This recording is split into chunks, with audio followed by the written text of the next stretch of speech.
Hello, and welcome to the Metalheads podcast. My name is George. This is Buke. This is Jay. And we are back once again with episode 29. And today in the studio with us, you may recall him from our year-end episode, we have Will. How you doing? And also with us, his friend John. Our friend John. Hi, I'm John. Hello, John. Our fucking Will is back. And it was probably our favorite episode so far. And just like last time, both these guys brought a shit ton of beer. It's a metric ass ton. Yeah. So John, I think I have a prediction. John, you're going to be a star. Anybody who starts like this, hi, I'm John. You're in, man. This is going to be awesome. You know, I got that from Joe Satriani on a live album. He announces his band. He says, "Hi, I'm Joe," as if nobody knows. Cool. I'm glad I hit you then because we got the reference. Nice. Let's say this first, George, about Will. We, those of you who haven't heard, we had Will on for our end of year discussion last year. After months of talking to him, and we did a marathon episode then. We had a blast. Yeah. And when we started doing our end of year, our mid-year talk, we thought, hey, who better to come on and join us than Will again? We did a great list then. Why not get him on and have something mid-year, and then again get him back on at the end of the year? So here he is now.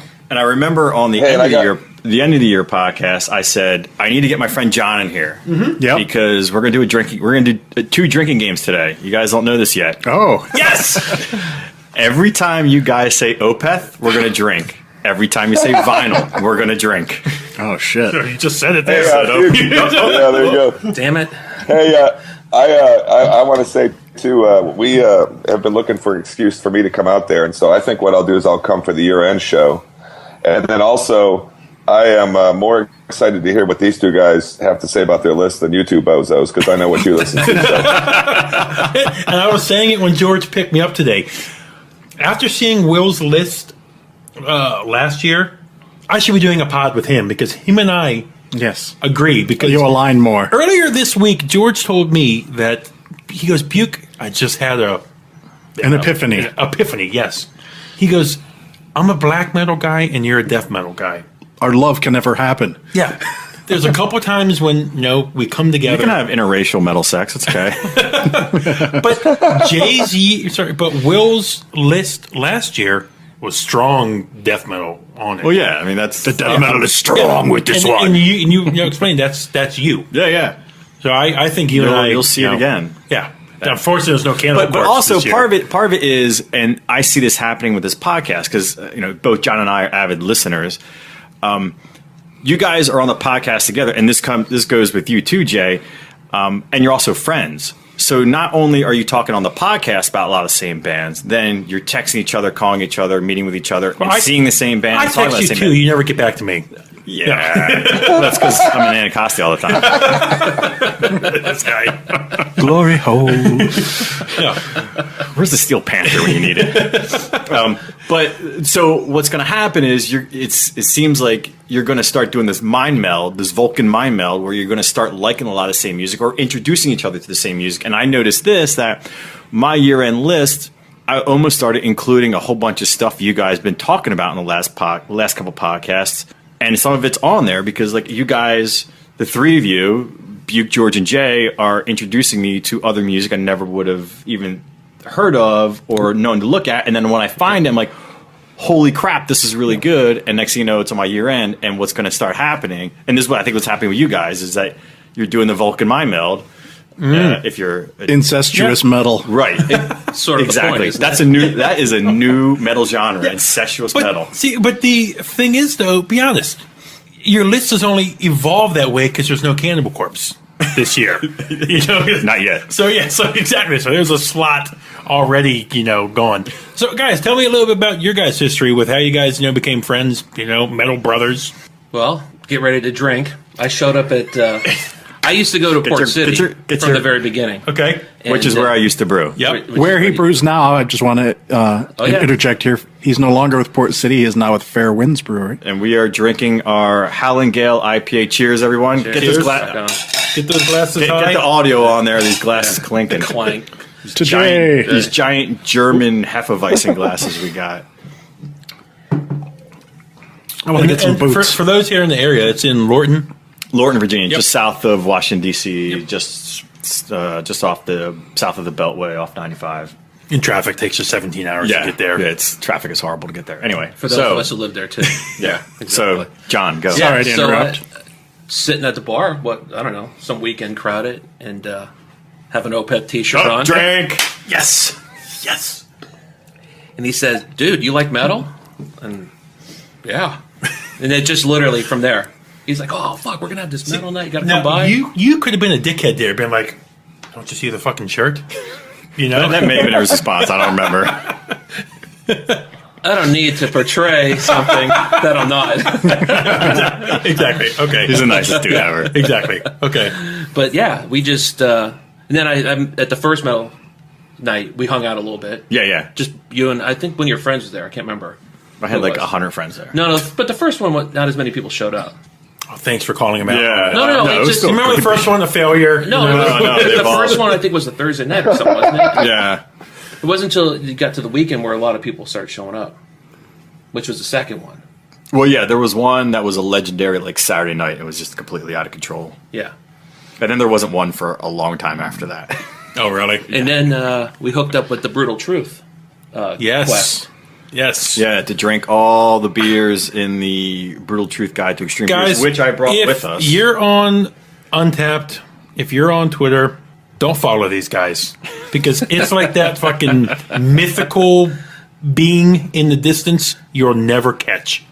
I got guys at work who I follow on Untapped. They're like, "Oh, you see my check-in? Oh, I'm up to 500." Whatever. Please, whatever. Yeah, after Death Fest, Whatever. you and Corey talking about that, I was like, yeah, not even going to bother anymore. I'm like, wait, you check in every beer you drink? I only check them in if they're new. And so I'm like, I got like 50 to your like 400. That's what I do now. Like I have over 1,000 unique check-ins, so I stop checking in if I've had it before, I usually don't check it in again unless it's a really good one. Yeah. But anyway, Untapped is an app where you can track the beers that you drink. It's like Facebook for beer nerds. Yeah. So you guys will start hooking up and having the metal Whoa, nights. we're not hooking up. Not there's anything wrong with that. Well, Metal on metal. Yes. no, actually, we got hooked up on the book. Incestuous metal. I think we both posted a beer from the book and said we were drinking from the book. Yes. Oh, cool. So it just sort of organically started happening that John and You I guys live in decided the area. we're That's gonna cool. Yeah. we're gonna take on this quest to drink all the beers in the Brutal Truth Guide to Extreme Beers together, and we got all of them except for 4, and the 4 that are left are pretty much impossible to get, except for one. There's one up in Canada we could possibly get. Maybe. So it's a, like Indiana Jones moment, like the beer's on the pedestal, and you put your bag of like hops on it, Yeah. quickly grab it and run away from a border and stuff. Yeah. That was the Hunapa that night. Yeah. So okay, for anybody listening who may have it, what are those for? You guys know? Ride the Tiger by Surly. It is No, Ride the Tigers by Three Floyds. Oh, sorry, yeah. Ride the Tiger by Three Floyds. It is Son of the Morning by Driftwood up in Vancouver or British Columbia somewhere. 666 by Diamond Knot. Diamond Knot. So that was their 666 Jeez. batch of beer. These guys know their shit. It was only 4, and now I can't remember the 4th one. I don't think I updated my PDF on my phone. There's one. Are these more. beers still even being No, brewed? so that's the thing is they're not Well- even being. So the Son of the Morning is still being made, but it's in Canada. They don't export it, so we would Right. have to rely on Ride the Tigers author. when they feel like doing it. I'm going to Vancouver in August. There Okay, we go. well you have a mission. There it is. There you go. You got a half pack of cigarettes. Yep. And a wide asshole to fucking sneak You some got- bottles in. You got it. It's dark. You're wearing sunglasses. Hit it. See, Jay, out on the West Coast, I see people on Untapped all the time posting that Pliny the Elder. Oh, Is there Jay's People- like in heaven out there for people? beer, man. People talk about it like it's the second coming of beer. What is so special about it? well, Actually, Pliny the Younger would be the second. Yeah, Pliny the Younger. Maybe I was Pliny- wrong. Pliny Yeah, the the Younger. Younger. No, First coming. Elder's still awesome. It is. So I am a beer connoisseur. I also make it for it's my profession. But I will say that Pliny the Elder it's an IPA made by Russian River, and it is which is in Santa Rosa. Yes, and I've been there. It was one like the first phenomenal double IPAs, West Coast style IPA. So West Coast style means it's just like full of ridiculous hops. It's bitter. It's got great hop flavor and aroma and everything. It is a phenomenal beer, and it is held up as what they call like the commercial calibration for what a West Coast IPA should taste like, and it is good. It awesome. is really, really fucking good. It's Coors Light, the fucking Jay, because he sees it every day. Well, yeah, like Jay, out there, Jay, Jay, remember you were telling me something? Like it's hard if you like you walk into the store, you have to get there like certain times or something to get it. Yeah, it comes out on Wednesdays, and it comes in on Wednesday morning, and you got to buy it by 5, 6 o'clock, and they only let you buy one bottle too. You can't. But that's cool though, because everyone can get it then if they make Can't the pick effort. up a 6-pack of that. And yeah, exactly. Yeah, and then you probably know that. And I'm going to send 2 bottles to these boys, but I know that send 4. I'll have to, I know pay that shipping. And then the younger, is only served, on At the tap brewery and or at the places. tap room, right? No, there's a few other places around the Bay Area that have it, but it's just like a mob scene, Yeah. when it comes out, because it only comes out once a year. So I've never had that one. And they don't necessarily broadcast it either, right? When they release that, is it kind of it gets limited attention? it's consistently at the same. Well, people who know, and it's and it's always at the same places. Right. Yeah. So and people usually know when it's going to come out. So, but yeah, man. And I do like the elder. Never had the younger. So Yeah. yeah. You guys now, aside from sharing the common love of beer, obviously you guys like metal. Did you guys start going to metal shows together, or? I think I saw you at Gojira. Yeah, you were standing way in the back. Well, behind the board. I'm old. Dude. Yeah. My knees fucking hurt. Yeah. My back hurts. I need to go to shows with you because Yeah. we will we be. would fit in perfect. Yeah. And I'd be like, look at that asshole just bumped into me. Yeah. Like my legs hurt, my feet hurt, my back hurts. This fucking sucks. Why did I even come? And I'll say, George, you need a beer? We're all good, man. Yeah, well, if I have enough beer, it sort of anesthetizes all that. But I that's said a great, anesthetize. I haven't had enough to drink yet. Yes. I can still say it. but that's a great spot though at Ram's Head, right behind the board, though. It is, yeah, in terms of viewing, because it's a little elevated and you can And see there's what, no asshole in front So of you. yeah, so John and I, we've gone to a couple shows either because of coincidence or on purpose. But now that they closed Empire / Jack's, there's just But everything's John, in Baltimore. did you ever have a good experience there? Yes. When? Every time. The sound sucked, The sound was fucking horrible. but when could you walk up literally like we are right now? I'll give it that. Dude, Paradise Lost, I saw them there literally till like Nick Holmes. Yeah. I'm like, Yeah, I mean, it's insane. and I asked Buke this. I was like, when have we been to a show and said the sound was really great? You almost never say that. It's the experience. Do they perform well? But my journey in meeting Opeth started. Yes. It started at Jack's in like 3 degrees of weather, and Did you see them on the Nevermore tour when they the first came to the one, States? No, I missed that one. I was literally about to say, is there a tour you haven't seen them on? I've seen them 14 times. Seen who? Opeth. Buke. I've seen him, Fuck you, George. George trying to get drunk. seen him a few. Buke. I've never told you, Buke, that I wrote to Michael Ockerfeld one time, and this was before they were big. What band is he in? Don't say it. Don't say it. Storm Corrosion. Little band. Bloodbath. Yeah. And he wrote me back, and we wrote back. He wrote It was you cool of him back? to write me back, man. He used to be Michael@opeth.com, and I wrote him, and I told him I liked him. Yeah, it was cool, man. And then it was not long after that Blackwater Park came up, and those emails stopped coming back. Do you still have the emails? I think he had a lot of fun. I might have some. Yeah, I'll dig around. But to answer your question, well, that's the only tour I missed. Nevermore. Wow. I don't even know what that is. That's impressive. Yeah, they came. Yeah, but twice that was the Blackwater Park tour too, man. Yeah, so 'cause that the only- would have been awesome. yeah, exactly. And the only time I think they played before that was Milwaukee Metal Fest for Still Life. Which, Oh, they did. I didn't know. yeah, which I'm still pissed I didn't go. They to still don't play enough off that fucking album. Demon that. of the Fall. Conversation's every been damn brought up. It's been brought up about why they haven't played the whole album yet. So. Really? Yeah. Why?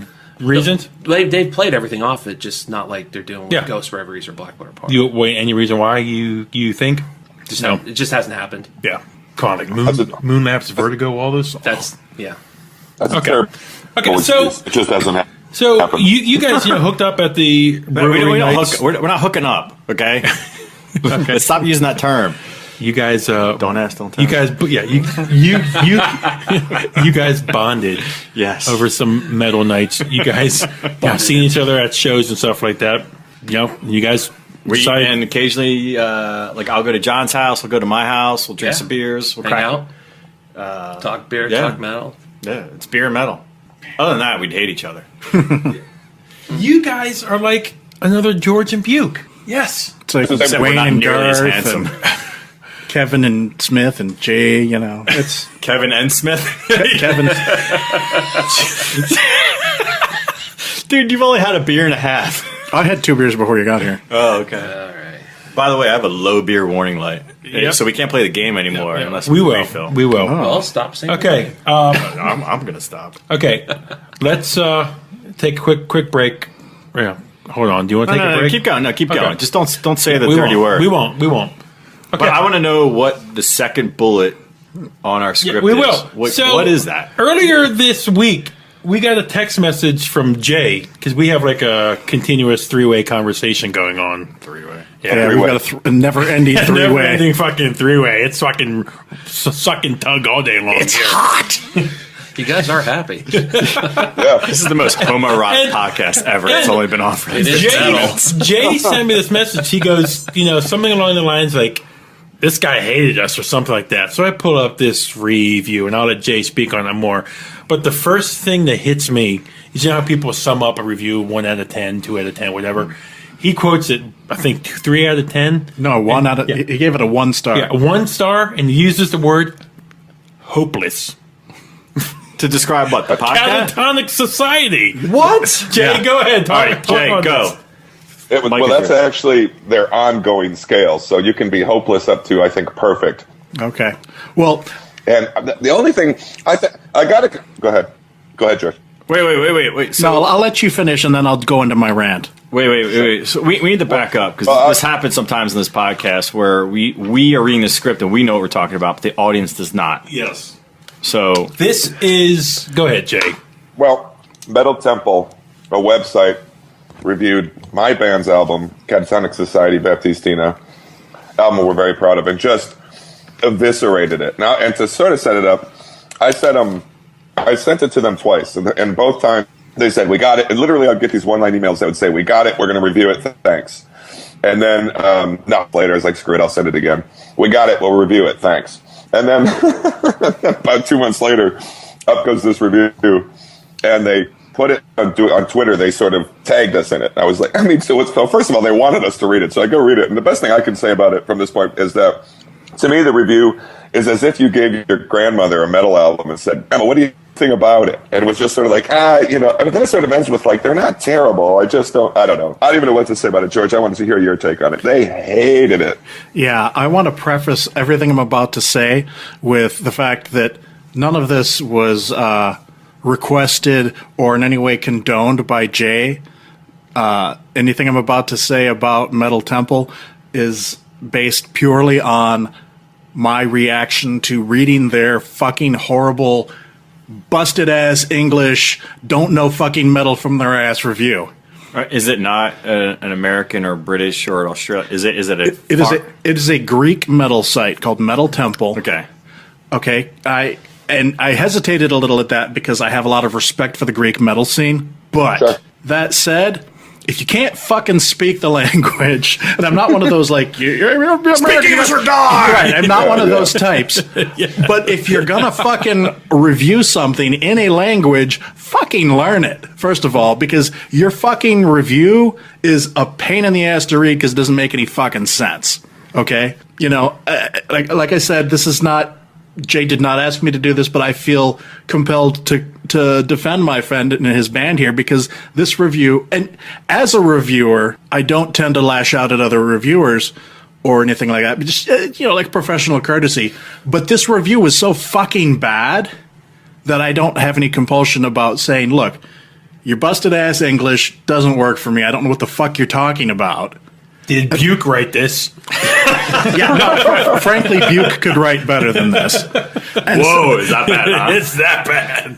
And second of all, have you ever even listened to heavy metal? Because most of what you're saying about the album doesn't make sense. He's like, they don't even sound like they know what style they're playing. I'm like, okay, you've obviously never heard of Mastodon or High on Fire because it's in that same genre. Yeah. Yeah. And if you say they don't know what they sound like, then you obviously don't know what the fuck you're talking about. I don't understand because they don't sound like Justin Bieber.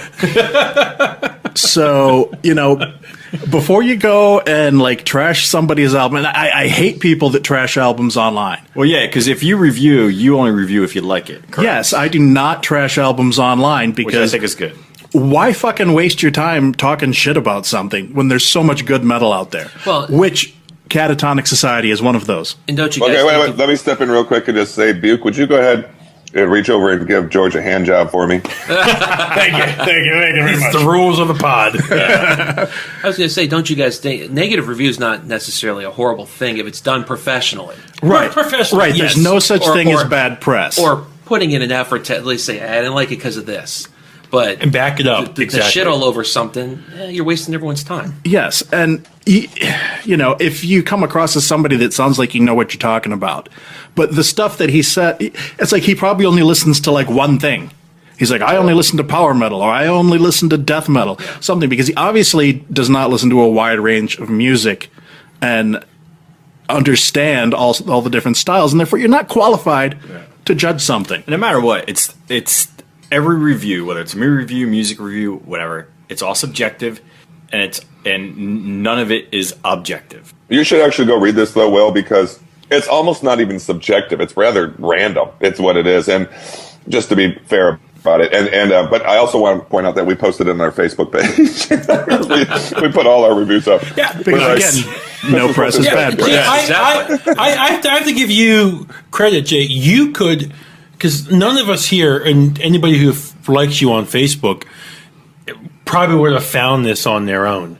You could have buried this and made sure nobody found it, but you took the step to say, just like you've always said, any review, good or bad, you're going to share. It is what it is. Yeah, it's not like Jay's all butthurt. I'm the one Yeah. that's butthurt Jay here. I'm did- like offended by how badly this person writes and how But It's just bad. Jay, it does say a lot that you did take the step to share it and put it out there. You're not running away from it. yeah. Well, the one I positive is have someone's to tell listening you, to it. I think. Yes. Go ahead. I also think that when most people read it, and I am trying to kind of stay a little bit neutral here, that when most people read it, they'll react more or less the way that George did. Even if you don't know my band, it's pretty badly written. I mean, it just sort of seems like they've never. Actually, I'll be honest with you. Our bass player went and looked this person up. Is he 12? And, Did you put No, a it- contract on his head or something? Did you want to all pull of them us- away for the all European of us Union and were like- destabilize the Greek drachma? yeah, right. Yeah. They're doing a Yeah. pretty good job of that. No, all they of his are. likes on Facebook were like he's like Lady Gaga and stuff. Were all of his likes on Facebook. So I really don't think he was a metal fan. Oh, wait, It was weird. Say that again? Holy shit, what? Say that again? The music he liked on Facebook was like Lady Gaga. I mean, there was some metal. It was like Sonata Arctica or whatever that is. Yeah, see, Yeah. power metal. Yeah. Yeah, pop metal. So, Well, that's fine. so You yeah. can still like it, and not be a douche. Well, I will say this, and it also said, and the singer, being me, just screams. And I thought that was the point where I really thought, have you never heard a metal record before? Like, yeah, I do kind of scream. I mean, that's what But not the whole time. Yeah, and like nobody's ever screamed before in metal. I'm doing, man. You know, it was funny. It was weird. Slayer's made a whole fucking career of it. I just want to point out that on the podcast script for today, the bullets reads, Metal Temple sucks a big fat dick. Yes. I wanted to. I wrote that while I was angry. Send them George some when he sent us Coors the Light. script, so. We should punish them and send them a year's supply of Coors Light. but it's American. They'd love it. And an address to Anacostia. Have you had Greek beer? It's not that good. I can They probably would love imagine. Hey, let me thank you, Will, for giving us a couple of shout outs you've given us on your Twitter and stuff. Thank you for that, dude. That's really dude. nice. We, yeah, dude. By the way, unlike Metal Temple, who sucks a big fat dick, I actually love the new album, and I've played it at the brewery, and we brewed. In fact, the beer that we are drinking right now, Holland Gale IPA, was brewed while listening to Catatonic Society. Hell yeah. Rock on, man. I knew it tasted like shit. Yes. Tastes like Lady Gaga. Yeah. Exactly. It's like water. Oh boy. Okay. So everybody listening out there, run out right now and get your Catatonic Society. There it is. Booyah. And we're going to run out right now and get a quick refill of beer. George Rock is it. fucking... Yeah, and finish your lunch, Jay. Oh, so hard. I'll watch it. Look, this is fascinating because Jay's not in the studio with us, and he's out in California on Skype. And for the last 20 minutes, he's been stuffing his face and eating and talking, and it's fascinating to like. I'm so sorry. I didn't want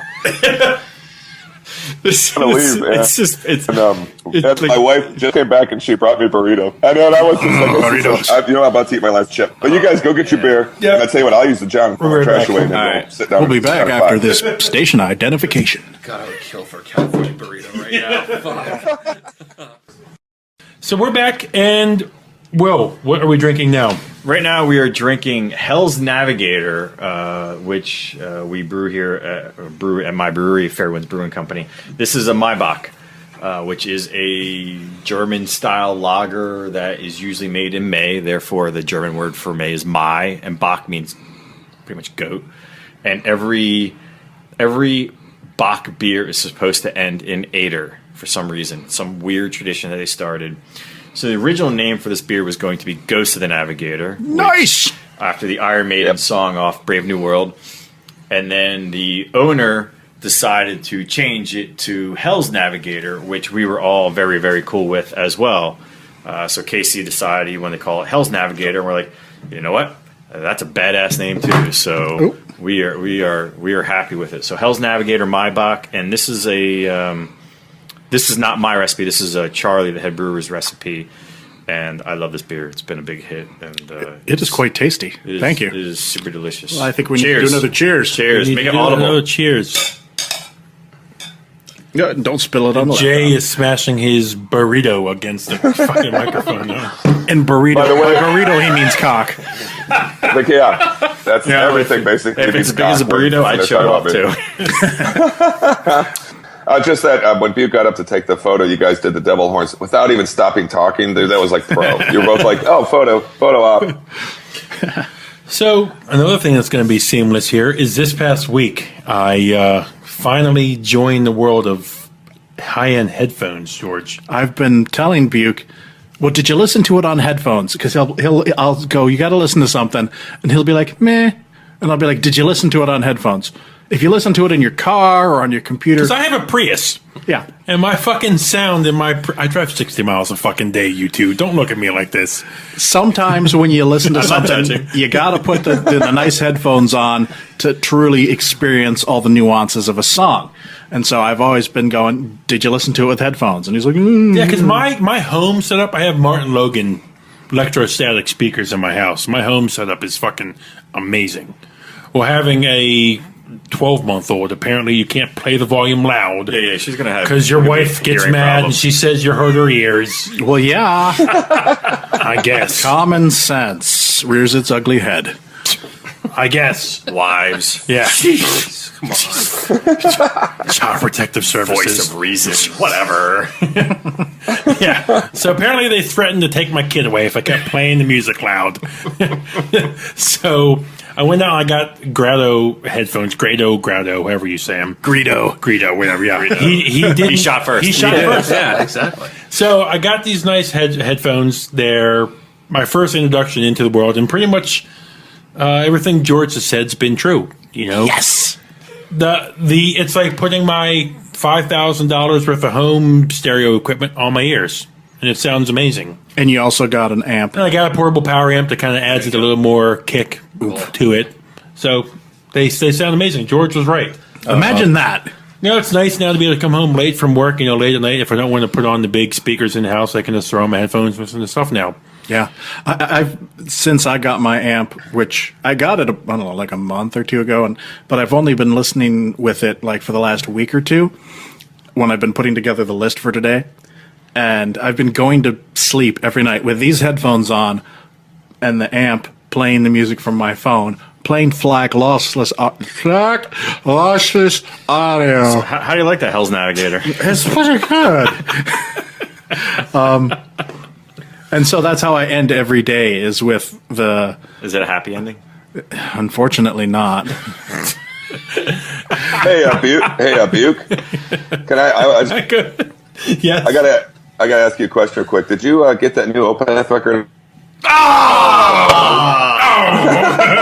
Jerk. I love you. In fact, Jay, you know me well. That was actually what I first listened to on my headphones. I put on Pale Communion on the headphones. I got to tell you, I tried that and it sounded like shit. I like it. Well, actually, I was comparing it to something which cannot be named yet. You know what I'm talking about. Yeah. It can't be named because it's not out till next month, and because it is so fantabulously awesome, it can't be included on this top 10 list we're doing today, so it shall not be named until next month. But There it is. Oh, well, there you go. Hey, Will and John, you guys got lists, right? Oh yeah. Oh yeah, man. Okay. We have fucking lists. Again, this is our mid-year top 10 list. I'm only invited on when I have a list. Okay, all right, cool. And I bring beer. It's like Schindler's List. You know, I only have. Yeah. forget the beer, bring a list. I'm always. Yeah, I know. I've got lists on the brain. dude. Guys, is it just me, a little quickly before we get into the news here? Were you guys the past week or so leading up to this? How many times did your guys' lists change? It changes every day for the whole year. Yeah. The whole year. And if I start listening to you guys give your list, I may change mine on the fly. Yes. Yeah, you fucked mine up. You're right. You fucked mine up with Temple. I was like, oh man, Yeah. damn it. Then I was like, these guys are cool. Yeah. A couple of times I'm like, do I want that? And then George is like, go check this out. Or Jay checks this out. I did some drastic revisioning. I thought my list was set a week ago, and then, no. Yeah, George driving over here. George had a band that was in your top 5? My number 2 completely dropped off 2 days ago. Is that because the new Mumford & Sons came out? Yes. And Dude, you just gave away my whole list.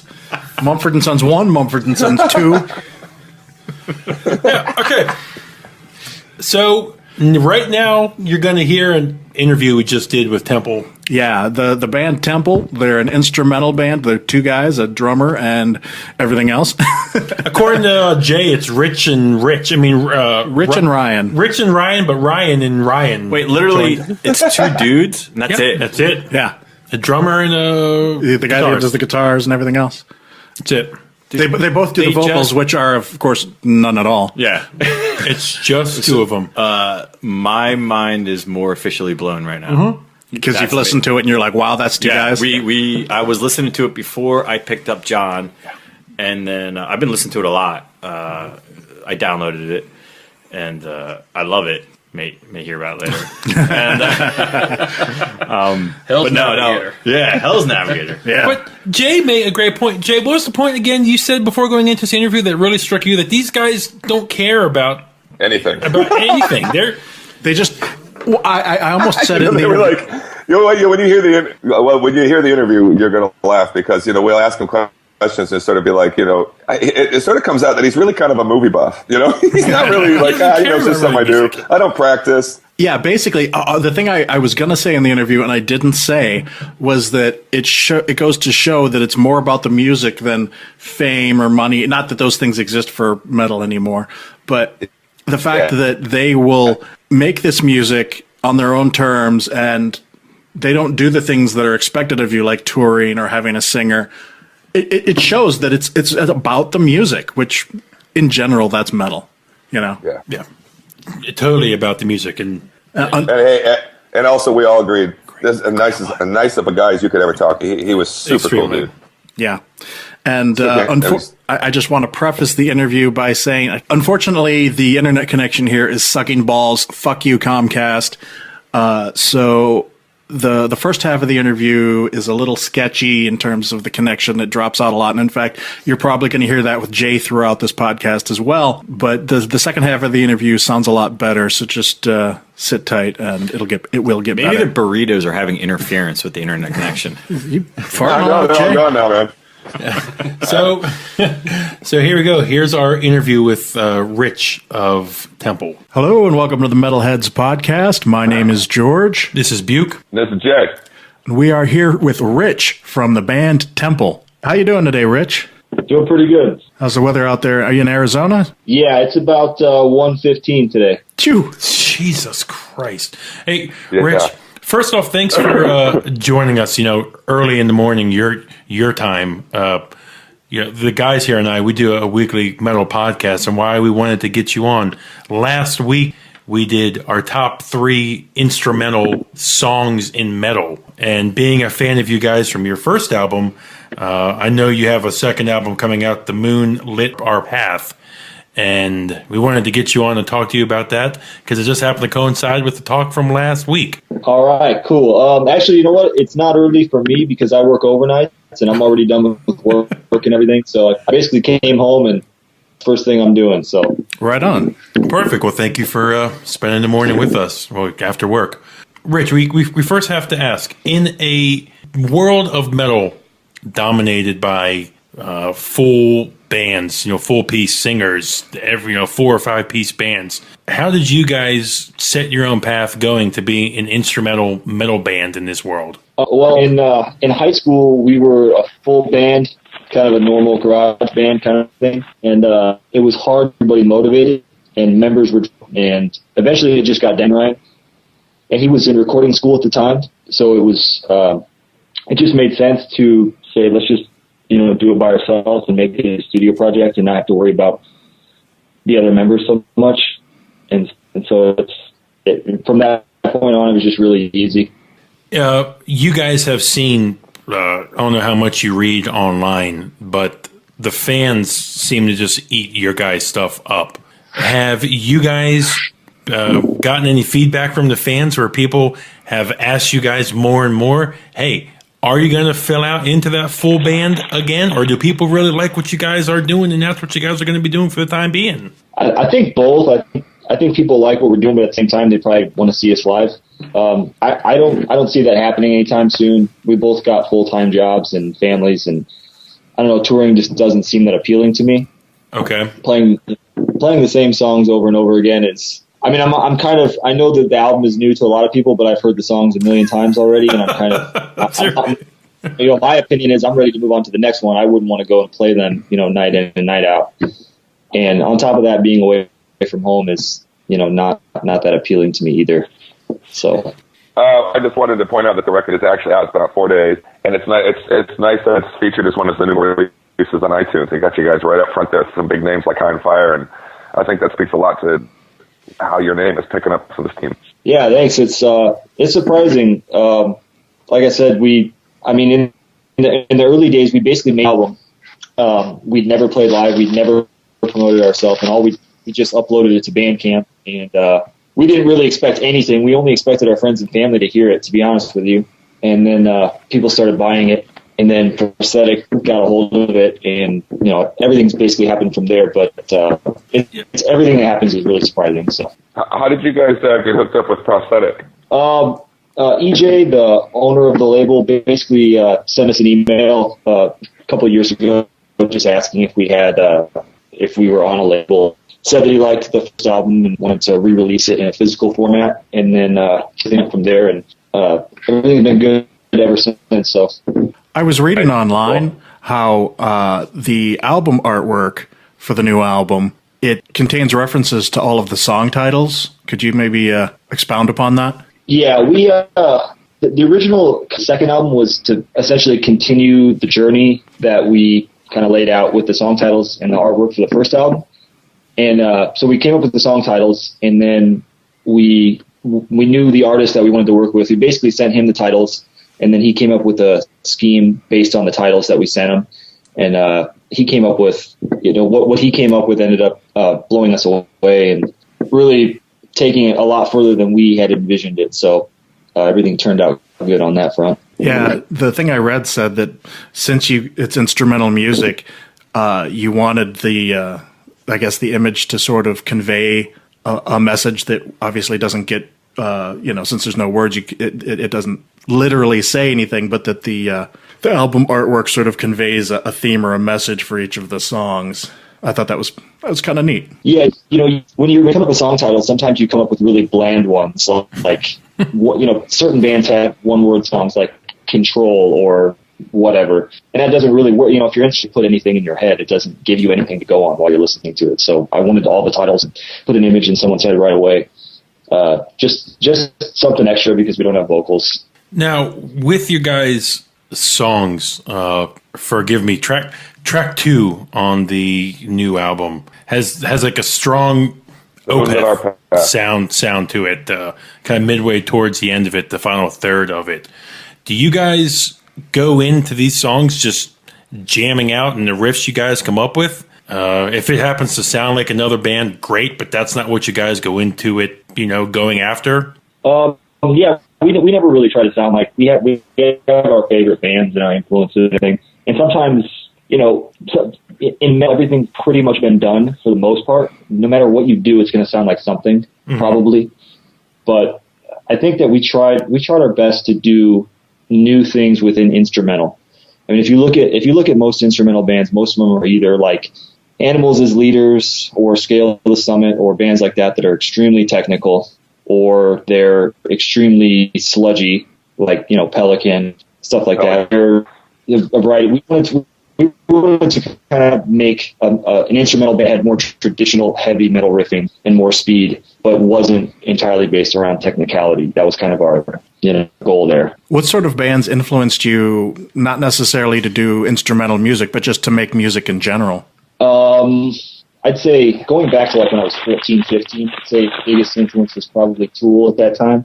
And early on, when me and Ryan first met, Tool was probably our favorite band. Then you kind of branch out and you get into like the Opeths and the Meshuggahs of the world, and then you keep going and everything keeps getting more extreme. And now I'd say for the new album, our biggest influences were probably Drudk, which is a Ukrainian band. Mm-hmm. Yeah. Let's see. There's actually a pretty good amount of influence from them. I don't know if you most people probably wouldn't hear it, but we notice it. And I'd say the Chasm, which is a Mexican death metal band. There's George, definitely some of that in there. A couple months back, you were listening to a big, was it Russian Circles? Yeah, Russian Circles. You were really listening to them. You were pretty high on them a couple months back. Yep. Yeah, I like them too. We definitely, I've seen them live a few times, and they're really good. I really like their Emperor's album. The album, not the new one, but the one before that. One of my favorites. Excellent. Looking through your guys' promo stuff and online and stuff like that, where a lot of bands, they get their pictures out there. There's YouTube video interviews, and you see the members plastered all over the place. With you guys, maybe correct me if I'm wrong, you don't really see a lot of you guys, like a lot of the pictures you have, you guys are kind of black and white, you guys are obscured. More or less, it kind of seems to me you guys are letting the music kind of speak for itself, kind of be like, just like going back to Maynard in Tool, he kind of views himself as being that his voice is just another instrument in the band, and he doesn't want to stand out from anybody else. Am I kind of looking at it too deep here? No, that's pretty much what it is. We pretty much decided that we're not going to take pictures of ourselves and post them up, like you said. The reason being is I don't want anyone to look at the picture of us and decide whether or not to listen to us based on what we look like, or, decide what kind of band we are based on what we look like. We just want, everybody to listen to it and make their assumptions based on the music, and that I mean, neither of us have long hair. We don't look like the typical metal guys, I guess you could say. So I don't want people to look at us and say, well, these guys, who are these guys, But the thing is, though, that also allows you to go to shows. Like, we were just at Maryland Death Fest, and you being a drummer, we spotted Nick Barker out like that. Picked him out in a second. We were having a conversation with him for like 5 minutes. Since you don't put your stuff out there, you're doing amazing work, but you can kind of blend into the crowd, be anonymous. Right? Yeah, it's pretty cool. I mean, I don't think we're big enough to where that many people would notice us anyway. But at the same time, if the band happens to get, any bigger or whatever, it'd be nice to not really be noticed by anyone. Have you guys, and I'm sure you guys have you guys been asked to do any of the festivals or the live shows? Yeah. We gotten some of those requests, and the label asks, they pretty much asked, probably quarterly, just to get a kind of a pulse on whether or not we're thinking about it. And I understand where they're coming from, but I guess we just have a different point of view on it than most bands do. Yeah, but it's also cool that you guys can exist in this wonderful world of metal by just putting yourself up on Bandcamp, your CDs, your vinyl, and you guys don't need to exist more than that. I find that so interesting that you guys are perfectly okay with being this entity that you guys are and don't need to be more than that. Yeah. Well, we both have full-time jobs, obviously, so it's cool because this album doesn't be successful for us. You know, it could sell 2 copies and we'd be perfectly fine with that because we don't really need to make money out of it. We don't, you know, it's everything that happens is just a bonus. And so if you turn your band into a full-time project where you're on the road 6-9 months out of the year, whatever, you're pretty much relying on success. You have to put out albums that are successful and that sell. And that kind of adds pressure. To me, I think it would make it less fun. And I just want to kind of keep it fun and something that we enjoy. Well, I was going to ask, I'm assuming that you probably recorded the first record maybe in a home type situation, or maybe you didn't. So, and so where did you record both albums, I guess? Did you go into a professional studio? What did you guys do? Ryan actually runs a recording studio. So he's head engineer at a place called Arrowhead Studios. He doesn't own the studio. He runs it, which is nice. So he doesn't really have to, we don't need really pay for the recording equipment, but we get to use it at our leisure. So it's very nice. I'm suddenly thinking Tempel is like the heavy metal lottery winner. It's sort of like record labels come looking for you. You got free studio time. You guys are going to rule the world, man. Yeah. We're lucky, but at the same time, Ryan's really worked really hard to, get the opportunity to run the studio. He pretty much lives there. He's there 7 days a week, and he works his ass off for that place. So they kind of, gets to record his own stuff because he does such good work for him and all that. So. Yeah, right on. Awesome. When you're trying to, and it's, you're starting to write these albums and you guys are in the studio, since you don't have that singer to lean on or a bass player to lean on or even another guitarist, where you have 3 other members or 2 other members to lean on, is it hard for you guys to come up with new stuff? Or do you guys, sounds like you guys have a great friendship where things just seem to come natural for you guys, and it's just, I guess what we hear as a result is the effort of 2 good friends just laying down some sick tracks. Yeah, I think it's easier with less members, because when we had more, you have to include their material even if you don't like it. I mean, we would get riffs from. I mean, I don't want to. Well, would basically send us stuff, and we just not use it. It's just like the riffs suck, and why would we want to use this? But you have to. You can't just tell the member, hey, everything you sent us is not good. So it was basically liberating to just. I mean, Ryan, his stuff was always the best anyway, and we were the 2 people in the band who were always the most motivated. So when we finally had the opportunity to do a project, I get you guys probably had talks. Easier. Sorry to step on you there. I get you guys probably had some talks. Maybe as the band went along its way, you're like, maybe we don't need these other guys. Maybe we'd be fine by ourselves. Well, you can always actually. It didn't happen that way. I mean, they pretty much dropped out. They pretty much dropped out on their own, or they quit, or they, they'd tell us, we can't. I can't find the motivation to do this, and it's taking too long. I remember we didn't play live for a long time. We were just practicing in the garage for a year and a half, and the reason is because we didn't think that we had like an original sound yet. Find it, and they were trying to rush into playing all these shows and recording an album, and eventually just quit because they thought it was taking too long. So, and the thing is, we've had, so it happens. Are they kicking themselves now for what could have been? I highly. It's been so many years. They're all living their lives, and cool. They got their own thing going. I'm sure that they're fine.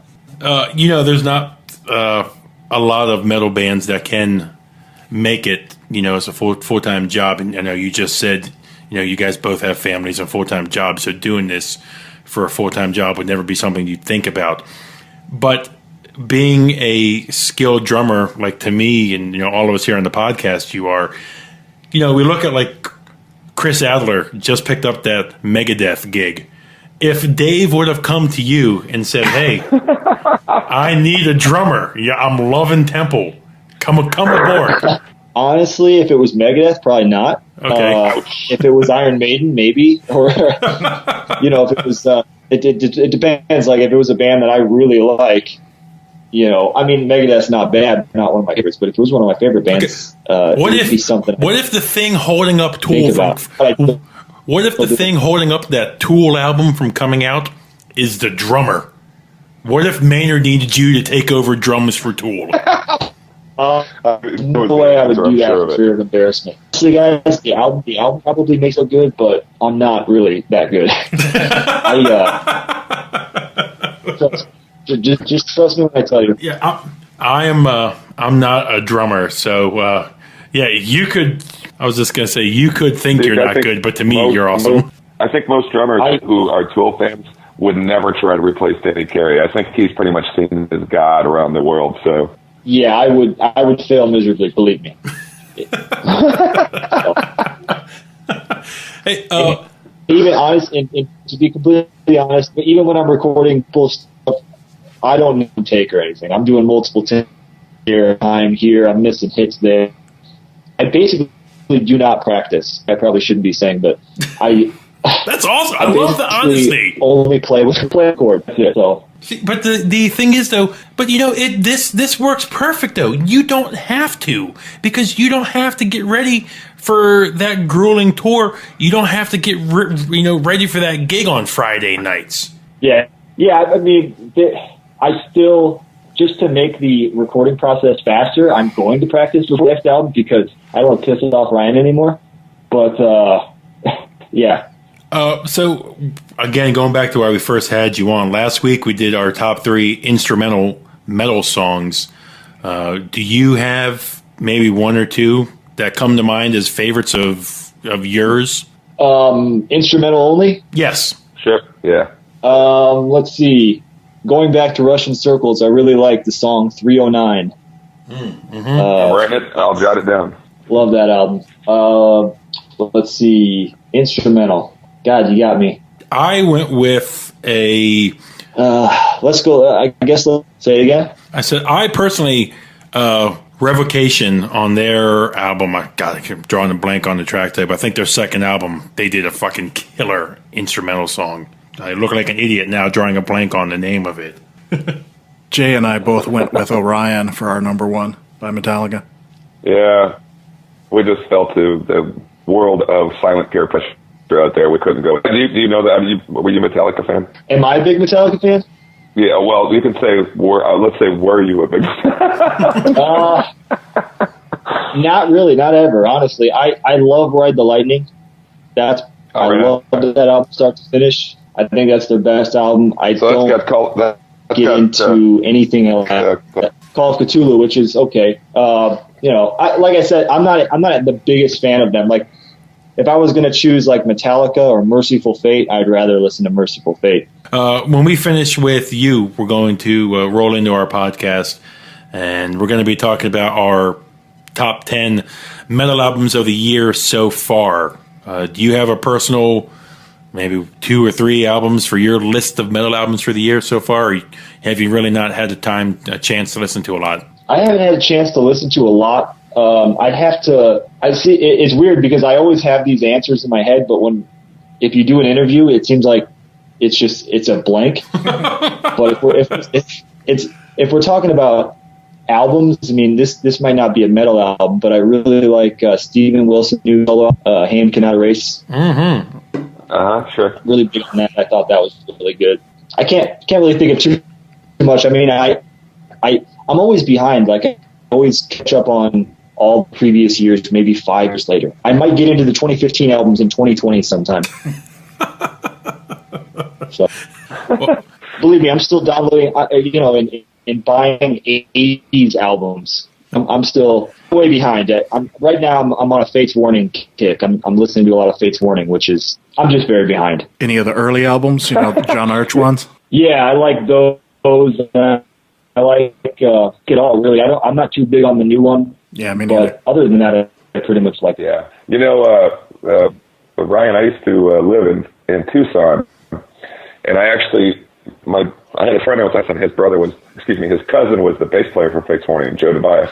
And I came up to Phoenix to see him one time, and we got to hang out on their bus and everything. This would have been the Parallels, I think it was called, tour. I forget. So I saw him up in Phoenix. I wish I could remember the name of the club. I'd tell you. I lived in Tucson for about 5 years.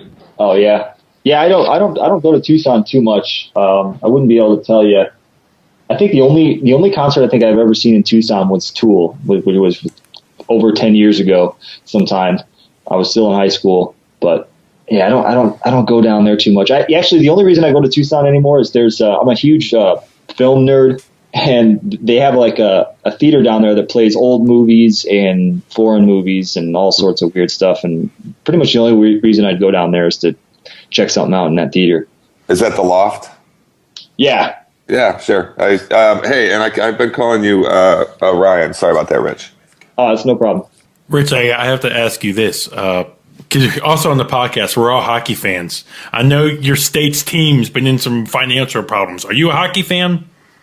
No. Emphatically no. That's why it's not going to last. Shut you down. Well, it's like I'm from Chicago, and everybody I know is huge into the Blackhawks. Yeah, sure. Well, that's good to brag about now. My dad is huge into them, and my brother-in-law and my sister, and I don't even know the rules. I mean, sometimes I'm watching it and they stop it, and they put the puck in between two. I have no clue what's happening.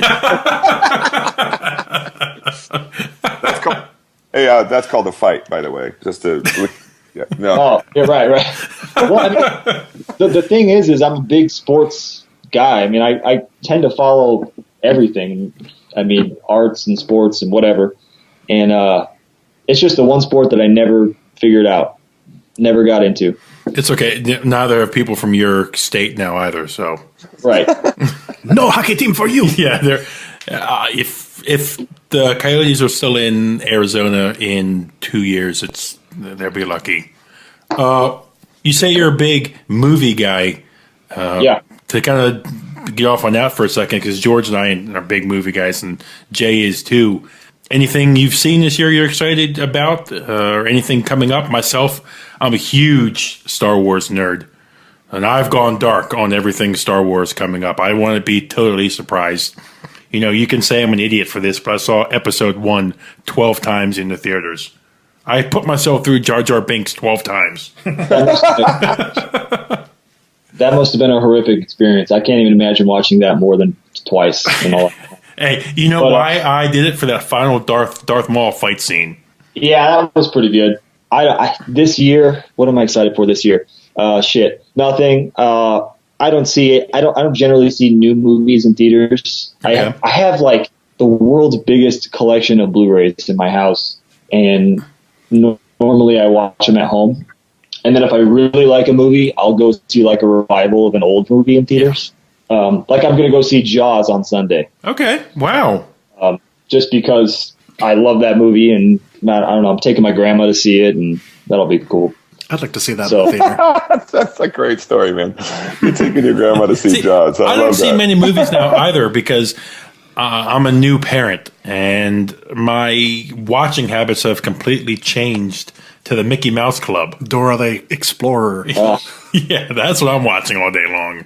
And that's one thing I'm not looking forward to. I mean, I'm sure I'm going to have kids soon, but having to watch all that stuff nonstop. Yeah, we talk about all this metal and stuff that we like now.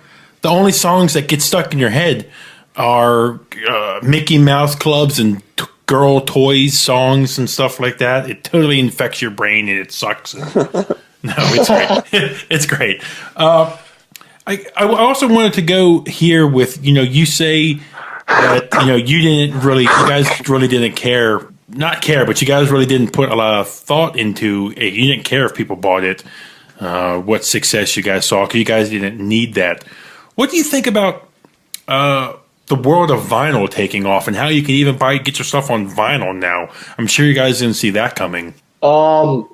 Yeah, I mean, I'm all for it, because I hate CDs and the mastering process that goes along with modern times, I guess you could say.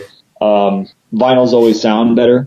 Yeah, us here on the show, we're huge vinyl guys. Yeah, if you listen to our new album, if if you guys notice, it's much quieter than most modern metal albums. It just in volume in general, we mastered it pretty quiet to try and maintain. Even on the CD version, it's pretty quiet, just to try and maintain the dynamics.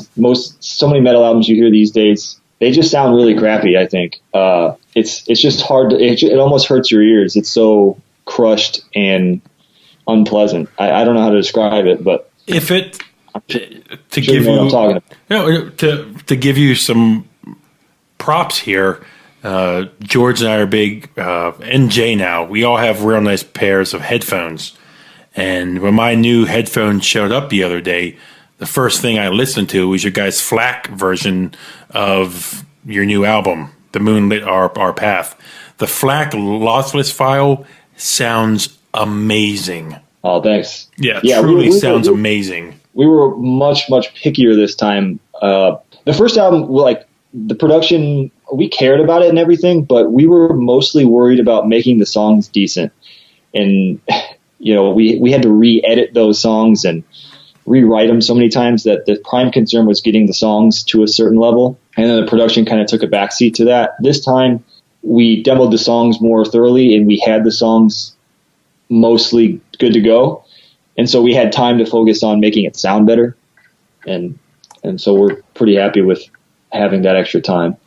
Oh, it does. I agree with Buke. It sounds great, man. And it is really cool, and I'm thinking, hey, if you're a big movie buff, we need to get you guys on a soundtrack, man, or doing a whole soundtrack for some, underground movie. Yeah, that would be cool. Sorry. Music is huge, but I'm probably a bigger film buff than I am a music. Okay, give us your top. Interrupting. No, I'm sorry to interrupt him. I was going to say we asked him his top 3 instrumental songs. Give us your top 3 silent movies. No, I'm just okay. Let's see. Let's go Sunrise. Wow. By Murnau. I don't know if I can give these in an order, but let's see. Maybe Battleship Potemkin in there, and shit. I want to put like a Lang in there, but I'm not convinced which one. I want to maybe Dr. Mabuse. Wow. This guy knows his shit. This guy knows his shit. Wow. Yeah, you were joking, but he answered. Yeah, I was joking, and you fucking rattled him off. That's impressive. I have a lot of silent movies in my collection. Lots. I'm running through me and my fiance right now. Yeah, I make her sit through all this stuff too. But we're working our way through all the John Ford movies right now. So a lot of westerns and stuff like that. So it's really liking it. Favorite movie of all time? Probably not the best movie of all time, but my favorite is probably the original Dawn of the Dead. That's a good one, man. When I was young, that was probably the one that really got me passionate about movies in general. I've watched that a million times, and it's partially too. I grew up in the '70s, and it's fun to see them all in the '70s. I own a copy of it myself. I love that movie, man. That's a great movie. It's one of those movies that's sort of great despite itself, Right. It has. I like movies that have unique characteristics. They have things about them that no other movie has, and the '70s vibe of it. It has that pink blood. That's true, like. Blood comes out and it's real pink, and it has that Goblin score that's kind of cheesy but works in a weird way. It's just a unique movie. It has characteristics, and I know a lot of people, probably most people that watch it today, are probably going to think it's crappy and cheesy, but definitely not me. Hey man, I'm going to suggest the movie to you if you don't mind, and you may have seen it already, but it's just now out there, and it's called We Are Still Here, and some guy just made this movie, and he made it in the '70s vibe, but he made it now, and it's sort of got crappy acting in it, like Dawn of the Dead. It's the best movie, man. It's so good. It's a horror movie. I really highly suggest you check that out. We Are Still Here. We Are Still Here. All right, I'm gonna check it out. I'm telling you, watch the trailer. I just searched it as you typed it, so I'll check it out. Very cool. I think it's right up your alley. All right, cool. Rich, being a fan of movies, have you thought maybe in this, how a lot of things are YouTube driven, have you ever maybe thought of trying your hand at maybe directing like a little music video for you guys? No. I generally hate music videos. I know there's some that I like. I like the animated ones, like when a band has a good animator And like Steven Wilson, for example, he had a music video for his last album that was really cool. But generally, like live action stuff, it tends to all be just kind of bland, and I don't know. I don't get much from it. So, and I personally don't think I'd be able to do a good one. So The one that Steve and Michael did for their album that they did together, that video with like the little puppets that they did, the paper puppet, that was really cool video done. Yeah, Storm current. that's exactly what I'm talking about. That kind of, to give the song a little extra, it gives you a story or something to add to the song instead of just showing the band playing in a factory, which doesn't give me anything. You just probably covered 75% of the videos on YouTube. You did. That was. I could not have summed it up better myself. That was so good. Just a band playing in a factory. That's what we need to start doing. Finding abandoned factories and just listing them if bands want to shoot their music videos. Maybe throw in a fog machine and some light stacks. Yeah, when I think of if I ever did a music video, I'd have to find somebody I'd have to find, an animator. I'd have to find somebody who could do something cool for it. Other than that, I don't think I'd want to shoot anything with like a camera, because sure. I can't see. Well, I think your stuff really lends. Yours, I think animation would be super. No. Just I think animation would work perfectly for you guys. I think you're. So yeah, that's cool. I will cross our fingers that might happen because I think with the instrumental stuff you do, that'd be perfect. You could really get imaginative with that. So let's hope some animator out there is listening and he's going to get a hold of you. Yeah, that would be cool. I'm definitely interested in seeing if somebody could come up with something cool for one of the songs based on the title or something or whatever. I think that would be pretty cool. Have you guys been approached by anybody in movies or even like video games even to lend you music to doing like soundtrack work? I don't think so. We got a couple emails from people. It's hard to remember exactly what they were for. It's just people who want to use the music for their video. They want to use it as like background music for whatever. Normally it's that, but not too many other requests. I mean, like I said, we're pretty small time. We're not really, we're not Opeth or anything. So maybe one day we'll get more requests. Rich, if I got one more thing for you, but in talking to you, it sounds like you guys are perfectly okay with that. Oh yeah. I like I said, any kind of message that we get on Facebook or anything, if you've ever been on any of our social media, we pretty much reply to everything. Yeah, I mean everything, because we're very appreciative of anybody that listens to it. Period. If you've invested any time into listening to our stuff, it's we're very appreciative of that. I've already seen you guys making some mid-year lists too. So you guys could possibly be in there for end of year talk too. Really? I haven't seen it. Where did you see that? I don't want to play our cards here before we do it, but I was on Reddit the other day, and a couple of the people on Reddit were sharing lists from. I think some of the Metal Sucks guys may have posted it. I remember seeing the first album on some lists when it came out. I don't remember where, because it was, You know what? I'll tell you this. When those lists start coming out, when we see your name, you will definitely hear from us, dude. We'll let you know. And I wouldn't be surprised if you ended up on one of ours. Oh, cool. That's awesome. I appreciate anything that happens. Like I said, we have no expectations, so anything positive is always really awesome. Rich, I don't have anything more for you. George, you have anything? I'm good. Jay? Only to say that you sound like a really nice, down-to-earth guy, Rich, and it's been a real nice pleasure to talk to you this morning, man. Definitely. Oh, thanks. Yeah, it was definitely fun. It was more interesting than I expected, I guess. Yeah, hey, Rich, we're just like you. We don't play an instrument. We're not a badass drummer. We're just three guys who fucking... Jay does. Well, Jay's in the band. Jay's a singer and a guitarist. But... we're just three guys we're like you. We do this podcast. If one person listens, cool. This is just a hobby for us.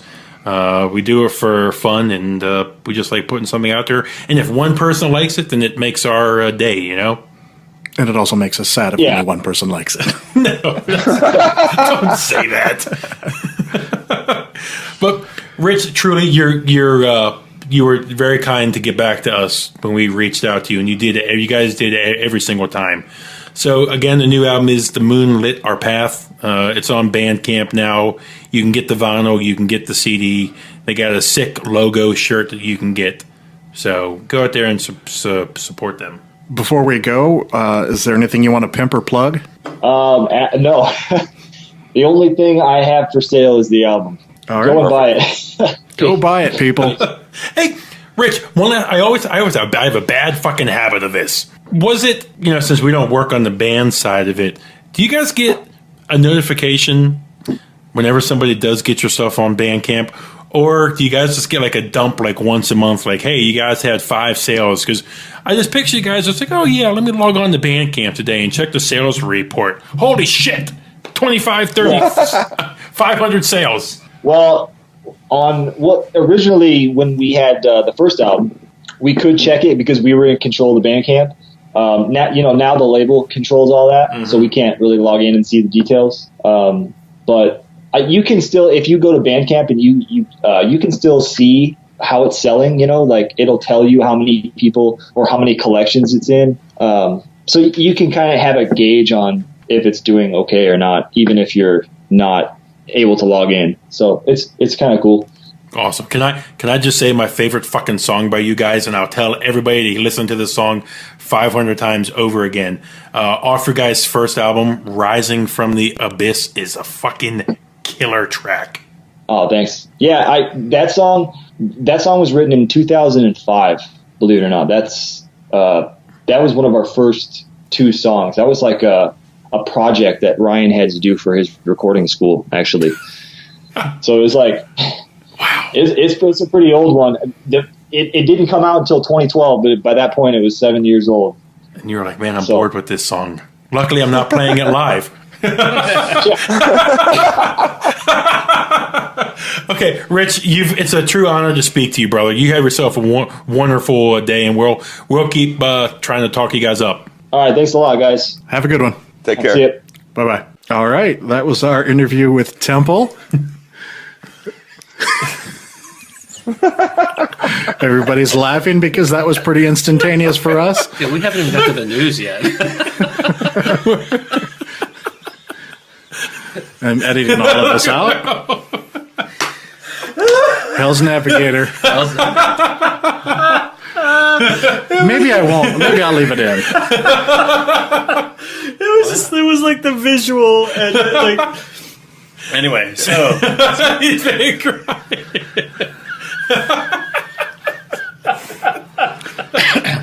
Actually, it's fun to have guests when we do that because we always wait, and we always don't wait like 2 seconds. We wait like 10 seconds. And with guests, I want the guests to wonder, like, are we going to wait the whole 6 minutes of the interview? Like, we got to leave it blank or something. People do that. Whenever we get them on interviews or anything, like if it's an interview where we're playing their music, we'll be like, all right, we're going to play this song by so and so, and then we pause, and then we just keep going, and because I put all the music and interviews and stuff in post-production, and they're like, oh, I thought we were going to listen to the song. Like, no, not really. It's all in post. Or even just sit in silence for 4 minutes. You know what I mean? Yeah. It would be so funny. We will now observe 4 minutes of silence. Yeah, we were like, to respect the dead. okay, and we're back. Right. Okay, so, Sorry. So, we skipped over something that I want to mention because we're about to get into a segment here. Jay and the guys in Catatonic Society were kind enough to record us some jingles that we will be using in the forthcoming episodes for each of the different topics that we do. And so, without further ado, here is the jingle for news.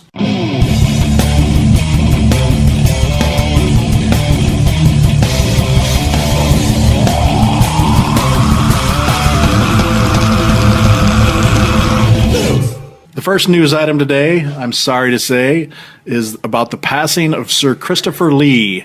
He died at 93 years old, and he was probably one of the oldest metal people around. Obviously, you may know him as Dracula or Saruman from the Lord of the Rings movies, or I think he was even in the Man with the Golden Gun, the James Bond movie. He was Count Dooku And Count Star Dooku Wars, yeah. as well.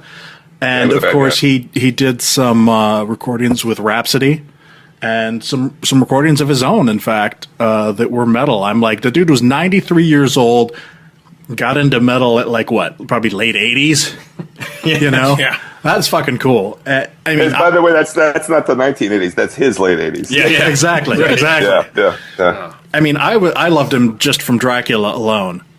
Yeah. But the fact that he like at the end went metal, I can't even begin to say how cool he was. Do we know, was it a sincere thing, or was it like just, I mean, was he sincerely into Yeah, metal? well, he got that there's this connection between like heavy metal and classical music, that it's more intricate and intense, and you know, fucking Justin Bieber has nothing to do with classical music, but heavy metal has a definite connection. Yeah. Yeah, and he was into the narrative. You know, he was asked to be on that symphony or whatever it was, and he was really into the sort of that it supported this narrative that they asked him to do. So the records he went on to do were like that, stories. Basically, he told stories over music. Yeah. So there you go. You Sorry to will see him be go. missed, sir. Like hearing him on Rhapsody's Symphony of the Enchanted Lands Part 2. fucking just gives the album that much more. Oh yeah, I mean he had a voice. Yeah, just the narration that he puts to it, pretty awesome. I know Will is like, Rhapsody, what the fuck? Never. Yeah, never. Isn't that a song by Queen, right? Yes. But that would be Bohemian Rhapsody? Bohemian Rhapsody. Jesus. George has had a fucking case of beer already, it seems. Shut up, man. I don't have a problem. Okay. All right. Next up, there's a second Lamb of God song streaming from their new album. The song's called 512. I unfortunately got about 10 seconds of that in before my internet connection cut out, and I haven't heard it. Has anybody else heard it? Yes. Yes. What do you guys think? Yes. Thumbs up, thumbs down? What's up? Thumbs. Like, I guess a thumbs up. I mean, it's a good song. Yeah, Lamb of God all doesn't right. make bad stuff. It's more of a emotional, slower, not slower as far as Lamb of God, slower kind of song. And it's definitely a song about Randy's time in prison. So I don't know if 512 was his prisoner number, personal prisoner His number, jail cell, maybe? or his jail cell number. I'm not quite sure, but definitely the lyrics are about what happened and his 39 days or whatever in the Czech prison. Did you hear what he had to say about... I didn't know this, but he was saying that like just down the hall from where he was kept was a room where they used to guillotine Yes. prisoners like during the Nazi times and Yeah, stuff. I think that was in the DVD, The Palace is Burned or something like that. Or is that the name of the DVD? No, it wasn't. Yeah, it wasn't in that though, because I actually watched that. I don't think, but It was in yeah, his most recent one. or in his book, maybe. Yeah. But I was Right. like, whoa, you know, to sit there, be stuck in this cell and like be down the hall from that and like be thinking about that, Yes. that would just mind fuck you. It sounded like he was in a very notorious prison. Yes. No. Yeah. I think you guys said it. I could tell by your guys' reaction you had to it. I'm not. It's I'm not the biggest Lamb of God fan. I respect him, but I never got into him too much. So. I'm a big Lamb of God fan, but the thing is, it's Lamb of God. Lamb. They're an American metal band. I don't expect They're an them. American band. I don't expect them to fucking go off of what they've done for four Yeah, I albums. mean, It sounded like that. yeah, it does. It sounds like a Lamb of God song. Yeah. It's good. There's nothing bad about the song. No, I it's mean, I it's not going to be my favorite Lamb of God song ever. I have a love-hate being in the military. I'm a United States Marine in the reserves now. I have a love-hate relationship with Lamb of God, and John and I were talking about this on the way up, is that Lamb of God has a tendency to say, like, oh, yeah, this song goes out to the troops, and the song they're playing is like, now you got something to die for, which is sort of like, hey, you idiot people who sign up for the military and go die for some useless cause kind of thing. Like, so I have a love-hate relationship with Lamb of God. I love their music, but sometimes I feel like their support of their so-called support of the troops, a lot of people say that, but do they really? Like, yeah, okay, support the troops, but kind of a backhanded. yeah, like a lot of it's kind of backhanded, and that bothers me about Lamb of God a lot. Yeah, Being in the military for 20 some years. So. Understandable. Totally understandable. But yeah, it's not breaking new grounds. But I will admit, their last album was a very dynamic album for them. That one song, "King Me," was Yes. fucking amazing. Yes, Great that album. was actually one of my favorite songs, and that was the most un-Lamb of God song probably Totally on the album. But it was a great song. The album started out with Desolation was amazing start to that album. Yeah. So, they've consistently been getting better and better and better, but it's Lamb of God. Yeah, more and more. It's just more of the same. Just more of the same, which is you not know a what? bad thing. I won't run out and buy this one. I'll get it eventually, but I'm just, Yeah.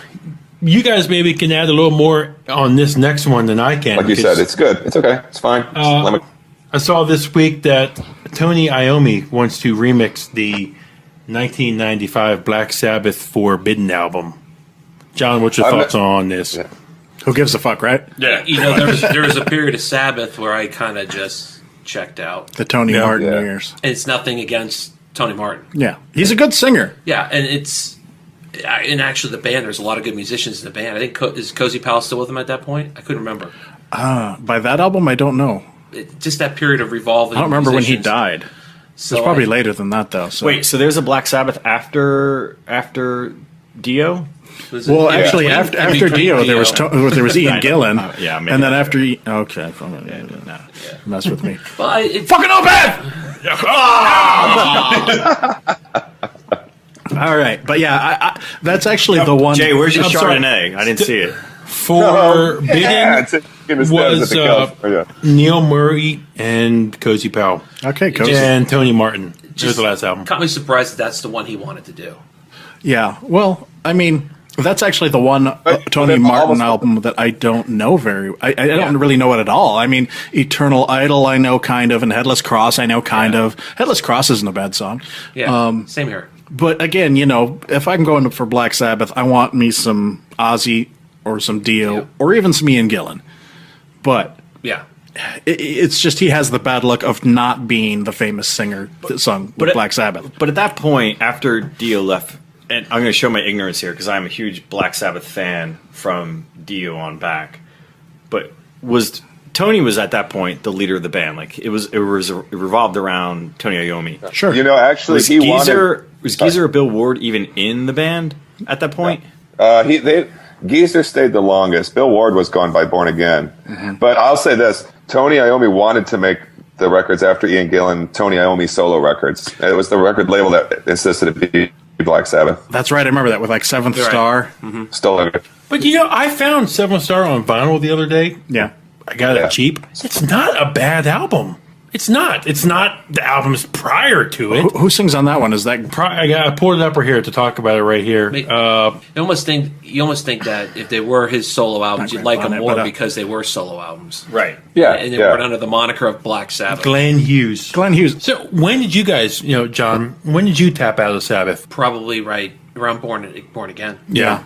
That was my third Sabbath album. I was very confused by Black Sabbath. My first Black Sabbath album was We Sold Our Soul for Rock and Roll. Okay, Ozzy. My second Black Sabbath album was Mob Rules, so Dio. My third Black Sabbath album was Born Again. I was like, what the fuck? Well, see, I got into Sabbath with Heaven and Hell. I remember buying the album. 12 years old, like, what the fuck? But we already had liked the old Sabbath, so we kind of just transitioned. But at that point, it started to kind of get dicey because everything was changing so fast.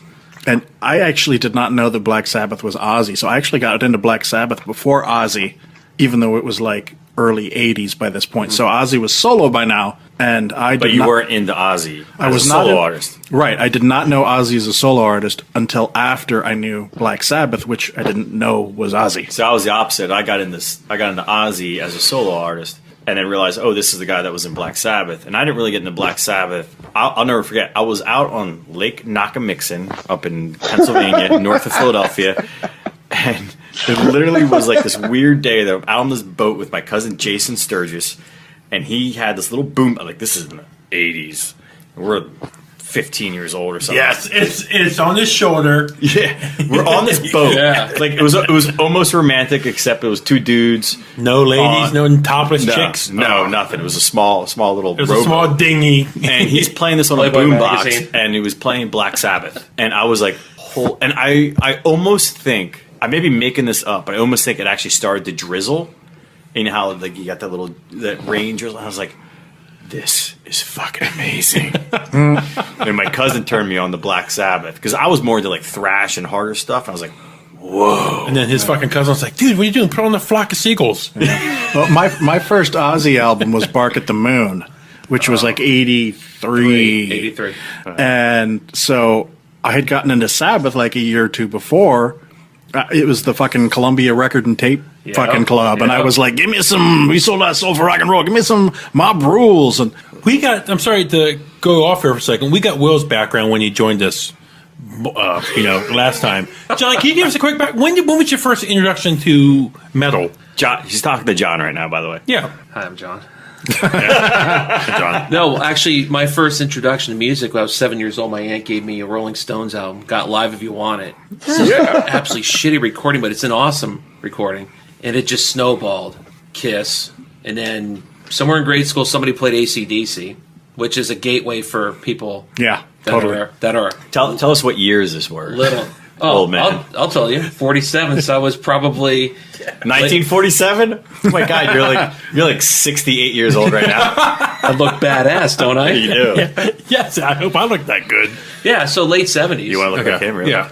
And so I got into Sabbath. My first Sabbath album was Sabbath Bloody Sabbath. Okay. So I'm part of even a little before that. So when Blizzard of Oz came out, when Heaven and Hell came out, I was like, you couldn't ask for anything fucking better. Yeah, you're like, I got them both. I got them both. Fuck yeah. This is fucking great. And then Randy Rhoads went and died. Yeah, Because- you're a fucking asshole. That asshole, yeah. It wasn't even his fault, I man. know. But I will say this, and people may think I'm nuts, but I saw them with Brad Gillis before Night Ranger became big. Yeah. He just smoked That's on insane. that tour, and that was the Diary of a Madman tour. Yeah. He just smoked. I saw. He's on. Did you see, he's on. like, you being a little older than George, did you see any of the classics before they died? Anybody else? Did you see Cliff live? Burton, that is. Yeah. Yeah, he was still on the Monster. That He was. Yeah, I saw the. He was. I saw him. On No, Monster. Was he? He was. Jason. It was Jason Newsted in Monsters of Rock. The first one, right? Yeah. No, It not was- the one with Van Halen and Scorpions. And I saw was that with Dawkins couldn't and, be more sure it's Jason Newsted. was it really? Yeah, that was- Cliff that was- died in Europe, and then they came back, took a break, and then they Yeah. got on Monsters of That Rock. was OUA 1-2, right? I think was the tour. Yeah, so I Okay. just missed him. No, Will wants to give me shit for this. My evolving into that, I wasn't the biggest thrash guy. Okay. I was a prog. Yeah, we were talking prog about this guy. on the way I up. was a prog guy. Fucking Dream Theater. Enough of No. Dream Theater already. 90s Hold Dream Theater me is fine. under. Yeah. Hold How many me times in your under. lifetime have you heard Pull Me Under? But yeah, if you're a real Dream Theater fan, it's like, oh, I didn't even say it right. I want to now. preface what we're about to talk about. Now, John, I want to give you the mic. But John grew up in the Bay Area, much like Jay. Yes. I don't know if you grew up But in the yeah, Bay you Area, grew up Jay. in the but- Bay Area. How aren't you a thrash guy? Right. So, John, go. because all my music upbringing was late 70s, so I was still a classic rock guy. Yeah. Still like So it. you a Deep Purple guy? Loved all that Oh, stuff. hell yeah. Yeah. Yeah. Stone, Zeppelin, all that. And then all the primary metal. Priest was huge, Maiden huge, all that stuff. Black Sabbath, Ozzy. And I was a big prog guy, so Marillion was huge for me. I loved them. Yeah. And, Genesis, yes. And so I kind of went Wait, a different did you say route. Genesis, like Phil Collins Genesis? No, dude. They were prog before they were rock. Peter Gabriel. Yeah, Peter Gabriel. So I kind of went a different Get it route. straight. Well, Sorry. Dude, seriously? It's a whole world I don't know about. Actually, there are a couple of good Phil Collins Genesis albums before they went pop. But so I came from a different route. I liked it. I just never got into it as much. Thrash. early I'm on. talking about thrash. Yeah, I mean, I liked all of it. Just a different route I took to get to it. I want to go back 2 steps just to mention that the Brad Gillis is on Speak of the Devil, the Ozzy live record. Yeah. Yeah, and it's a great fucking record. Yeah. I saw Night Ranger at some show. It was like this, I don't know, Scorpions or something, like a year or two ago. And Brad Gillis, of course, a member of Night Ranger, and they played. I can't remember what song it was, but they played some Ozzy because he had played on that, and I was like, "Oh, okay, fair enough, Yeah. cool." I wasn't expecting much from Night Ranger, but I got a little Ozzy. I saw them on their second album tour. one Way last back question when. before we get to the next news topic. John, why is it that prog metal guys think they're so like high and mighty? Why are they such douches? Yeah, Why, John, why are you such a douche? because it's I You all don't suck. Yeah, I don't get it with death metal guys or black metal guys. see- But prog guys are like, oh, we're here No. with See, prog. there's It's because their vagina hurts. No. Actually, I think prog is kind of taking a turn. Early prog stuff, fans were passionate. Stradivarius, you a fan? They're okay. Okay. But I think early prog fans were just massive fans. They loved it. And as it's become more 70s prog oriented is when things change. All the old prog nerds who never listened to metal join the scene. So I don't think there's as many metal prog fans as there are prog metal fans, if that makes sense. So Dream Theater... Go ahead. I was going to say, Dream Theater is a perfect example. Their early stuff is metal influenced. It's more metal geared. When Portnoy decided he wanted to just Is Portnoy your god? Fuck no. Okay, I thought every prog guy, he's like, a tattoo of his face on your back. Well, And prog is no different. No, he has the tattoo on his face. It's on my ass. It's on my ass. Prog's no different. I remember Van Halen, when I actually remember holding Van Halen 1 when it came out. They just... Because you're old. Very old. We're all old except for Buke. yeah, so tell us, how were the Beatles when they came to the States? I have to ask my mom. No, I just think... Grew up on the Bee Gees. Yeah, prog fans are... Yeah, but you gotta admit, prog fans kind of think they're... It depends on the band, too. I mean, but they're no different than any other group. But Like Opeth fans. Oh, yes! Oh, I was already drinking. That was good. whatever. But I love Buke. You're the best host ever, too. Buke is always like, that thing you like? Why do people who like that have such big sticks up their asses? You know what I mean? well, Prog fans... John you is guys- never coming please, back. John, I'm not that far off. Prog fans think that they're high and mighty and... see, but not everyone does. Yeah. You're getting the worst of the worst. Okay. I can tell you... Dude, there's- they will say the same thing about metal fans. They'll say, if you compare country fans, like you can say the same about everybody. Prog for me If is you're Uber so fan, you gotta hard stick to up your get ass. into because, like, I don't get. Hey, let's throw in a weird solo here, and then quickly let's follow it up with this drum thing here, but quickly go into this solo again. It's hard to get into. It's a different genre now than it started out to be. Oh, really? I think it's evolved for the worse. Back in 1947. 52, actually. What I want to know is that do people that like prog like Opeth, and if they do they buy it on vinyl? Oh, that's a double, Dude, That's a double. does that mean chug? Just start a chug. chugging? I will say this about Opeth. The new fans they have, because they've gone the prog route, have polluted the 100%, 100%. And I don't have a problem that they've changed. I am the fucking Opeth fan. Okay, I'm out of beer. You're out of beer. You can't say it if you don't have beer. but yeah, I will agree with you there. And that's okay that they change. I don't mind that. I don't want to hear Blackwater Park every album. Right. I'd be bored. And if you don't like the new stuff, that's cool. I get it. Did you like the last one? Way more than Heritage. Really? Way more. Heritage to me was too much Scott Walker influenced. Too much time with Steve I've Wilson. never heard that before, but that's very interesting. In my opinion. I mean, no, that's a great point. I think he was spending. I don't have a problem with the stuff he does with Steve Wilson because I'm a Porcupine Tree fan too. Sure. Yeah, I like him. This one to me seemed more organic. Like Mike had a chance to sit down and just do what he wanted to do for once. I felt like Pale Communion wasn't that fluid. It's like it started off good, with It deviates fast. It does. and then it's like it's just sort of like like the middle to the end of the album just kind of like what happened here. Well, I will say this: live, it smokes.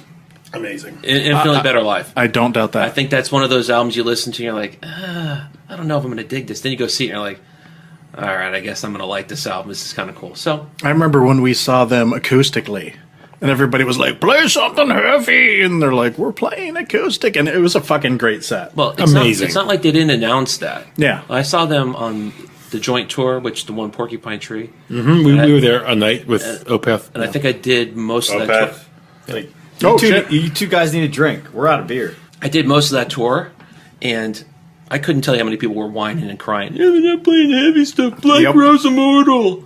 Yeah, I'd like to see it too. Did But you said hear you my? weren't- Did you you said hear you- my number one on the instrumental list? Ending credits. Not a bad I love choice. that fucking song. I kind of dig Goblin too because it's a little bit harkens to the band a Yeah. little bit. I think so. Yeah. You said you weren't going to mention Black Rose Immortal. Can I just mention that? Damn it. You mentioned it. You said you weren't going to mention it. Okay, we're going to take didn't a scream quick it. break. Jay, we're going to take a break. Eat your fucking burrito Yep. and Eat my burrito, bitch. Don't edit that out.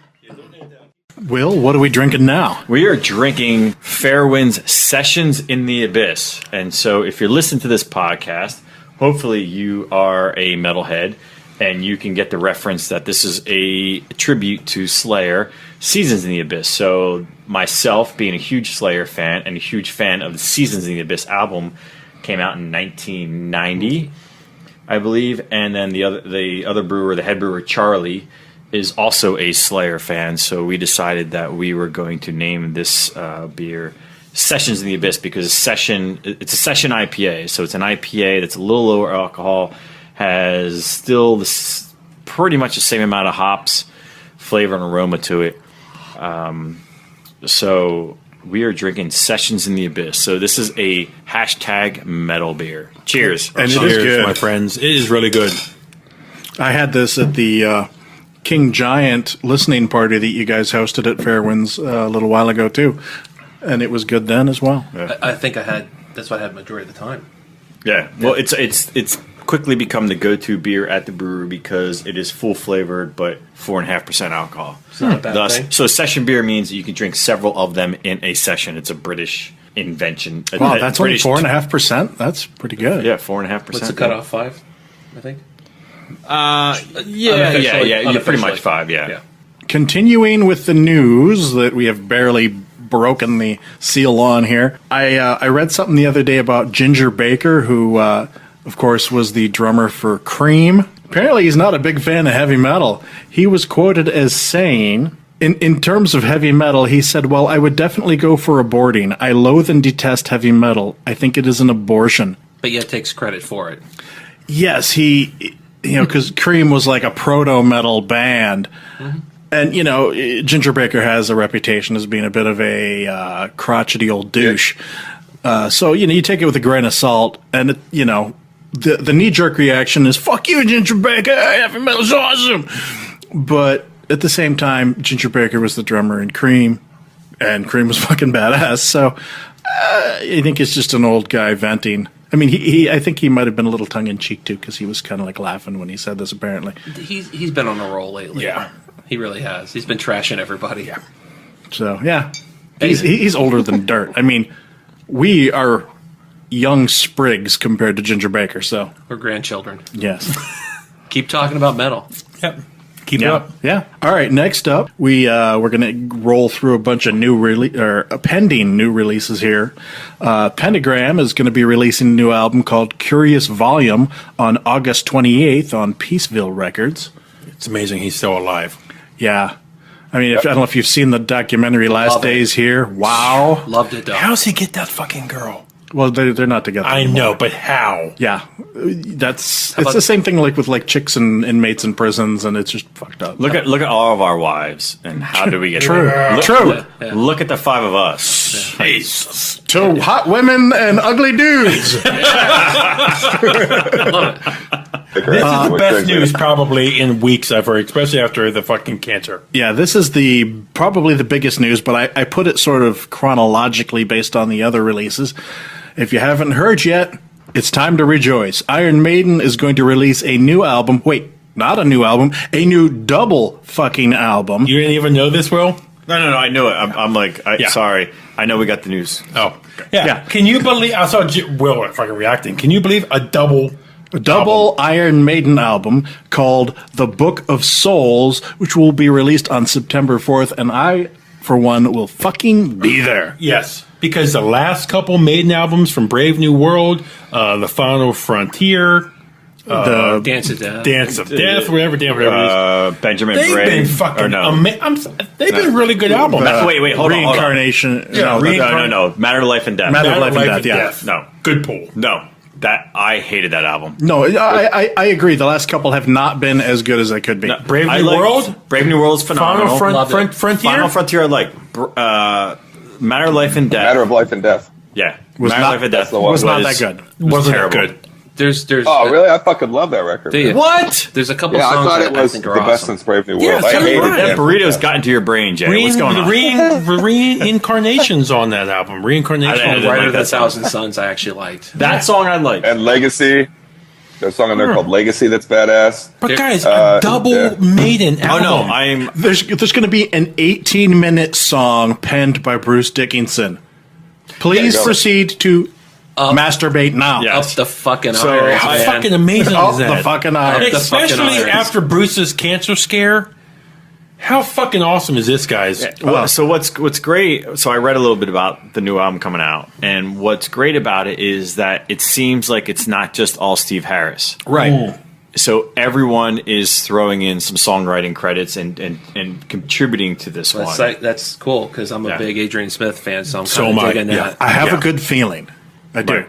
Oh, I if you follow me on Facebook, I posted. We need to get John on Facebook. You on Facebook? Yeah, he's on Facebook. I'm on Facebook. He's on Grindr too. Yes, he's on Grindr. His name is John. He's on Grindr. John X. Yes. Yes. But no, I posted on Facebook. I reposted, and I'm beyond excited for the new one. It's going to be phenomenal. I just Fuck, it's Maiden, man. It's Maiden.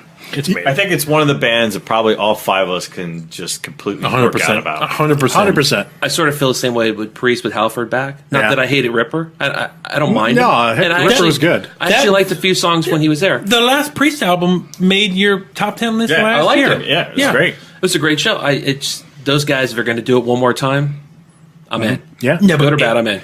quickly before we move on to the next one, is this the last Maiden album? No, No. Of course not. No. All right. So the another album coming out on the same day that unfortunately is probably not going to get the same kind of press because it's coming out on the same day as the Maiden album.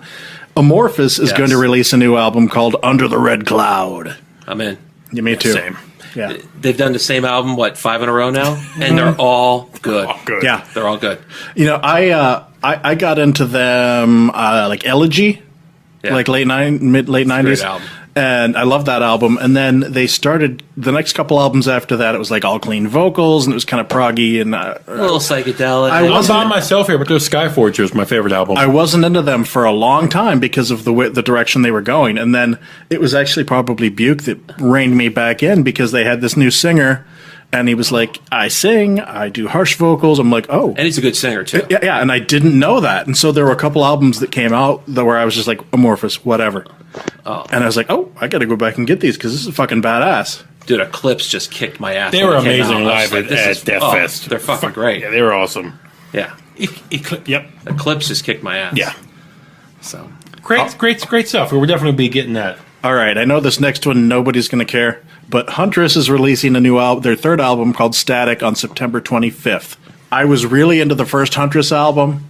Second album, not so much. you're right. No one cares. So, all right, third album, who knows what's going to happen? hey, All right, moving on. Satan, the band, is the going to hockey release a new album called Atom by Atom in That's the October. guy. Satan, of course, was a new wave of British heavy metal band, and they were dormant for quite a long time until a few years ago when they put out a new album. They seem to be still rolling, and that last album, which I cannot name at the moment, was good though, and so I'm looking forward to hearing that. Yeah, I saw them live late last winter. They were great. Yes, Super- that's super right. you cool said live that. show. Excellent. I'm going to take this next one, George. We got a news story that Children of Bodom are going to be releasing I Worship Chaos in October. And I don't think you care. I love these guys. But My video game gamer tag is Opeth Bodom. Everybody take a drink for Opeth mention. you should like him more. But I will admit, Children of Bodom, I have tapped out ever since Are You Dead Yet? Blood Drunk, okay. But something about it doesn't have that same Hate Crew Death Roll. No, well, that's Are because You Dead Yet sound. after Hate Crew, the guitar player left. Yeah. Yeah. So they got a new guitar player. So The am guy I from right? Stone, by Alex- the way. So did Alexi, the guitar player, did he leave? No, he's the He's singer. No. Who's Alexi is the guitar player / singer. After Hate Crew Death Roll, the lead guitar player left. Wait, what's the lead guitar player's name? Something Finnish that I can't Something pronounce. finished, yeah. But was he the really good one? It's He was, because on Hate Crew Death Roll, the fucking lead guitar work was fucking. He smokes. He smokes. That was It the was one thing that- amazing. And him and the keyboardist had an amazing. Yeah. Jens. Yeah. Yeah. I know his name. And so then they got wait, the guy wait. from Stone, which I love Stone. Great fucking Finnish band. But the next few albums, they sort of changed style a bit. It was not what I had hoped. But the last album that I can't freaking remember the name of at the moment, they were starting to get sort of back to that older sound that I like. Relentless, Reckless, Forever. Yes, that was good. Wait, no. There was one after that. Jay's trying to chime in. Halo of Blood. Halo of Blood. Thank you. Go, Jay. The guitar player's name was Pecorine, wasn't it? What? What'd you call me? Jay, that was awesome. A high five for you. Thank you, brother. If you don't know hockey, you don't know who Pecorine is. But all the goalies in hockey are from Finland. I think the guy that replaced him was like Rupa something. Rupees? Everybody from Finland is named Pecorine. Nah, man. They all have like way too many U's in their names. Yeah. In my mind. Hey, Pecorine. I keep hoping Children gets back to the sound that I like them for. I worship chaos. Dude, I think that'll be good. Hate Crew, Death Roll, Follow the Reaper, Hate Breeder, Something Wild. Those albums in a row were amazing, and they kind of lost me along the way. So I hope they get back to it. All right. So we also heard that Chris Adler would really love to keep playing with Megadeth. You know, I honestly think that is going to have a lot to do with how the album is received. Because if it fucking tanks, I think Chris Adler's gone. He's those guys are in a no-win situation. Look, I think that's a great point, John. Go ahead. He got rid of Chris You might Broderick. Right. Yeah. Well, did Chris Broderick leave, or did Dave get rid of him? I'm sure it's me personally. Mutual? Probably. Yeah. I mean, we had this conversation. I love Marty Friedman, but technically, I mean, I'm not a guitar player. Jay, you could probably speak to this. I thought Chris Broderick was technically the best guitarist they've ever had. Whether the writing was conducive to that or not is different. I think I saw him with Jag Panzer like a gazillion years ago. Wow. Yeah. Wow. You know, and I always liked Chris Broderick. When he was with Nevermore, he just smoked. Yeah. And I like Jeff Loomis. He just smoked. Who do you him think like Barry? Loomis or he just smoked him off Yeah. the stage. Really? And I love Loomis. I That's saying a lot. I met Jeff once. Super nice guy when I met him. Yeah. But it's just Dave. Yeah. And I like Megadeth, but it's Dave. He's a psycho. Yeah. I think they were trying really hard to get the Rust in Peace lineup back together. And Marty- No, I don't think they tried that hard, George. No, I totally agree with Jay. I think Menza don't was think in, they wasn't tried he? that hard. Yes. Menza was in, but Marty was. But Marty was not. Marty wasn't. And so it just sort of like, all right, well, what can we do instead? And the guy that got to play guitar is good. He's from Angra, Yeah. but it's now just become even more of a revolving door. So with Chris Adler saying he would like to play with them, so what does that mean? So Well, I think it means he'd like to do more with them than just the current album. I don't think he's planning on touring with right, them. because that would be He's my favorite drummer in metal now. Really? Yeah. Okay. He's amazing. Somewhere, Who's yours? Nick Barker is going, what happened to us, Buke? Probably Bobby Jarzombic. I have no idea who that is. I love him. I think everyone would know him from Sebastian Bach, I guess. Yeah. With Halford. Yep. But Watchtower? Wasn't he in Watchtower? He was on those. brother. His He was brother. on those Ron. Halford. He was on those The Halford solo Jarzombecs. albums, right? Yes. Yes. But he's also with Fate's Warning and Arch Yes. Theos, and he fucking smokes. He's that Yeah. good. And but he's like his brother. He's just technical beyond belief. Wasn't he also in Nevermind? I can't remember. He's done a boatload of I can't session think of stuff. yeah. All right, So- I'm gonna play referee here for a minute. Move us on, Please. unless anybody else has anything to say about that. Nope. Yeah, just so I'm dying to hear these fucking lists, and we got a shitload of stuff to do. Yeah. Right. So, Go ahead, take it, George. all right. So there's a band, project, whatever you want to call it, called Metal Allegiance, featuring Alex Skolnick of Testament, Dave Ellefson of Megadeth, and Mike Portnoy of every band you've ever fucking heard of. And they're getting ready to put on an album with a slew of guests. And it's just huge. It's almost like that teenage Time Lords, fucking whatever you want to call it. But I mean, they've got people on there like Phil Anselmo, Chuck Billy, Tim Ripper Owens, Zetro from Exodus, Chris Jericho, Gary Holt, Rex Brown. I mean, fucking everybody is on this album. Yeah. And when there's this many people on an album, I kind of get worried because it just means that it's probably going to Wait, suck. is Chris Jericho the wrestler guy? Yeah, Fozzy. Yeah. Fozzy, yeah. World champion. That music is terrible. I'm sorry. I know, and I used to make fun of him because I was like, he's a wrestler doing metal, whatever. But he does have actually some pretty He's good. big time serious. He's serious about serious. it. I respect him. I don't disagree that he's not serious about it. I've listened to Fozzy, and it's Yeah. terrible. Yeah, It is. not- It is. It's It's not like that good, but bad rock. I respect that at least his heart's in the right place. And he does have a little metal knowledge. Yeah, he yeah, does. he does. He does. He does. Yeah, I've heard him on the Eddie Trunk show before. He does. He does.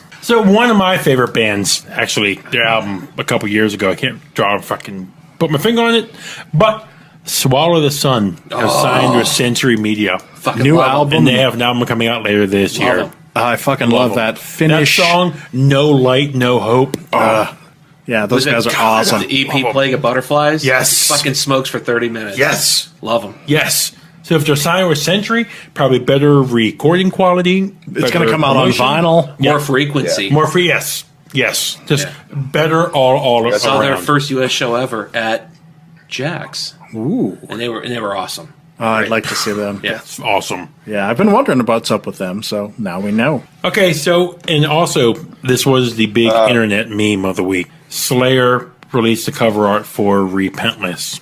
It has Jesus Christ head on the cover. It looks like a cross between I want it. South of Heaven Hollywood. and It like looks like the Marilyn Manson record Hollywood because they removed his lower jaw. oh, Yeah. fair enough. You know, does that ring a bell? Yeah, And then also, I know Hollywood, I wanted to say something. Wait, he's Go on the ahead. cross on Hollywood, right? Yeah, He's sort of. I think he's doing this like Like a Jesus Christ he's got his pose. arms up. I don't know if he's actually on a cross. okay. There you go. Yeah, I want to say this though. I think the cover's pretty cool, and I also like the lyrics. I don't like so much, but the song "Repentless" is actually pretty cool. It's one of the musically speaking songs they've done well. It really reminded me of. I went through and I was trying to find the song that it reminded me of, and I didn't have time to find it, but I was like, it had to be something from like God Hates Us All, or it's probably not Diabolos in Musica, but somewhere Lyrically- around that area. And when I heard that song, it really reminded me of something else they'd already done. Yeah, the tempo of the song, the sound of the song is it's definitely Slayer. The lyrics, however, Are weird, dude. yeah, it's very non-Slayer because it's basically like living life on the road, living the way you want to be. It's you could tell Kerry King wrote the lyrics, but it's like Kerry King writing the lyrics about Jeff Hanneman's life. Yeah, but you know what? It's the mix. I have the perfect thing. Lyrically, it's the mix between "We Are the Road Crew" and "Motor Breath." You know, those Yes, two songs. And you know what? And I got to tell you, that doesn't fit with Slayer to me. So it's kind of a punky song for that right. reason. Well, Slayer does have a lot of. They've always claimed they have a lot of punk influences in their songs. As evidenced by Undisputed Attitude. Right. So I think musically the song I like it, but the lyrics again, yeah. they're not talking about Nazis, they're not talking about Satan, they're not talking about war, they're not talking about all the other deep. So what's the fucking point, man? You know, is this a Slayer record or But, no, not? but I think the lyrics of that song was an ode to Jeff Hanneman. All right, That's I'll the buy way I look at it. So I'm willing to accept it because that's my impression of what's going on. It was like, Well, I like it. I like it, and you really, because of what I want to kind of stay in the Jeff Hanneman theme because it leads us into our next news item. You may have noticed. Yeah, I was going to say that I don't think they would do any sort of ode to Jeff because they seem to be like kind of indifferent to him being gone. I would disagree. And Kerry King, he didn't mince any words this last week when he was like, Jeff Hanneman is worm food. But all right, so And I realize that that's because he doesn't believe there's any afterlife. He's not trying to insult Jeff Hanneman. He's like, Yeah. he died, it is right. what it is. So two things is that the last time I saw Slayer play on my birthday, by the way, a couple years ago, the last couple songs they play are songs written by Jeff, and they put up a huge banner in the background that they change, which is like the Heineken beer label, and it's Hanneman and all that stuff. I mean, they definitely They miss him. Sorry, go ahead, Jay. No, they missed him. Yeah. You know, Tom misses him. I think Tom's a nice guy, and I think Kerry King's just a prick. Yeah, I would agree. Kerry King is just like, whatever, I don't fucking care. I'm Kerry Right, King. but if you read the interview where he says, like, yeah, so what we're talking about is in an interview, Kerry King said, oh, Jeff, he's worm fruit. The context of it was someone asked him the question, what is the spirit of Jeff Hanneman in this record? Right. And so Kerry King is answering very matter of fact of, is the spirit here? No, I'm an atheist. There's no such thing as a spirit. So Hell's Navigator. yeah. Now it's Sessions in the Abyss. How appropriate. that like Jeff is dead. There's no spirit. We miss Jeff. We love Jeff. And you'll see in a lot of interviews where Kerry King will say, like, of the person he was closest to in the band, it was him and Jeff, although they didn't hang out because Jeff was a recluse. He was a drunk. He was an alcoholic. Yeah, he was a total alcoholic. He died of alcoholism, cirrhosis of the liver. But so I saw that interview, and this new song is, hey, this is an ode to Jeff in a way. It was a very fast song that you could probably think that maybe Jeff would have written this song. But the lyrics are completely non-Slayer style lyrics. But I think it's more of, hey, this is not our style, but we're gonna write a song that maybe, hey Jeff, we miss you. This is how you lived your life. Fuck everything. Keep drinking. Yeah. We're repentless. Go fuck yourselves. There you go. Yeah, that's a great exactly point. what it is. Fair no enough. apologies. Yeah. It's not like they don't miss him, but he's not there in spirit. Right. He's not looking over them according to them. He's worm food, Yeah. Yeah. which is what What they we're all- believe. It's what we all are. That's right. Anyway. So the band Graveyard is also getting ready to release a new album called Innocence and Decadence on September 25th. I know Buke likes these guys. I like these guys. I love them. It's like they're not even really metal. They're more of a Proto 70s. proto Yep. 70s hard rock kind of Yep. thing, but they're fucking cool and they're Swedish. They're phenomenal. Yes. I used to play them in my last brewery all the time because it was one of the bands that I loved and that did not piss off all the other people who worked there Yeah, when I was yeah. blasting over the sound system. In fact, when I was interviewed by Decibel Magazine, I mentioned these guys in the article because I played them. excuse me over here. Magazine. Excuse me. Oh, excuse me. I'm a three-peat in Decibel Oh, Magazine. jeez. At least it's not Revolver, because fuck Revolver. You been in Decibel three times? I've either my brewery or me have been in Decibel 3 times. In that section at the front of the You might magazine. want to scoot over, John. The rays coming off the sky are pretty fucking bright. Yeah, I got Anyway, to say. Anyway, That's what we think about that. Exactly. Fuck this guy. that's what you think about that. All right, Okay, three, Pete. Go ahead. Jay. Hey, how about Jay? I can't wait to drink the beer he brought, though. Why are we still sitting here? Come on, I thought hurry we were up. going to do that first. All right, go. I gotta fucking pee like a beast. All right, hey Jay, why don't you get this next one? The final remasters of the Zeppelin remaster release are just about to come out, July something, and this would be In Through the Outdoor, Presence, and Coda. And I have to say, actually probably alone on this, but I think Coda is the best of those three. I like Coda a lot. So those are coming. I bought the first four of these, and I probably won't buy any of the other ones. I've got everything through Presence. In Through the Outdoor is probably my favorite of those three, probably because it's the only one I know. So there you go. For you vinyl buyers out there, more Zeppelin coming. Oh, vinyl! Damn it. Damn it! John's like, I'm safe. Actually, we probably missed it the first time because he did say it was a vinyl reissue. Vinyl. You just said it! You just said it again! Damn it! I'm all out. Opeth. I'm all George is trying. George, hurry up. Yeah. John brought some fucking beers for us to drink too. I'm going to need a diaper at some point. I gotta pee. I got you up to size 4. After that, you're on your own. You're a size 4, really? All right, we got one more news item, and we're going to get through that before we take another break. Actually, we have two more news items. Damn it. Guys, what the fuck is up with Morbid Angel? Morbid Angel. Is anybody in the band anymore? Who's in the band? Crash. John, you're in Morbid Yeah, Angel right. now? I might be. Yeah, you might be. We all might be in Morbid We Angel. all We are Morbid Angel. Yeah, we are. What the fuck is happening to them this I past have week? to say, with this news story, part of me is like, I don't care. Yeah. yeah. Yeah. Yep. Because Me too. they were great in the beginning, and after a while, in the last album, at this point, I love Morbid Angel for what they used to do. But Yep. if they're going to make a new album, anything like the last album, who cares? I stopped Yeah. caring about Yeah. Morbid around Gateways. I stopped caring after Domination. Me Wow. too. That was the last one I liked. John, You don't care at all. And John's like, who's Morbid Angel? What? I like Who's more than Morbid prog, Angel? damn it. yeah. He does.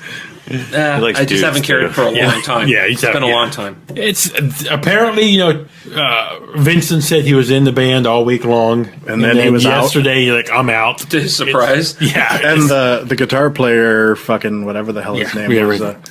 something or other. Trey, yeah. No, the Oh, the other guy who left. Yeah. yeah, the other guy that left. yeah. Somebody else left. So we don't know who's in Morbid Angel right now. We're pretty sure Trey's in. I'm guessing that it. Steve Tucker is in based on the. That's what he said. But nobody really knows for sure, so we'll have to get back to you on that. The final news item today, I'm going to keep this brief.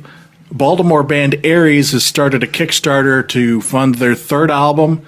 You should check this out. They were on the podcast last year. They're metal, but they're more of a hard rock metal kind of thing. But they're really awesome. Their singer Rob Bradley is fucking amazing. So please go check these guys out. Fund their Kickstarter. They're trying to get a new album made. Give them a little bit of money. I fucking put my money where my mouth is. I fucking funded them. Go fund these guys. We're going to break and we'll be back with new releases. All right, cool. It's almost list time, boys. I'm on a new. So, Will, what are some of us drinking now? Sorry, I'm still trying to clear the beer off my pants. Yeah, there was a little bit of an accident. So right now we are drinking. Buke is just fucking going to town on whatever that is. So right now we are drinking. There's a brewery down in Asheville, North Carolina called Wicked Weed, and my very good friends, Dr. Allison Lang and her husband Pete, went down to Asheville, North Carolina to Wicked Weed and brought us back the Napoleon Complex Session IPA. And they got a growler of it and dropped it off at my brewery Fairwinds, and I decided to bring it up here and share it with you guys. And Buke decided to share all of it with me in my lap. So we were drinking Napoleon Complex This by... is their what? The Napoleon Complex. Yeah. Are you looking on Untapped? Are you trying to You find can't it? put it on there. You didn't fucking drink it. You just Yeah, spilled it. here, have a sip so you can actually see. I had a sip. Yeah, you had a sip. Well, you can suck it out of my shorts right now. But anyway, so the great Dr. Lang and her husband Pete brought this back. Were very generous to give me a mini growler of it, and I'm sharing it with you guys. So here you go. And Will was literally sucking it off the table. Yes, I was. It's that good. The Wicked Weed makes some great beer, and it was spilled all over the table. So I decided to adapt, overcome, and improvise like a good Marine would. And yeah. Yes. What did you just say? I just did something I saw in a commercial. Yeah, I think what you said was like a. Are you going to join the army? I don't know. I've never been military in my life. I'm going to take my headphones off and shit at you right now. Thank you. Please, sir, put me in my place. I think that was have even another. Coast Guard. I think he called you Coast Guard. The Department of Transportation. I don't know. No, I think George said Will was Coast Guard. Oh my God, I'm going to kill you. Aren't you? All right, new releases. This week's releases, here they are. Spend your money now. First up, I think we are obligated to talk about the new release from Tempel, The Moon Lit Our Path, or in this case, The Moon Lit Will's Pants. Will isn't able to speak at this point. We all have heard Temple. Everybody, if you've just heard the interview or you're hearing this now, please go check out Temple. They are fucking An badass. amazing Love 'em. instrumental metal band that hits on so many genres. Love 'em. John, like I heard, that track 2 on this new album, Love everything. straight Yeah. Opeth. Yeah. Check them out. Excellent stuff. All right. Moving on. The next new release, just this past week, High on Fire released their new album, Luminiferous. And he also said 9/11's a conspiracy and We're not going to talk about that. Matt Pike said that. yeah. Yeah. Is he friends with Jesse Ventura? Yeah, I tapped out on High on Fire once I heard this news. No, man. No. High on Fire. Jay, come on now. Talk it up. High on Fire. Oh, hey, well, I don't like the conspiracy stuff either. But I will. I haven't actually bought the record yet. I gotta be honest with you. But I'm excited for it. They always do kick-ass records. Wait, you haven't got? So, You literally don't have it yet. I've been too busy building a list. Yeah, listen, if I didn't want to get it because I thought this is going to Well, end up maybe on it the should be list. on and your that's list. Too easy. Yeah, for What's all that? you know, this could be on your fucking list. Yeah, Jay, It could come be. on. We'll wait and see if it makes it end of the year. I haven't got it yet. I know Wait, it's wait, out. wait. Well, Is the actually, burrito on your I list? have it, but I haven't listened to it. Wait, amazing, I just gotta say, we Yeah, need to get yes. Jay in the studio. Yes. Like, this Yeah. Skype thing is You know what I horseshit. told Jay? I'm like, Jay, drop your fucking job. Drop your pants, drop your job. Let your fucking mortgage lapse. Let them take your house, ruin your credit, and move out here. You can come live in the studio. Wait, you could do that as a. Well, I'm gonna. Wait, hold on, wait, Jay. Well, I'm going to interrupt here.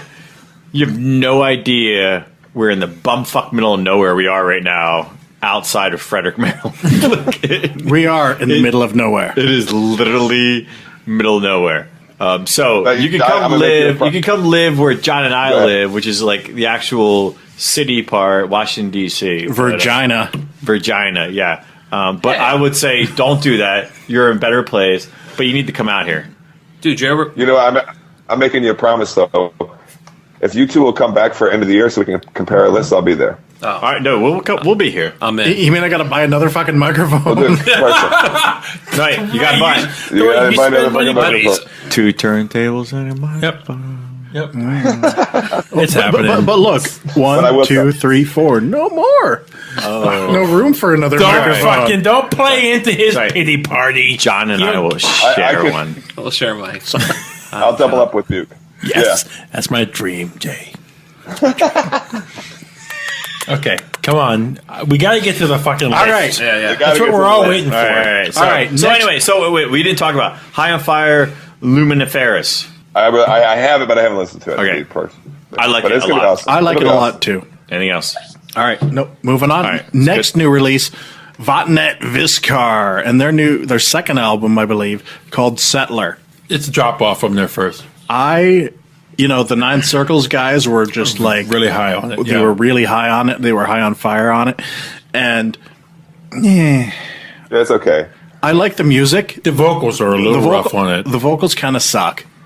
Well, so let everyone know. It's like a black metal-ish sort of. Yeah. I mean, like musically, good. I cannot fault them there, but I felt like the vocals were a little buried. Just Like black metal. yes, So it's black metal album. yes. So what are you complaining Play well. about? It's black metal. There's better.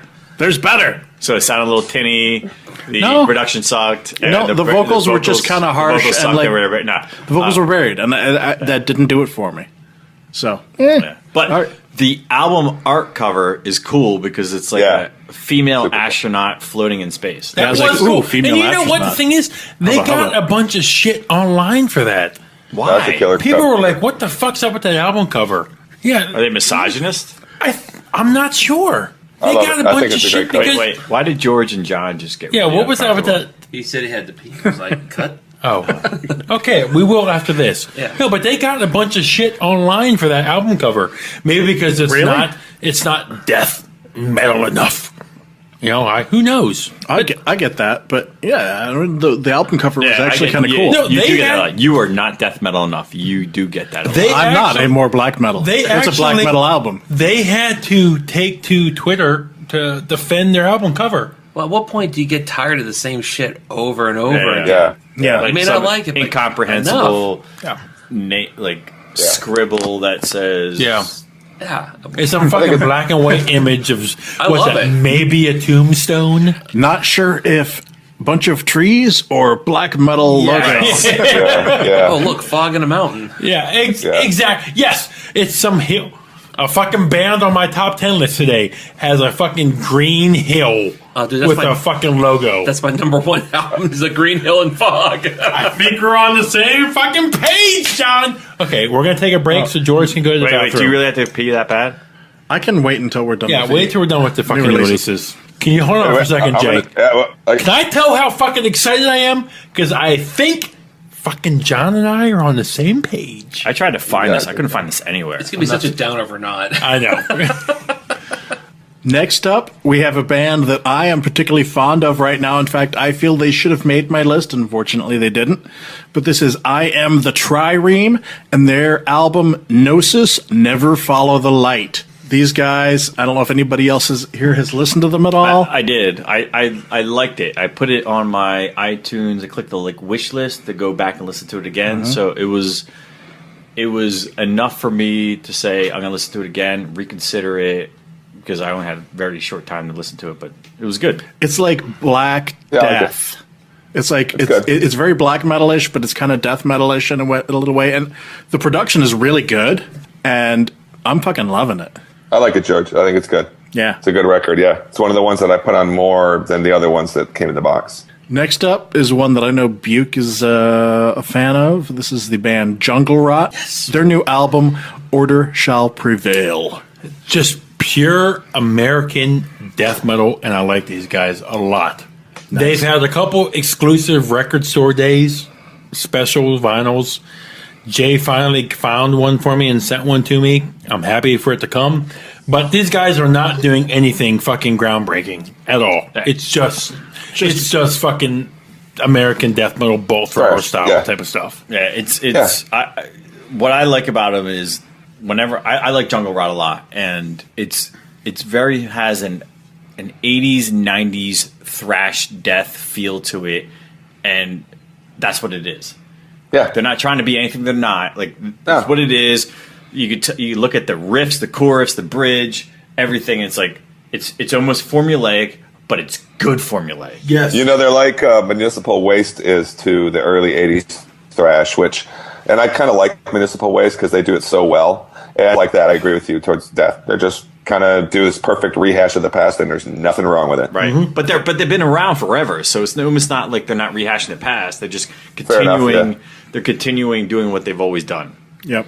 You know what I hear when I think Jungle Rot? I think Sodom, Agent Orange type of sound. Cool. All right, this next one. Are any guys going to pick that up on vinyl? What was the? Look at that plate. I see. Gotcha. I'm empty. And Jay's like, would somebody say burrito so I could eat something?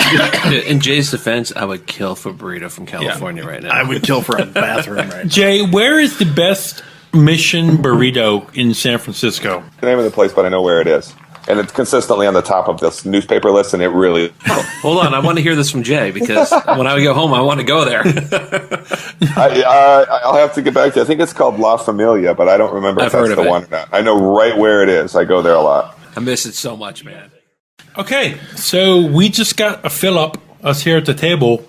John, you brought us a beer. You want to tell us what this is? Yeah, all I know is it's from Anchorage Brewing. It's called Deal with the Devil. It's a barley wine. They make awesome beers. I think we did some of theirs for the book, didn't we? Yes, the Love Buzz, I think, was theirs. Yes, and we did... Smells fantastic. White Galaxy or Galaxy something? They make excellent beers. Yes. It's fucking $30 a bottle. Oh, Jesus. It's actually $35. Wow. Yeah. Right. Sip this shit. If you get a chance to try it, Get on your knees right now. Get under the Fucking John. I don't have to be home right away after the show. So This is... We'll be He owes me in one, costume so later. get in line. I'm serious. I mean, I just speak for George. You didn't have to fucking bring this. Fuck, man. Fucking amazing. yeah, man. Cheers, Thanks for having everybody. me. Fuck, this is amazing. I want to make sure it's audible to the podcast community of our clanking glasses. Hey, What man. man, that is thick. Anchorage is a What are you talking about? excellent brewery. The mouthfeel. Oh, What are you wow. talking about? Isn't that thick? What are you talking about? That is good. So enjoy Anchorage Brewery. I love them. Everything I've had from them. If you're in Alaska, check them out. I am sipping this shit. Wow. So It's the not- bottle, so the Wow, label what on the a bottle thick- is clearly. It looks like the hand of Satan grasping the hand of a person, possibly a polar bear. And the name of the beer is Deal with the Devil Barley Wine. Polar bears are protected now, so probably isn't a polar bear. Yeah. So aged in cognac barrels. Yeah. This is good. This is almost about as perfect as a brew as This a is kid. this is for us to kind of just Yes. glide This into is the the top fucking 10, man. top 10 list. Holy shit. Are we out of the rest of the beer? No, we No, have you just wanted to two kick this one individual out. bottles We what? left. We have the two single 12 ounce. Oh yeah. So From so we each get A three Dois? ounces. Yeah. Or Okay. a droid. Jay, we're almost at the list, but Jay, you seriously missed a deal with the devil. This fucking brew, God, It's good. amazing. All right. I like how fucking John stays silent the whole time. He knows what he has in the fucking cooler. He's got Jay one in his and back Jay and Silent pocket. John. Yeah, Jay and Silent John. Yes. I'm Will, glad you like it. Jay's over here. Yeah, no, but the thing is, You John. keep calling Will Jay. No, John brought it, and John's like, yeah, just put this, chill it. He knew what he had. Oh yeah. Yeah, he knew what he had in his back Dude. pocket. The amount of good beers we've exchanged, Yeah, you we've- more than me. Yeah. This is amazing, guys. I don't even have to drink it. I just Okay. put my nose in the glass and I'm like, I'm going to speak for the Metalheads podcast. I just want to say, Jay, thank you for being a member and joining us the past couple weeks. Love you. You've helped taking the podcast to a different level. And Will and John, you guys' support on Twitter, on Facebook, all around. We actually listen to it too. I know, you guys do. Yeah. And even for coming in today. I'm almost done with all the episodes. Truly. All of them? Almost. No, you skip Yeah. all the ones where it's just George by himself. Yeah, Yes. when I had a Like baby and shitty it was music. George music, fucking skip them. Yeah. You can see now why I do this. Right? Okay, so let's get to some new albums for the week. All right, this next new release, I'm particularly excited about. I've been listening to it with my new headphones and my headphone amplifier. This is a band called Pale Chalice, and their new album, Negate the Infinite and Miraculous. This is a black metal album. It's pretty intense. It is pretty fucking badass. It's really intense. I heard it. I've only gone through it once, but wow. I cannot wait to go back through it again. It is pretty damn good. It is not on my list today. I will tell you that right now. But it is probably going to be on the list later in the year when there's more than 10 albums. Definitely a badass album. And probably higher than you think. Yeah, probably. Yeah. But yeah. I tried to listen to this. And I'm telling you, if you guys go into this expecting something easy listening, But it is probably not what you want to start with. no, but it is good black I'm metal. not saying it's not, but it's pretty intense. That's the best reward, though, isn't it? Yeah. Yeah. And then the next band, unfortunately, I haven't had time to listen to this whole album yet, but they're a power metal band, That we were pretty big on. power metal-ish anyway, called Unleash the Archers. My friend Josh told me about this band. The singer Brittany is a female-fronted band. She's an incredible singer. She has huge tits. She's pretty hot. So she's a great singer. Their last album, we loved them. We actually played them on our power metal episode. Unfortunately for us, fortunately for them, they have since signed with Napalm Records. So we were supposed to actually get Brittany on here for an interview, but we can't play any music from the new album. So I was like bummed. But the little bit that I have heard so far has been pretty damn amazing. I don't listen to a lot of power metal these days, but this is one of the bands that I really dig. Cool. I definitely think you should check out Unleash the Archers and their new album, Time Stands Still. Now, this last new release, it's actually not out for a couple of weeks yet. It'll probably be out shortly after this actually posts. But I know about this band because one of the members of the band, their bass player, Neutrino, contacted me, and we've been talking a lot lately through Facebook. And he is a pretty cool guy. Jay's making dick-sucking noises at me, and faces at me. My name is Will, by the way.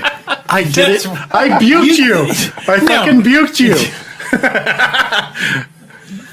That's how much we talk to Jay, because everybody's Jay now. Will is making dick-sucking Thank face you, Will. gestures at me. Thank you, Will. You're welcome. Damn it. I can't believe I buked you. I haven't called him Jay. No, today. you have. You have. Can buke me anytime. You say Jay all the time when you're talking about him. Anyway, as I've been saying, I've been talking to Neutrino, the bass player for the band. They're called Infera Bruo, and they're a black metal band from Boston, and they're getting ready to release their second album called In Conjuration. I think it is pretty fucking badass. Did any of you guys listen to this album? I could not find it anywhere. I listened to it last night. It's great. Yes, I listened to it. Yeah, we talked about it on the car ride up. Yeah. I did not. I listened to it. Yeah. I need more spins, but I kind of dug it. Yeah. There's towards the end of the album, there's some stuff I liked that they were doing. The first song of the album, I was like, okay, this is pretty traditional black metal. Thought the same thing, yeah. And I was like, okay, well, I mean, I like black metal, so okay, I'll keep listening. But then by the second song, I was like, oh, well, there's like some clean vocals in here. Yeah. And it sort of slows down a little bit, and there's just a lot more like musical, More atmospherics to atmospheric. it. Yeah. I was like, oh, wow.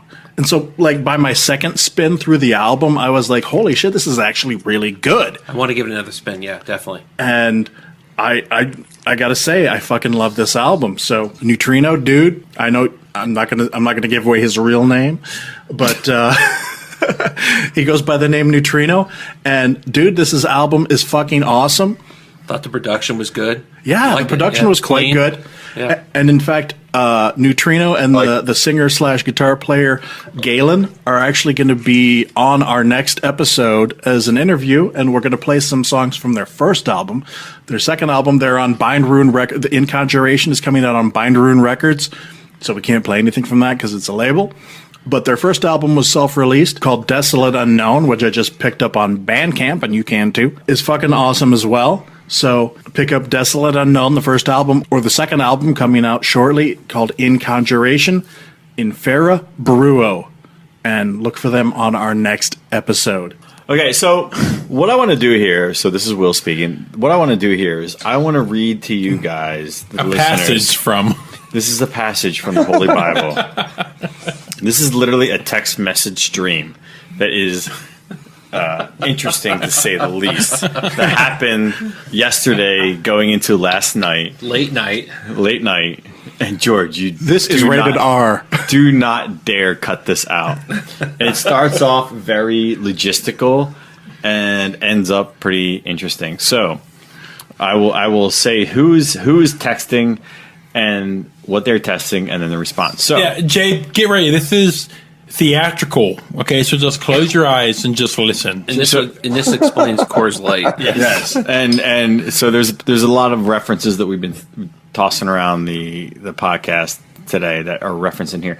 And Jay, we're gonna need to get your phone number so we can spam you. Yeah. So you can be included in this nonsense. Yeah, get it from one of the boys. So starts off by me, Will. George, what is your address again? John wants to carpool. Are John and I going to be there for the Temple interview? Just want to know so we can do some research. George responds, the Temple interview is at 12:30. That's why I moved you guys back. Me respond, okay. George responds, address is 1313 Mockingbird Lane. If you guys showed up at 1:30ish, we'd probably be done. I don't expect to last more than an hour. Buke. Yeah, because we're already expecting a long run episode with the 4 of us /5. Don't want to subject you guys to it, which is horseshit because I would love to interview these guys. I would have been in. So F you, Buke. That was Jake. I mean, that was George. Yeah. So John responds, Will, carpool works. Let's talk later to work out the details. Buke responds, we're excited, guys. Behind excitement, which I'm assuming meant beyond excitement. But if you want to get behind my excitement, I'm cool with that too, because that's how it works in Anacostia. John responds, looking forward to it as well. Hopefully, I don't say Opeth. Drink. Oh shit! The worst beer to do it to. Too much. Will, I'm sure you'll let me know if I do. George responds, Opeth. Drink. John responds, don't worry, I won't scream out Demon of the Fall or Black Rose Immortal like you hear at every single show. Which you did. Fucking do hear that all the time. Every show. Buke responds, please, do I need to remind everyone that I am at Opeth fan? Drink. Will's a dick. I'm just reading, man. There's never enough Opeth enough. Drink. John, come on, dude. This is like really good beer. That's why I'm sipping. Yeah, exactly. This is why we should chug a lug, because I can't help the fact that what Buke is saying. Yep. George responds, there's an eye roll. Where is the eye roll emoticon? Buke responds, expect a long episode, guys. When Will first came out, in about 3 to 4, we'll have a fucking blast. George responds, Will, don't let me forget to give you stickers for the brewery. Which, don't forget. Don't forget. George responds again, that might be funny. I'm not sure what that means. I respond about 2 hours later. Sorry, late to the texting string. I have a metric assload of beer I'm bringing to get your asses drunk and make this podcast legend. Wait for it. Dairy. This episode will have lots of talk of Opeth. Yes! Opeth! And beer. Deal with it. George can tear out the script and smoke it. John responds, I won't have a metric assload of beer, but my beer will be devil approved. which is what we are drinking right now. I respond, Lucifer loves Deal you. with it. Then he, in all caps, Buke responds, so excited! Obviously! Then honestly. Then Matt responds again, and you saved me, Will, from bringing Coors Light. Here we go. Then he goes, I'm up late, still working. George responds, poor Jay, listening from afar and missing all the best fun. Jay, this is why you need to be included in all these text messages.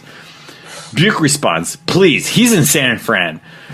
He'd be excited if we brought teas and vegan foods. This isn't what he'd be saying to me anyway. John responds, I'm from San Francisco and I want beer and metal. Will, don't bring teas and vegan foods tomorrow. Buke responds, ha ha. George responds, no vegan food to soak up beer and then drink more beer. I respond, Buke, if I ever see you drinking Coors Light, I will gouge out your eyes and skull fuck you again. George responds, what about Bud Light?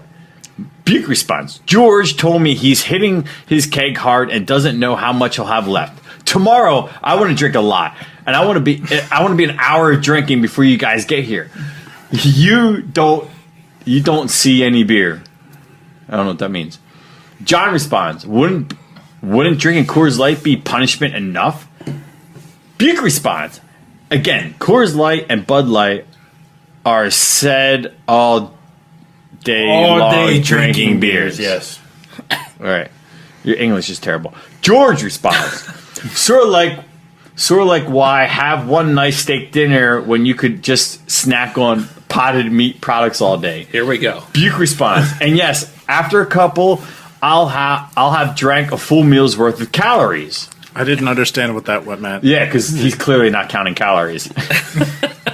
Buke responds, not that I'm a fine specimen of physical health. George responds, now I will drift off to sleep thinking of spam and beer. George responds again, sort of like, why have a nice steak dinner when you could just snack on potted meat and products all day? I did that already. Yeah, I think you said that twice. I did not. Yeah, you definitely did. I respond, why go to Maryland Death Fest when you could listen to Poison and Warrant all day and suck a dick in an Anacostia glory hole? There, I said it. Got him! Got him! John responds, kind of specific. Are you not telling us something? George responds, Will, I'm concerned how specific you were. Laugh out loud. Why, I'm too slow, laugh out loud. Buke responds, ha, ha, ha, ha. Buke responds again, ha, ha, ha, ha, ha, ha, ha, ha, ha. Buke responds again, that's funny, Will. George responds, that's why we didn't see Will at Death Fest, which is true, you did not see me there. Buke responds, so is his shift work at the booth? George responds, nom, nom, nom, nom. Buke responds, thumbs up, cross symbol. I don't know what that is. Thumbs up, cross symbol. I respond, honing my skills to prepare for tomorrow, being the podcast. Buke responds, ha. Buke responds again, worst part about tomorrow is having to end this at some point. George responds, Will, what is your ETA? And that's it. That's it. So that is literally up to the minute. It is up to the minute of how we got here. You fuck. That was the greatest text string I've ever had in my entire life. And I was super excited to share that on the air. All right, why don't we get into our featured band for this week? This week's feature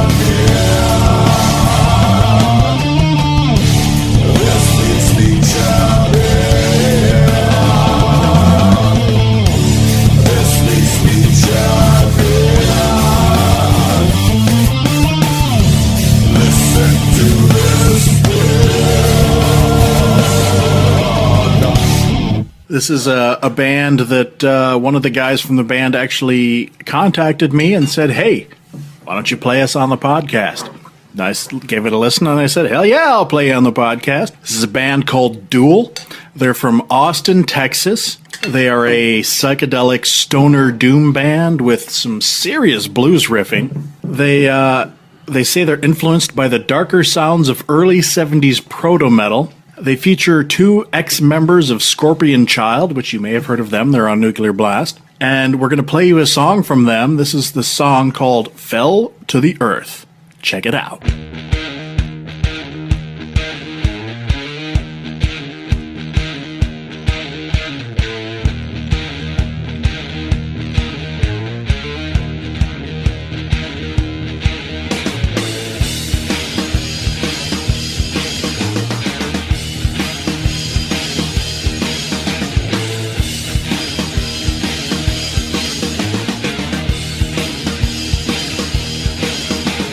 Came upon the river, blackness in my hand.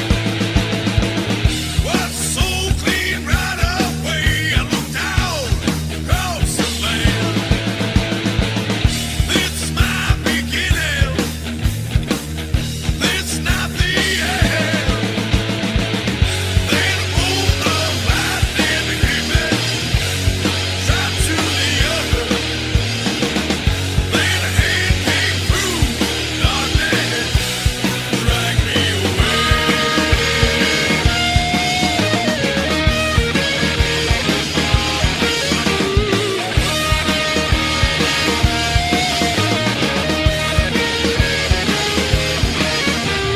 Time has fell upon you. Hope your strength will last. Cover the earth with their seed, and the change happens fast. This is not the old world. This is something new. Then a bolt of lightning hit me, dropped to the earth.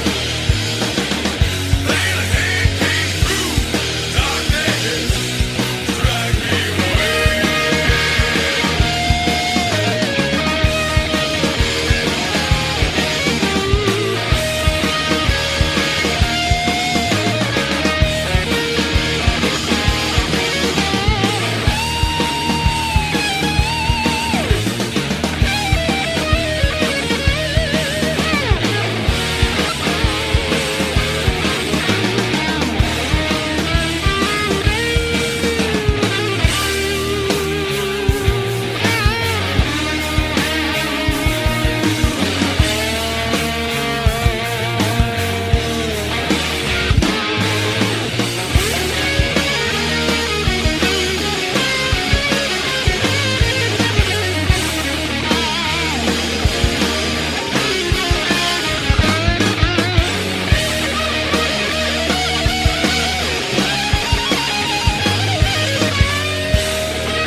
Holding out to the break of the morning, it never comes.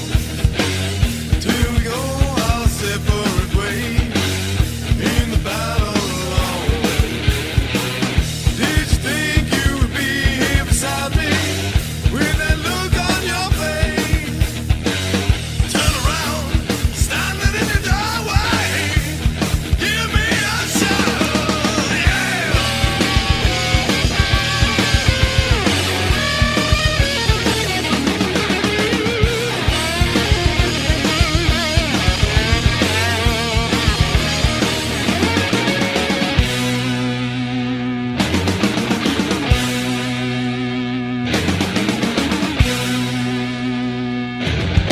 All right, that was Duel from Austin, Texas, and their song Fell to the Earth. Stick around to the end of the episode and we will play you another song from them. Now, the moment we've all been waiting for. Our top 10 albums of the first half of 2015. What comes after?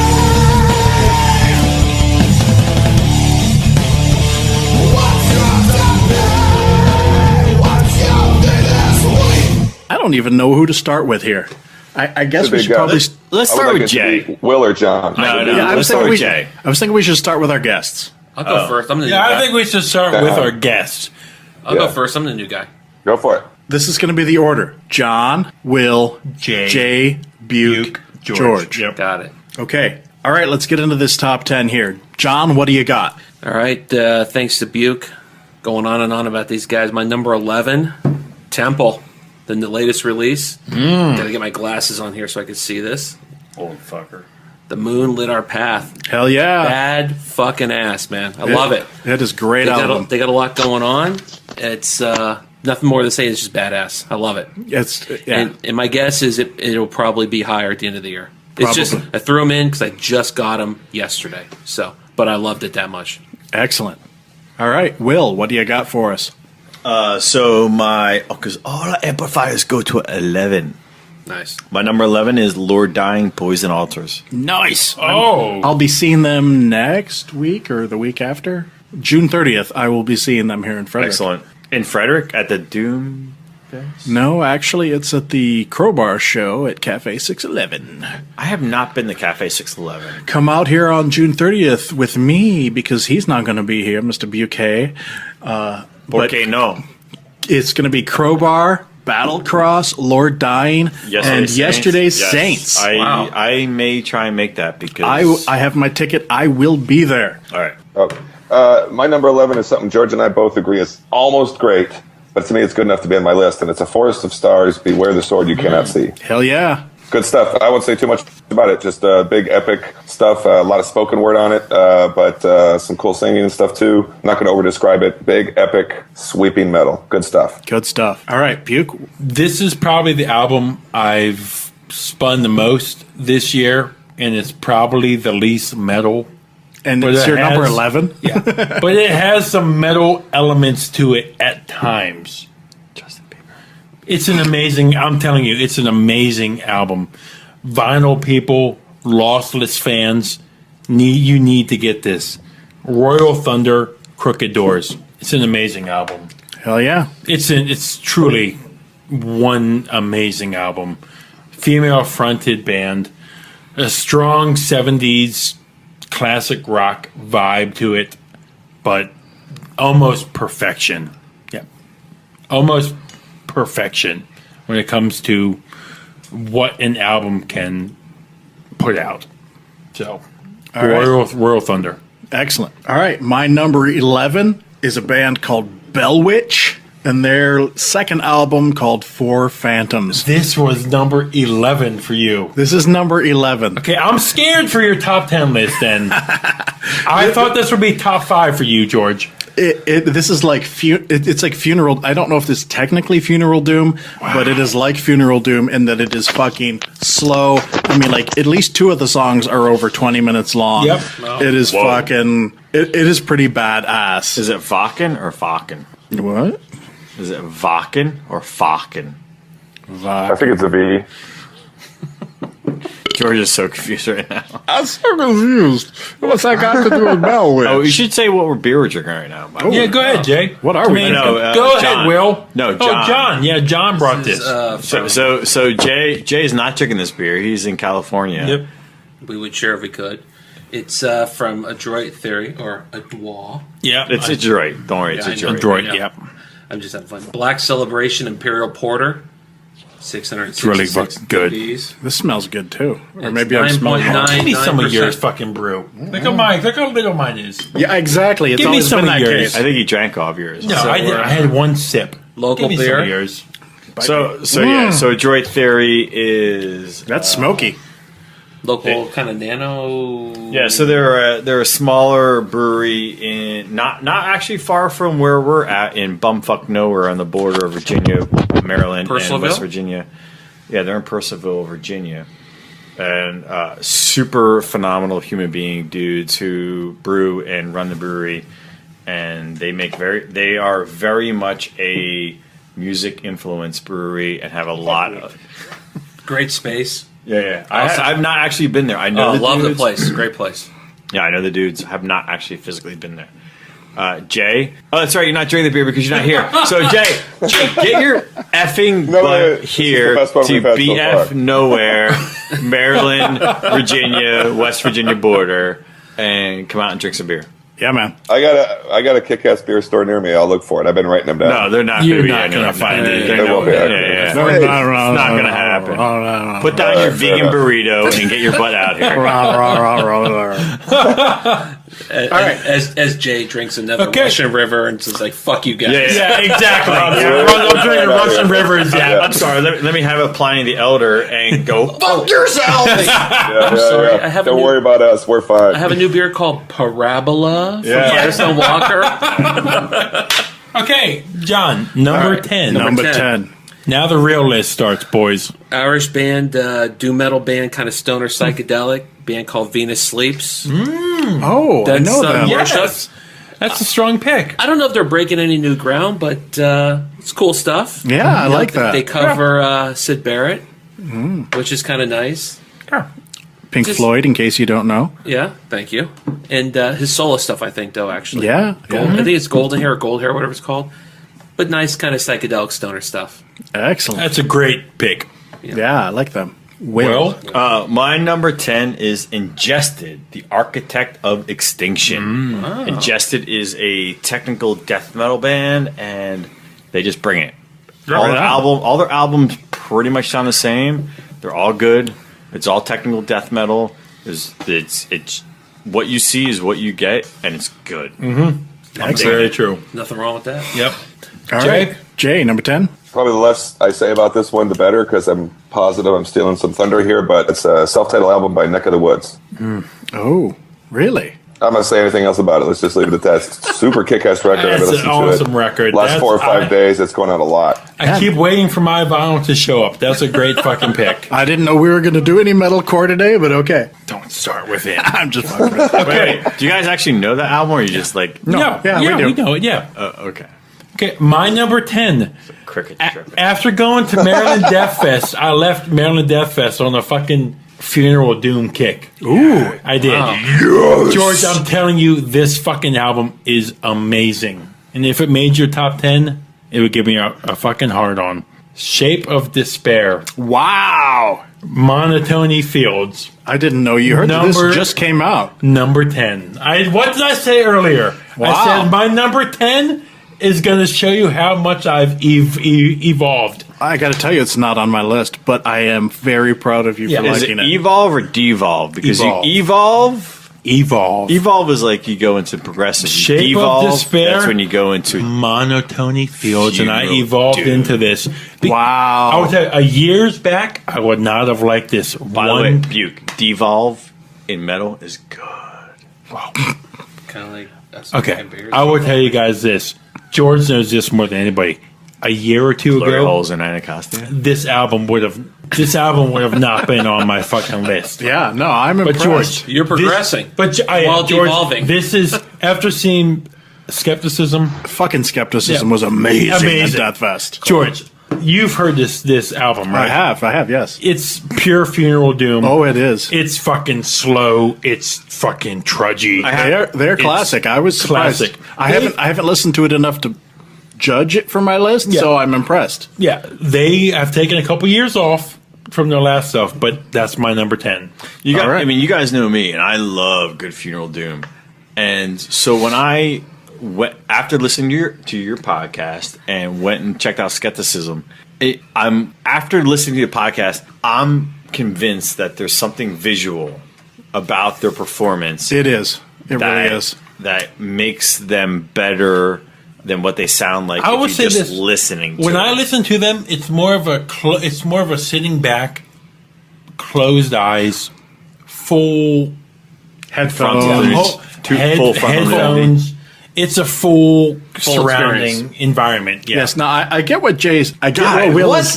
Jay, Fuck! what in the wild, wild world of Wow, sports you is guys going both on look here? the same, but Yeah. oh my I god! caught myself here. I get what Will is saying. I was very surprised myself at Death Fest. The visual really had a lot to Yeah, play. that blew you away the whole I weekend. was like, oh my god, the sound combined with the visual it blew me away. You know, Now, why a lot of people were bored, George and I were sitting there like, what the fuck is this? It was awesome. It was amazing. amazing. It's great. And they've got an album coming out later this year, which was apparently recorded live in front of an audience. It's not a live album, Right. but it was Like, recorded like an live. old sitcom. Yeah. Like Seinfeld, recorded live. Recorded live in front of a studio audience. Yeah.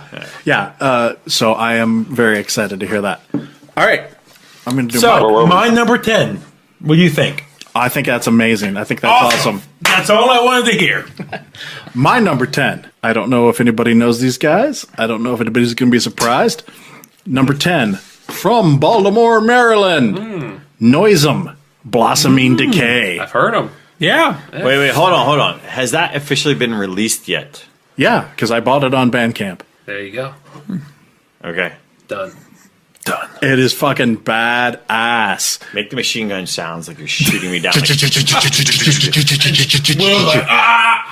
No, I've been waiting for this, but I thought it has not been released yet. It has been released. Okay, good. Getting a lot of press On lately. Tons of press, man. A389 Yeah. Records Good or for whatever it is. Local label, local band. Holy shit. These are like some young kids. And Are they like 19 by now, maybe? something like that, yeah. That's awesome. This is their second album, and it is fucking incredible. And, you know, this is really outside of my wheelhouse. This is like, I mean, it's like thrash / like grindcore almost. It's fucking, it's pretty intense. And yet at the same time, it is completely in my wheelhouse. My wheelhouse. And I know, George, I think, don't you mean your J house? Yeah. Yeah, this guy. Got him. These nuts. Yes, exactly. Yeah. Exactly. Nice. But wow. Got him. You know, it's only like, I don't know, like 25 minutes long or 30 minutes long, something like that. It's a short album, Yep. but hell yeah, Yep. it is fucking incredible. So check them out. Fuck yeah. I wish we could do a top of 50 list because I fucking love this, guys. This is End my of the favorite year, part. man. Yep. End of the year. Okay. John. All right. Number 9. Number this, 9. This is a conversation that you and I had, George, at Fairwind. Oh. Okay. When I had mentioned, and I was telling Will to say it, I said, yeah, you know, I don't know why people don't like the stuff you like on the show. And it came off the wrong way. And I was like, oh, fuck. And what I meant to say was it was a very good suggestion. Yeah. And I had already known about them, but it was compounding it. Alkaloid. Hell yeah. I love it. And I'm going to butcher this name. I'm in the Buke world when it comes to this. Yeah, thank you, sir. The Malkuth Grimoire. Grimoire. Thank you. Malkuth Grimoire, yep. It's all over the map, man. Oh, it is. This is a brilliant album. And I'm going to say it, and we're beyond reproach now, but there's some Blackwater Park going on in that first song. There's a bunch of different But there's stuff a on lot this of stuff album. going on Yeah. now. It's an amazing album. It's got a little opus to it, yeah. It Oh! does. Give me a beer, I'm all out. What? No, you got to sip. I got a sip. But no, Nothing. it's a long album, but it's solid, man. Oh, There's it a is lot so going on. solid. You can't ask for more. It's very solid. All right. Will, number 9. Number 9. I think Number this 9. was a suggestion. Number 9. If I can say, I think this was a suggestion by Will/Jay. Chapel of Disease: The Mysterious Yep. Ways of Nice. It's all Jay, yep. All right. So good. I'm pretty sure it was either via Twitter or in the podcast. Twitter. He was Probably high both. on this for Twitter Yeah. for a while. So I learned about this from Jay, and it's what's interesting is this is not 100% my wheelhouse because it's blackened deathish. Yep. Yeah. But I'm digging it. With some Volume 4, Sabbath Volume 4 smashed in there. There's some jam bandy stuff in it. Yeah. It's so good. Yeah, it's like I said, it's typically not my wheelhouse. You go all but the way through, you'll have a good... Yeah, so I thank you, Jay, for this I love one. it. So It's a Chapel good Disease: record. The Mysterious Ways of Repetitive Look Art. at that. Jay influencing people Hey, on Twitter. I just bought it yesterday as well on Bandcamp. I haven't had a chance to get through the whole album yet, but I also bought this because of Jay. Right. Cool. Look at me go. Right on, It's a man. good one. We're up to that number brings- 9, right? Number My 9. turn. Guys, That brings it to turn up Jay. the... Me? I'm sorry, Jay. Go ahead. This is a band that I don't know that anybody else has really gotten into as much as I have here on the pod, but and it's only an EP, but they released their first record this year is called a band called Ex Genesis, And the title of the album is Aphotic Veil. Very cool record. That is good. Really, really into these guys right now. Yeah. Yep. Yeah, I also picked this up based on your recommendation, and I don't include EPs in my list, but I will definitely agree with you Why on not? that one. Give me a definition of why. Why? Why not? Because it's not full enough. Because I am a bitch like that. What if it's an EP that has 4 songs and each song is 20 minutes long? Good point. Good. That is a good point. That's a great point, Will. Depends on the EP, basically. Yeah. Yeah, So- it does. These are- I have these are included pretty EPs long. Will before. and John have both hit you with fucking orbital blasts right now. What's your response? My The response is, give me another beer. Yeah, it's like blah, blah, blah, blah, blah, my blah. thoughts on the EPs have changed based on the fact that there are EPs out there that are album length. That are longer than Van Halen Slayer early albums. Yes. Yes, exactly. Agreed. So, yes. I have been schooled. Awesome. That's you, Buke. Yep. Number 9, boys. Turn Boys up to the- Men? No. Boys, I was thinking that too. You know what? Are they The still funny thing around? about Boys to Men, that was my first slow dance back in Slow school. dance. My mom at On- my wedding On bended Oh, knee. baby. picked a Boys to Men song that was like 100. What's your number 9? Come on, fucking get to it. Turn up the bass Lindsay- for this Lindsay one, what? boys. Don't worry about that. Turn up the bass for this one, boys. Mono Lord. Yes. Veneer. Yes. Yes, John. Fucking love it. Vanier, however you fucking say it. The fucking doom sludge that fucking Mono Lord brings Right on. is I love it. fucking Good call, man. amazing. I will good say stuff. this. That's a good record. I fucking love Monolord. Yeah. One thing I did not like about this new album is that the first album they buried the vocals, and the second album They it's really buried the vocals. really And buried the third vocal, it sounds like the vocals. You know what it sounds like? I'll like an be honest. instrumental album It sounds with- like they're drowning Yeah. in Yes. water. It's like I a- agree. I would very much. I would probably include Monolord in my list if it were not for the fact that they fucking bury the vocals. I don't know why, but you guys have to be honest though. The music, Oh, it's around amazing. it Oh, It's awesome. great. Yeah. is Good stuff. amazing. It is good. Those vocals are ISIS-like Don't- almost. Yeah. Yes. In early years. Yeah. just Yeah. Once way that behind. fucking bass kicks on, boom, Yeah. boom, Fuck yeah. I love it. Amazing. And I played the new album at the new Monolord album at the brewery a lot, Yeah. but it's No, I can. Get yeah, but past the that. vocals, I still- I'll admit, the vocals, it doesn't. John says, more bare than necessary. You have to get past it, but I can see what you guys say. Yeah. Yeah. You don't have to bury them like they have don't. to. It's like Red Sea from ISIS. Yeah. It's so far behind. Yeah.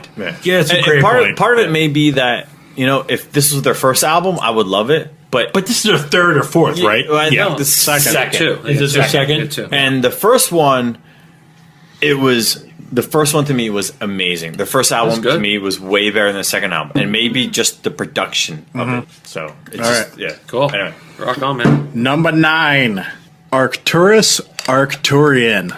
Nice. All right. Well, you had. I didn't think you'd go I there, didn't think we George, would come 'cause in I at wasn't number 9. sure you were I thought we'd come up with enjoying that so much. top 5. No, I was expecting that you wouldn't even think I'd put it in there because based on Maryland Death Fest, you put it in everywhere. Yeah. But John and I talked about it upstairs. It was an okay album. it's actually No, but George, listen, when we saw them live, you weren't so high on them. I wasn't, and I had actually given like a brief listen to the album beforehand, but it was like in the car, Yeah. car stereo Yes, car speakers, stereo yeah. no good.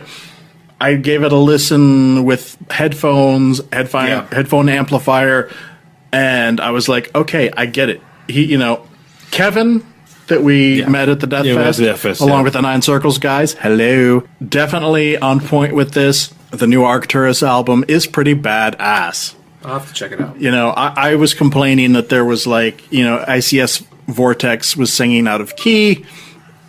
Well, that was because I was listening in the car. But John's had a bad experience. Yeah.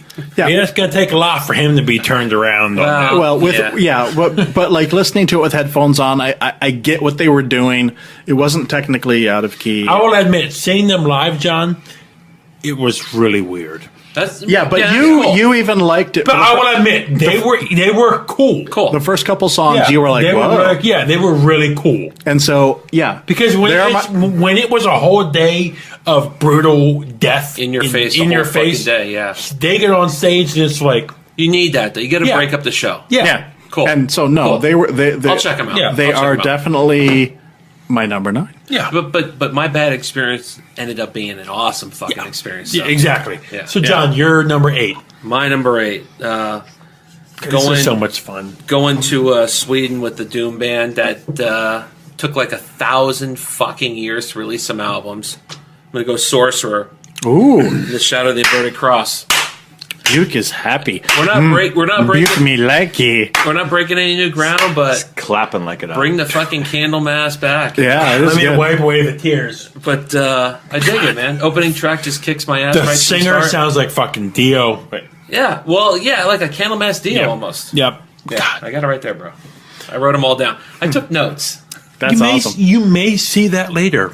You know, and it took they're kind of like the modern day Pentagram. Yeah. Almost took like 1,000 years to release their What's it? That track 3 or 4? I can't put the fucking finger on it. Is amazing. Sumerian script. Just bust my balls. I love it. Amazing. Cool. Okay. It's cool. We're on number 8. Yep. Temple. Right. The moon lit our path. Yes. Once There you again, go. Fuck Yes. yeah, man. Love them. I Good got stuff. I got the text I think from George. So I think you texted us. That You pay mean attention. me. Yeah. So sorry. Because we're on the radio. So There's no George. beer involved in this show. Yeah. So George texted us and said, "Hey, check this band out. This is what we're going to interview." Because Buke is stroking his shaft to these guys. And I would, pretty good. Buke, I would too, man. Yeah. They fucking smoke. These guys are phenomenal. So Temple, the Moonlit Our Path, will probably way higher on my list. If I have to say, they would probably be higher on the list if they had vocals. I agree fully. But I will say for this because you could think of a million bands that you like. There's a million bands out there, but there's something about like, hey, I don't like the vocals on that band. Like I like the band, I don't like the vocals. So this band could either went way up or way down on my list based on the if they had vocals. But, Will, you Based bring up on a the great fact that They point. don't have vocals. The musicianship is absolutely phenomenal, and I excellent. think, and this is what I was texting you earlier Yeah. today, is that these guys. I'm not an Opeth fan. Oh, shit. Drink. Cheers and drink. Cheers and drink. I'm done. Quitter. And I'm not a quitter. Fucking. But if Fuck you, man. no, but if these guys, if I can imagine these guys having a vocalist, I would think that they would have something like Michael Acklefart. Acklefart. Acklefart. Wow. I'm just looking at Jay. I'm looking at Jay laughing. I love that little. That fucking smirk he has never By the leaves way, his face. That monitor needs to be 20 times bigger. Needs to be a 60-inch on the Can you fucking. make Jay Jay on bigger the on the wall. screen, or Yeah. just get a bigger monitor? Acklefelt. Ackerfeld. Whatever. Whatever his fucking name whatever is. it is. Fuck him. I'm not an What? Just Opeth joking. fan. Oh, Yeah. Wow. This isn't even my fault today. I know, John. We didn't even do this. Yeah, we'll do it later. But anyway, so sorry. So Temple's music, it's unbelievable, and I love it. And I can imagine those guys having some sort of Opeth. We don't have any beer left. Well, George Yeah, does. but they got so- a whole black metal thing going too a little bit with their sound and post metal-ish. They're all over the map. I'm talking from my yeah. from my And I point of agree with view. you. And I agree with you. Big jerk. No. Wow. So I can just see them without a vocalist. That if they had a vocalist, it would sound sort of like he does. Yeah.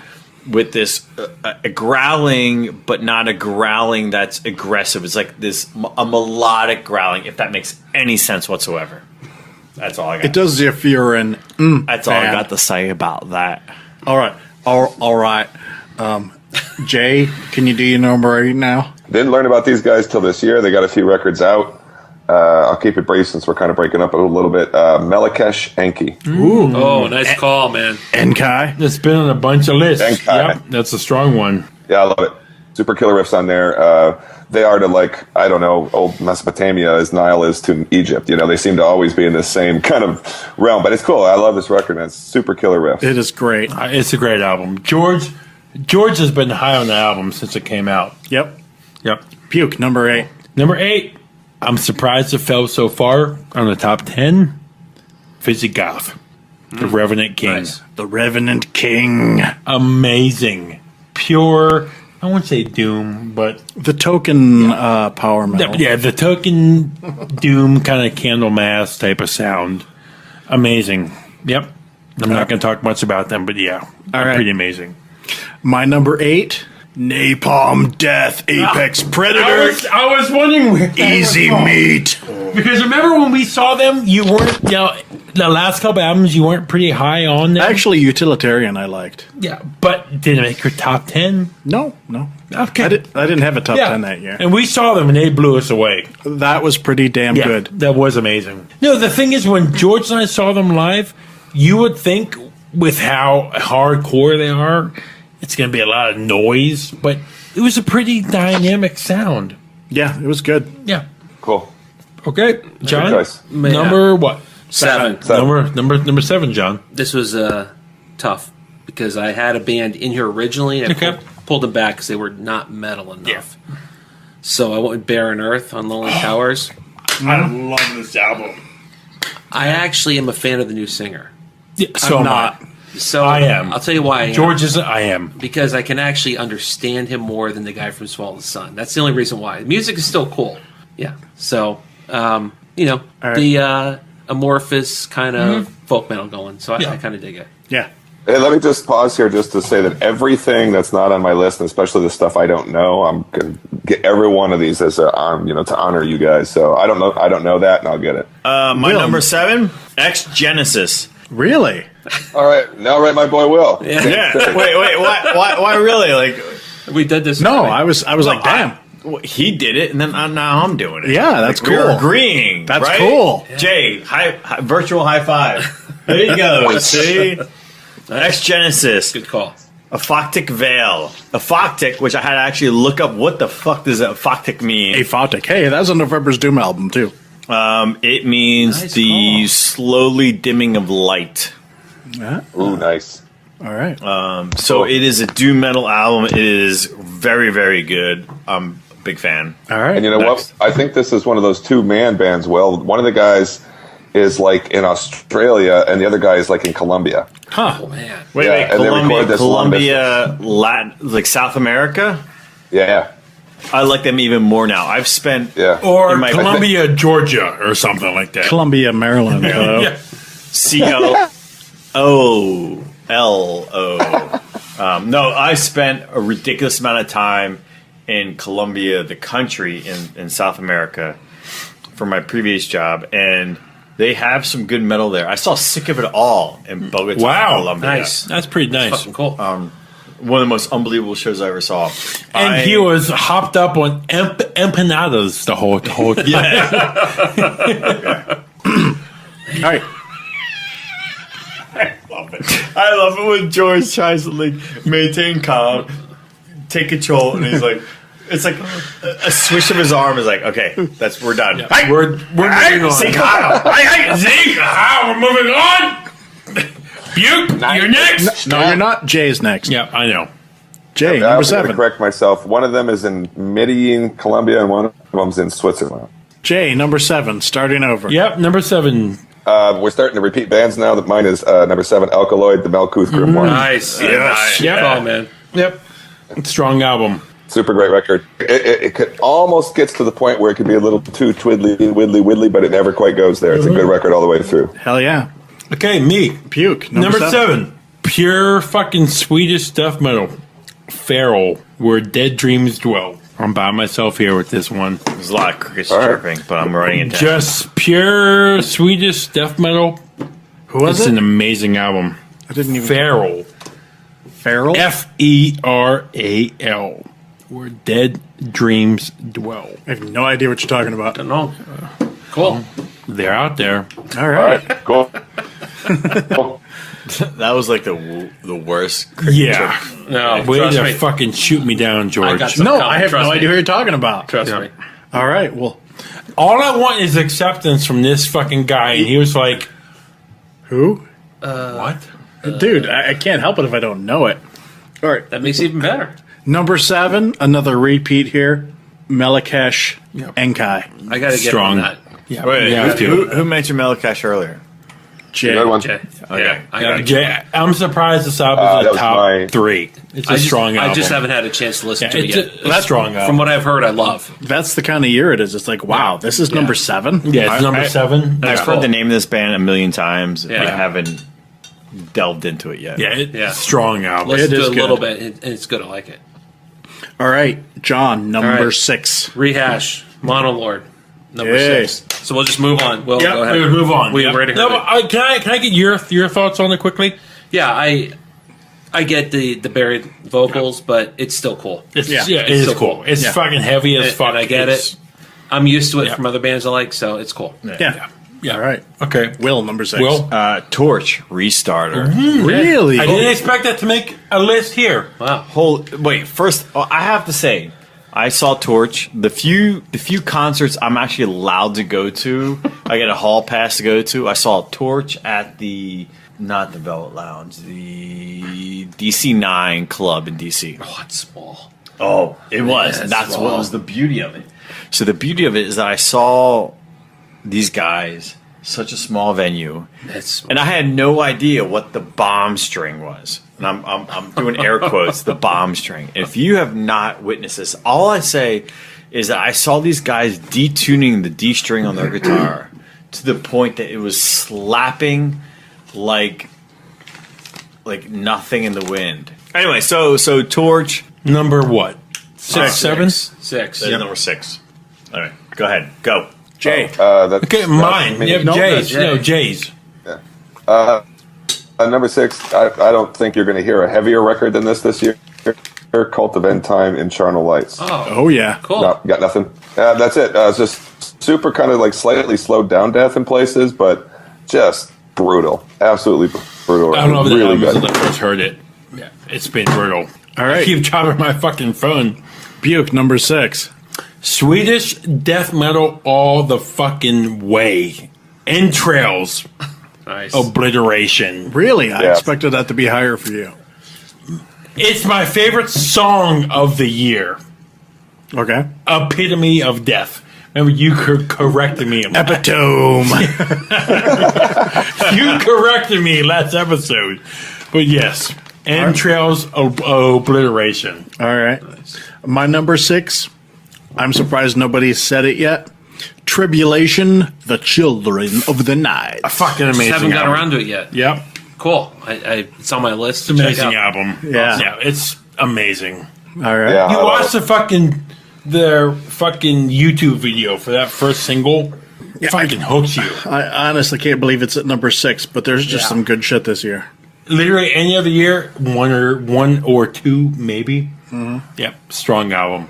All right. Okay. We up to number 5, Yeah, John. John. Halfway Now through. is the real meat and fucking potatoes. And let's preface: these are in June. It may Yep. change. Yep. Of But, course. um, Of course.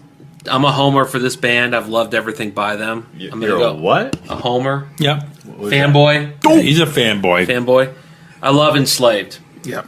Ooh. And this was a departure from their kind of prog years. It's still proggy, but there's some old Frost-like type stuff on it. Yeah. So, Enslaved in Times. Nice. Show was great Yeah. when I saw him with YOB or Yob. Yeah. Good album. Good album. Shitty sound, great venue though in terms of size. Good show. Yep. You'll never Yep. get ripped off on a show by them. They pull out, but Yeah. it's all. I've But seen them a bunch of times. They're great. Yeah, when we saw All the records them, are it good. was nothing super special. It was But good. It was good. Yeah, it was not bad. It was a curious, interesting Yeah. show. it's a different band than it was 20 years ago. Yeah. Yeah, Yeah. definitely. Oh yeah. But I kind of dig their prog sound because it's very After I'll admit, it's different.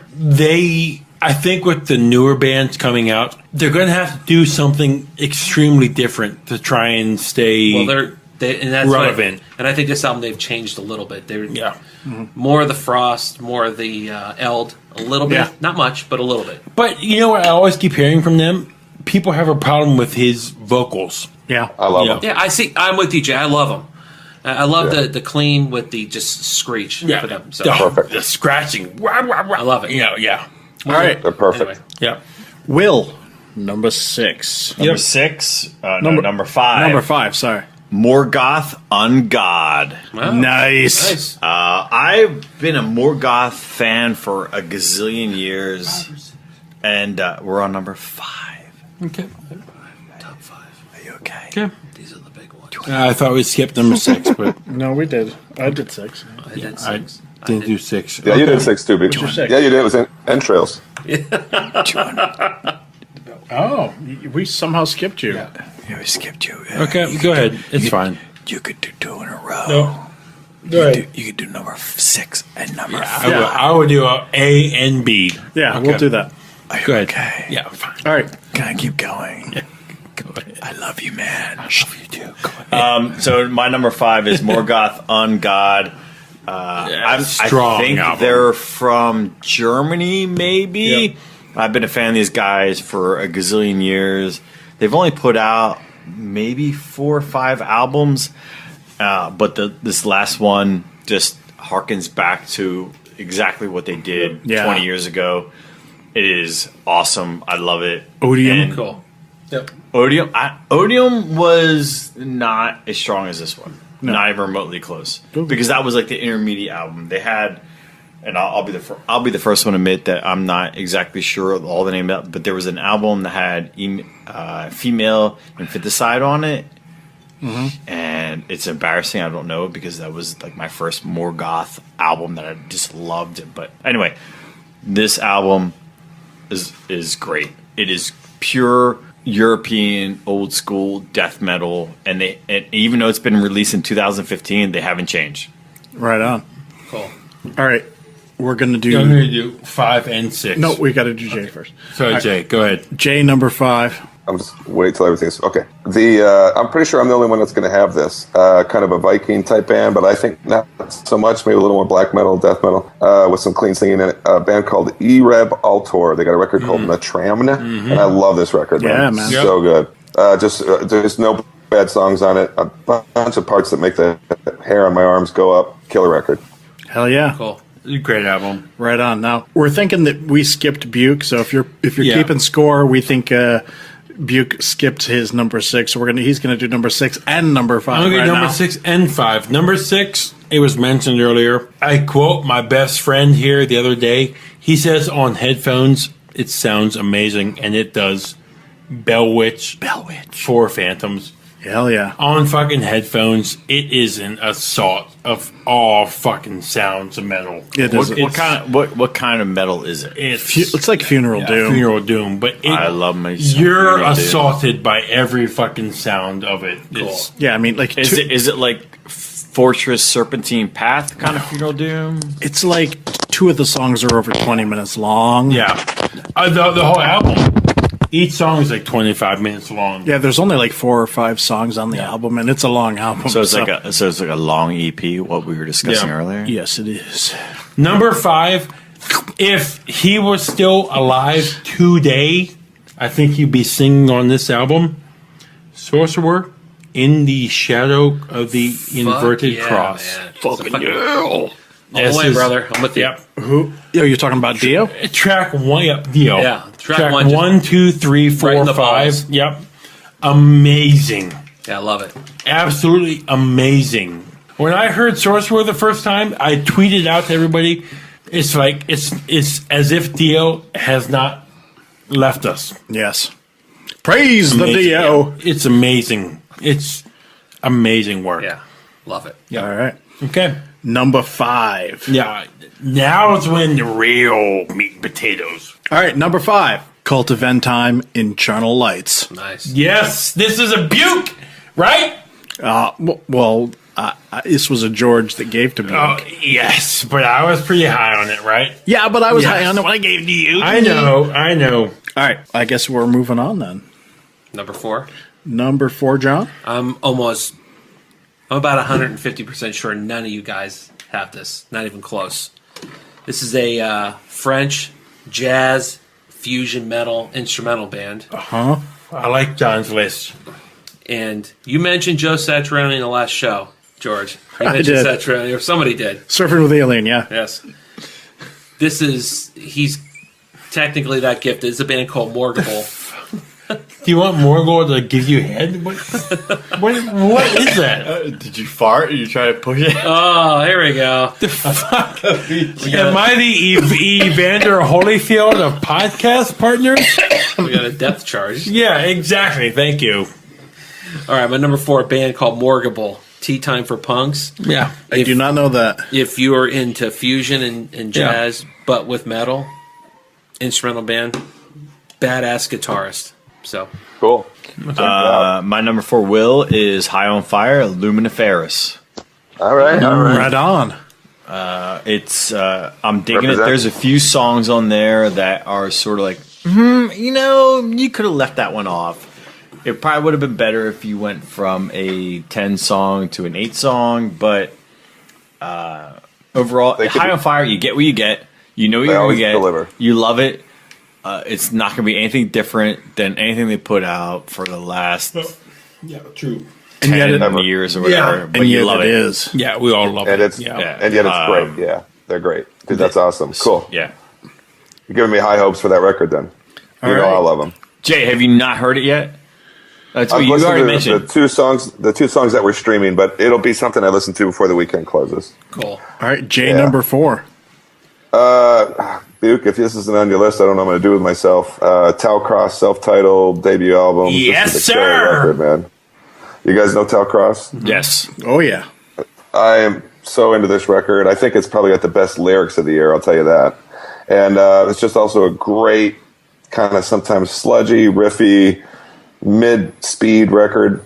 Hard to, if you haven't heard it, you haven't heard it. The guy's got a real unique voice, and I dig it. Yep. I love this record. Amoebics. And I went and checked out Amoebics, and people call them a punk band, but it's just as metal as this is, by the way. It's like crust. It's, Yeah. punkish, metalish. So that's my, there you go. Cool. All right, Buke, number 4. Now we're off to, I'm going to, wait, is it 4? Did we mention Yeah, my sorry. number 5? Yes, you did, Okay. yeah. Number 4. I'm surprised no one's here has mentioned this album yet. It was an early album in the year so far. Sliosis. Silosis. Sliosis. Dormant yeah. Heart. Wait, say that again? Sliosis. Silosis. Sliosis. My tongue's too big. Oh my god. Make that make stupid. Hey, don't ever cut that out. Sliosis. Sigh. Sliosis. Dude, Wow. George, keep that in. that won't It's a be great fucking album, though, guys. It's a clusterfuck. This is the best podcast ever.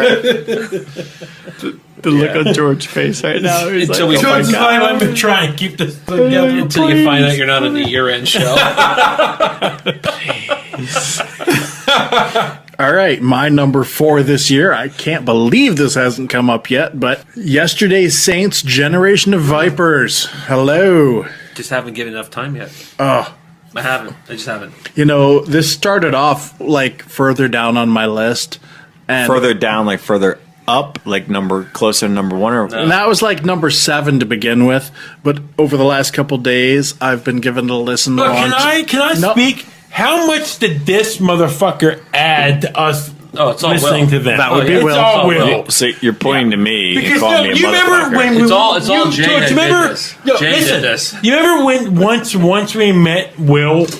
Remember Will was like In the Anacostia glory hole? Remember Will came to us. He's like, "Hey, do you know these local bands?"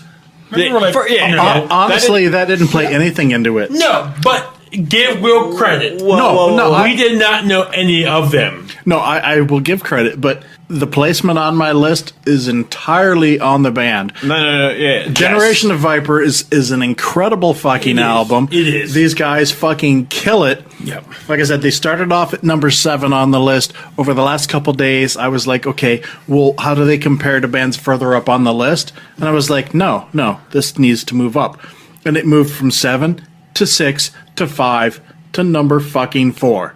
No, I think what Buke is trying to say is I don't think you guys even knew about these guys. Yeah, I mentioned I did not. He did Be not. honest. You, We George. did not know of them. Come on, be honest. No, I cannot say. I do not remember because but Listen to it before I mention it. I did not. I cannot say. I don't All right, remember. so, Prior to you mentioning them, I have not heard them ever. I think probably when you mentioned them, I was like, because the album's called Generation of Vipers, and there's a band and there's a called- band called Yes. Generation of Vipers, and I thought it was the same thing. And so I think when you mentioned it, it may have made me go back and go, oh, no, this is not who I thought it was. Did you go, oh, or did you go, I was like, oh, oh, pinky up high? yes, pinky up here, like, hello. All right, we're about to get ugly here. This is top 3. This is Yeah. top 3. This is when it fucking gets slitting throats. And you know what we do at the top 3? John, you're fucking first, dude. All right, man. John, top 3. Bring it. I never thought I'd fucking hear him Yeah. do this again. I'm going Paradise Lost to Play Within. Oh, hell yeah. I'll tell you what, man. I hear Gothic, Yep. Shades of You God, hear everything in Icon, this. Draconian Times. And he does a little bit Bloodbath. He in does. there. I was even saying, what was I said You about were, the you were previous digging album? that one release, the Yeah, first he single. was. You were Yeah. like, I'm gonna wait though. I was like, it reminded me of Satyricon. Yeah, Yes. the first single. Yeah, I was like, oh, wow. but then he comes out and just fucking Oh, just, yeah, just I- doomy, but Gothic. Yes, Both. I did not include Paradise Lost in my top 10, mostly because I was like, everybody knows them.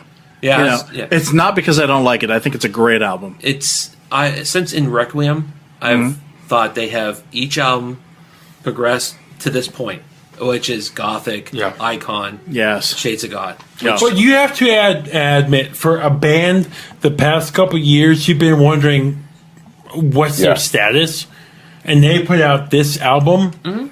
You're like, wow, Well, I what was that? yeah. Yeah, none of us expected that. I kind of dug No. Tragic Idol. Yes. I thought Tragic Idol Yeah. was good. I liked it. It was good, yeah. None of us expected that to be what But it with was. with him joining Bloodbath, you didn't know. John, I agree with you fully. And I'm glad he's brought the semi growling back. Yes, Yes. which definitely. he never growled. He was Yes. a semi growler. Yeah, semi. Yeah. And you know what the thing is? I don't think he's gone bloodbath No, or no. one way or the And other. there's a ton of Draconian Times in Yeah, this. there is. There is. Yeah. that's This easily agreed. could be a number 1 album so It's- far, it's a number nice 2. and I'm Yeah. looking forward to seeing them again. Yeah, very I soon, so. totally agree. That's a great pick. Will, Will, number 3. I will preface my number 3 just to chime in on your number 3. Yep. Or number 4, whatever it was. Paradise Lice. Paradise Paradise Lost. Lice. I like the album a lot. I don't have a huge history with those guys, so I didn't include it because I can't judge it on one record. Right. Yeah, but I love that record. Which one? The Plague Within. Paradise Lost. Oh yeah, The new one. Yeah. New one. So it's hard for me. So my number 3 is, and so my number 1, 2, and 3 could all be interchangeable. Interesting. And this was hard for me, but my number 3 is Gruesome, Savage Land. Nice. I thought your number 3 was Paradise Lost. No. No, I just wanted to interject my comments Okay. Jay, on that. Gruesome. Very good Amazing album. pick. So, Jay, amazing pick. And John and I, as we were We had this driving, conversation on the way up. as we were driving 17 hours Fucking all the way amazing up here to the border of 45 Maryland, yeah, it's 45. The To the border, Canadian border. yeah, the border of Maryland, Virginia, and West Virginia. What I love about Gruesome is that, so Gruesome has been controversial, Yeah, they have. and Yeah, people are like, yeah. where are they? Morbid Angel, Death. It's Yeah. death. 100% death. Yeah, Lepers. and people are like, Yeah, oh, it's a humans, rip off. spring blood. Yeah, it's a rip off. It's a tribute. Hello. Yeah, Right, exactly. exactly. To me, it is a tribute. It is a phenomenal tribute. And if I didn't know, if no one knew, and they just said, "Oh, by the way, we found this album that Chuck Schuldiner just decided to record between leprosy and spiritual healing," and just, "Oh, by the way, this was an album that we recorded, and you don't know it," and they played that, you'll be like, "Wow." Wow. It is that close. And it's not like they're trying to hide it. They are just unabashed. Like, we are a death tribute band. So 100%. and they nail it so And you well. know what the thing is, Will? They're out there. They're like, we are a death cover Yeah. band. We're old school Yeah, I mean, they sounding. have, instead of open casket, they have closed casket. Yeah. Like it's that much, Yep. but it's that good. That's the point. It is a good that album. Good, All right. and that could have been higher on my list. Yep. It may get higher on my list as the year goes on. All right. Jay, number 3. Number 3, John, this one's for you. I've been a fan of these guys for, well, I won't say the record yet, but I skipped their last record because of fatigue, in all honesty, but I've been a fan since Below the Lights, Enslaved in Times. When I put it on, I think I put it to Twitter out that said I was almost annoyed by how good it was because it was just, I love it. So that's my number 3, Enslaved in Times. Don't need to say too much about it. John hit it pretty good. Excellent choice, man. Right on. It's a great Puke, record. number 3. My number 3, Scruffy looking nerf herder. I think. Ooh, Han Solo reference. That's pretty nice. Empire Strikes Back, beginning of the film. I'm getting Stripping what we nerve. want. No, number 3. Nerve herder. Nerf Right. herder. We're on number 3. Number 3. Number 3. If my number 4 is included in this, that's fine because we skipped something. Alkaloid. Yeah. I think John had that earlier. A couple of us have it, yeah. Yeah, a couple of us have I think had Jay it. had it too, didn't he? My number 3. I think anybody that knows me would be a little bit surprised by this one. Number 3, With a Bullet, High on Fire, Luminiferous. There you go, man. Good man. There you go. This one, I only heard this album like a couple days ago because I didn't get a promo for this, so I had to go out and get it after it was released this week. And holy shit, what a fucking incredible album. I can't believe this isn't on Jay's list. Well, it's only for lack of knowledge, and that's true Yeah. because George knows they're one of my favorite bands. Oh, dude, this album, you need to get by, like, right now. It is fucking amazing. Are we still talking about High on Fire? Yeah. Yeah. His Yeah, number Jay, 3. why I'm on you it. don't have this is boggling my mind, and I'm thinking that you're just too focused on burritos at this point. Yeah, 'cause it is. This could easily like move up because it is fucking amazing. I'm devoted to those guys. I do have it. I haven't played it. So All right, okay, John, number 2. Being the Come on, John. being the prog metal douchebag Yep. that I am, I'm waiting for this. I'm going for Leprous Congregation. A lot of people like this album. Progressive metal avant-garde. Yep. Either you get it or you don't. Yeah, That's Yep, what it that's is. a great way to put it, John. Either you Yeah, like and- it or you And that's really cool don't. if you don't. I get Yep. it. But I love these guys. They're just Yeah. all over the map. They're Ishan's old backing band Yep. when he does tour. So you can't go wrong. That's a great way to put it. You I like like it. it And or you they- really don't. And I they- like the last album. I haven't heard this one And yet, they but smoke live. Yeah. Awesome. hell yeah! All right, Will, number 2. My number, like I said, my number 1, 2, and 3 are interchangeable. My number 2 is King Giant Black Ocean Waves. Oh yeah, wow, all right. local band. Friend of the Local pod, yep. Yeah. Yep. So I will be full disclosure. We tried to fund them. Yeah, we tried. Full disclosure for me, King Giant. I'm friends with these guys. I made a beer for them. The first metal night that I had at Fairwinds Brewing Company was to have a listening party for their new album, Black Ocean Waves. Made a beer for them called Black Ocean Waves, which is a black pale ale. And it was tasty. I liked it, man. We both enjoyed it. Yeah, It was it was. Well, I try and make beer that doesn't suck, you know. Yeah, I like your beer. You're all right. But you're all right. so I'll give you a little something special. Yeah. So if you don't know King Giant, so they're local to the Northern Virginia area. Their sound is very much like a sludgy Southern metal sort of- Danzig. Yeah. Yeah. I mean, but the musicianship on their albums is unbelievable. It's still it's weird, not weird for me. Like sometimes when I look at my expansive knowledge of metal and everyone's experience of metal, when you can find something that's so good that's right in your backyard, you're sort of like, oh no, it's unbelievable. But it's like, but if they came from Chicago, you're like, well, they're just phenomenal. So sometimes you're sort of like, oh my god, they're right in my backyard, and I'm friends with them. But they are unbelievable musicians. Yep. Their new Hell yeah. album is phenomenal. So King Giant, Black Ocean Waves, love it. That's your number 2. That is my number 2. Okay. And I'm behind you though on that one. Cool. Okay. Rock on, man. All right. Awesome. Jay, All right, this one showed up on 1 or 2 lists already, and I just want to explain why I like it so much. And it's because it to me, it's like maybe a mid-era death thrash band, mid-'80s death thrash band with Jeff Beccari from Possessed singing, smashed together with old Sabbath albums and some other stuff I don't know what. And it's Chapel of Disease, Mister. Yep. Cool. You're behind this. Yep. right on. that was my Here's number Ways of 9, Repetitive Art. I love this record, which man. I heard from listening to you on the So good. podcast. I really love it. So that's and that one's going to hang up real high for me all year for sure. Yep, I just bought this yesterday. I haven't listened to it yet. I downloaded it from Bandcamp, but I got the vinyl coming. yeah, I got it because of you. So Cool. Buke. Buke number 2. Jake, you and I both, when we heard this and I forwarded it to you, you and I jumped on the fucking bandwagon. I'm not going to talk a lot about it. Tau Cross and their self-titled album, Tau Cross. Right on, man. When I heard this, it a good one, instantly, man. it's rare for metal to instantly hook me. This album hooked me, start to finish. I was on this as soon as I learned that Away from Voivod was on this album. I was like, oh, I'm there. Yep. Cool. You know, actually, I got on Buke's Twitch feed one night, and he was playing it, and I was immediately like, dude, what the hell is this? Yeah, I was streaming Yeah. some fucking video games and I was playing this, and Jay messaged me. He goes, "What is this?"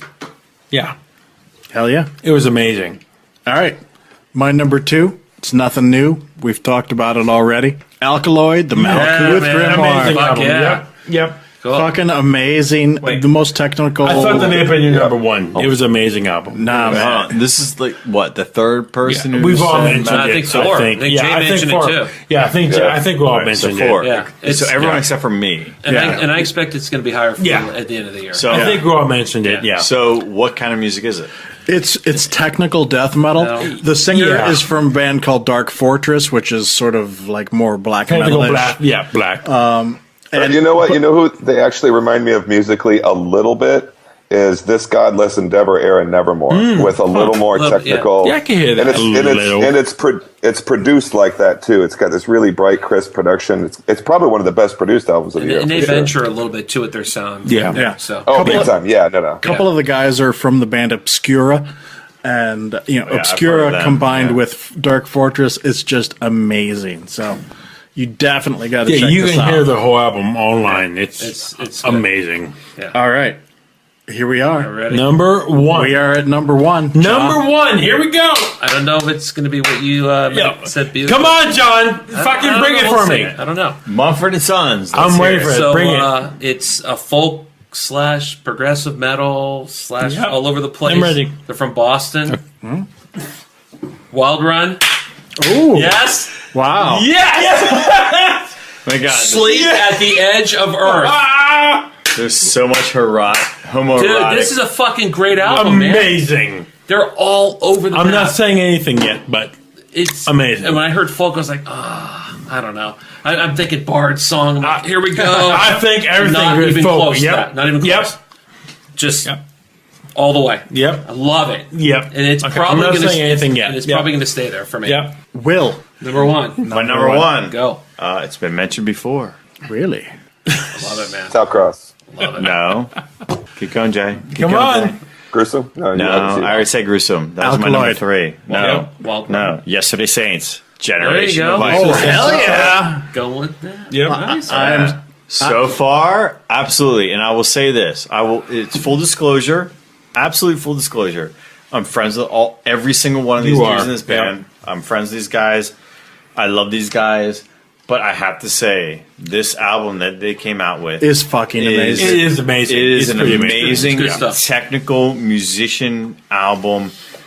Everything from the drums, guitars, vocals to the bass. it's Albert, Matt, Whit, and John they nail it. And it's a lot of work. You get through it, and it's rewarding. I mean, it's long. Yeah. It's a It's long long. album.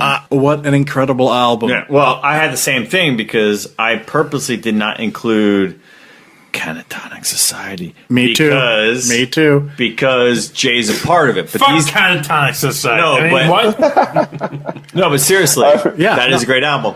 But I thought, well, I was not here when Albert and John were in studio. But so full disclosure, I'm currently in the process of making a beer for the band. Nice. It's going to be a dark black lager. Well, I guess for dark, who? Dark, A lager. for Yesterday Saints. Yes.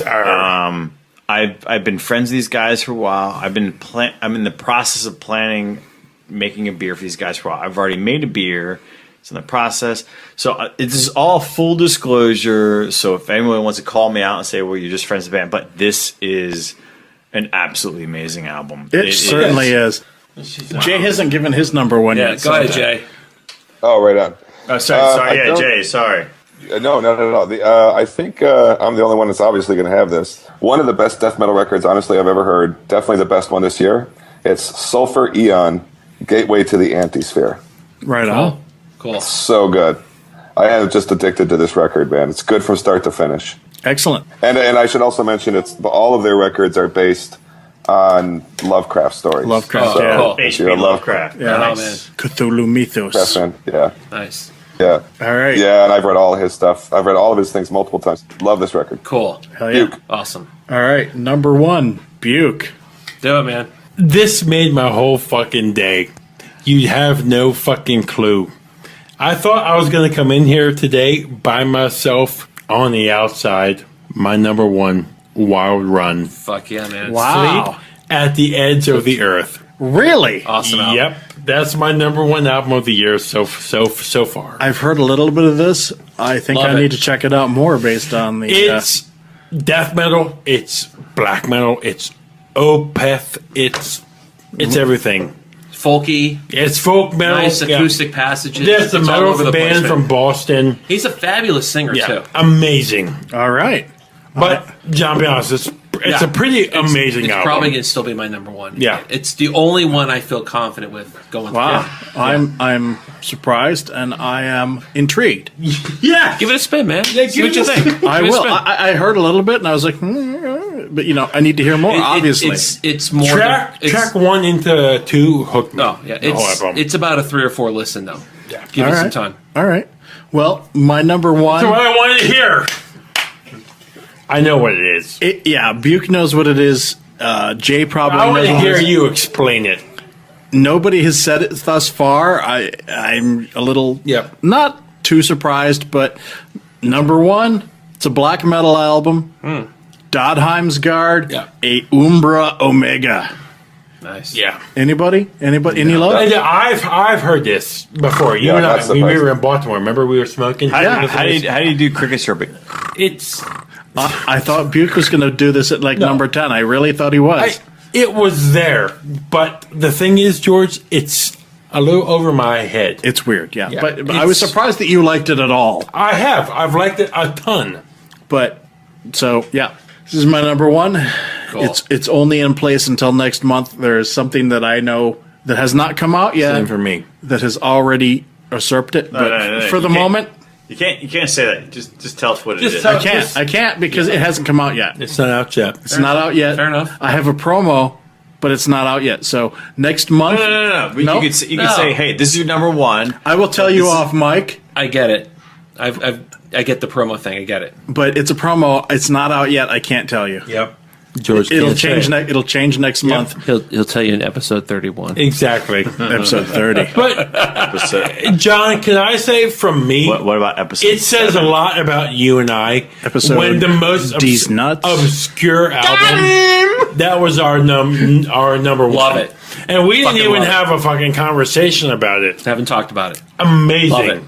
Amazing album. But that's the whole point of top 10s or Yes. top 20s. Exactly. I got He's the albums from listener all you base. guys today. Yep. So I love Yeah, it. I have several notes here. Yeah.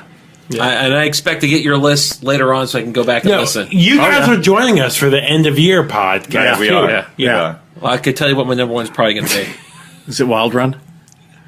Maybe. John, but that's a pretty amazing It's going to album. be up there in the top 3 Yeah. probably. It's at the least. amazing Yeah. album. Definitely. Love it. All right. Well, it seems almost anticlimactic. anticlimactic at this point.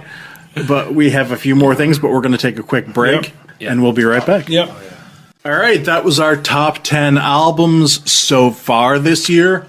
Wow, what a plethora of fucking albums. Let me stop you there. John and I were on the same fucking page. Yeah. Number one. Fuck yeah, man. Yes. As usual, I was all by myself. You're by yourself. No one cares about that. I thought I was by myself. Yeah. Not love with it. me, brother. Just I love because it. George is weird. I am weird. And Nobody likes me. And John, that's been on my fucking page for like a week and a half. Love it. Yeah. Wait, I just want to. Jay, are you still what are you doing? You're Are you eating the fucking same nachos? No, I'm chewing gum. Yeah, sure you are. You literally. Oh my god! You literally look like you've been eating the entire episode. How many stomachs do you have, Jay Dickerson? Actually, let's see. That was lunch, and it's now 4:10 Dinner? here. Been going, man. Wait, you have like the biggest canine teeth ever. Like, are you part vampire? I do, yeah. Isn't that weird? Whoa! Yeah, look at that. Look, I'll tell you. I want to suck your blood. Tell you You know what, those like goth, Jay's not those hungry. goth vampire people? I've had like goth vampire people. The goth people come up to me before and be like, "I get it, dude," and I'm like, "What? This is just the way it is." I don't do this on purpose. yeah, I'm just weird. Yep. Yeah, I'm just weird. All right, man. All right, well, It's like so weird. it's so weird. This is my John Travolta. Dita. All right, moving on. We're going to do anticlimactically Yep. what we are listening to.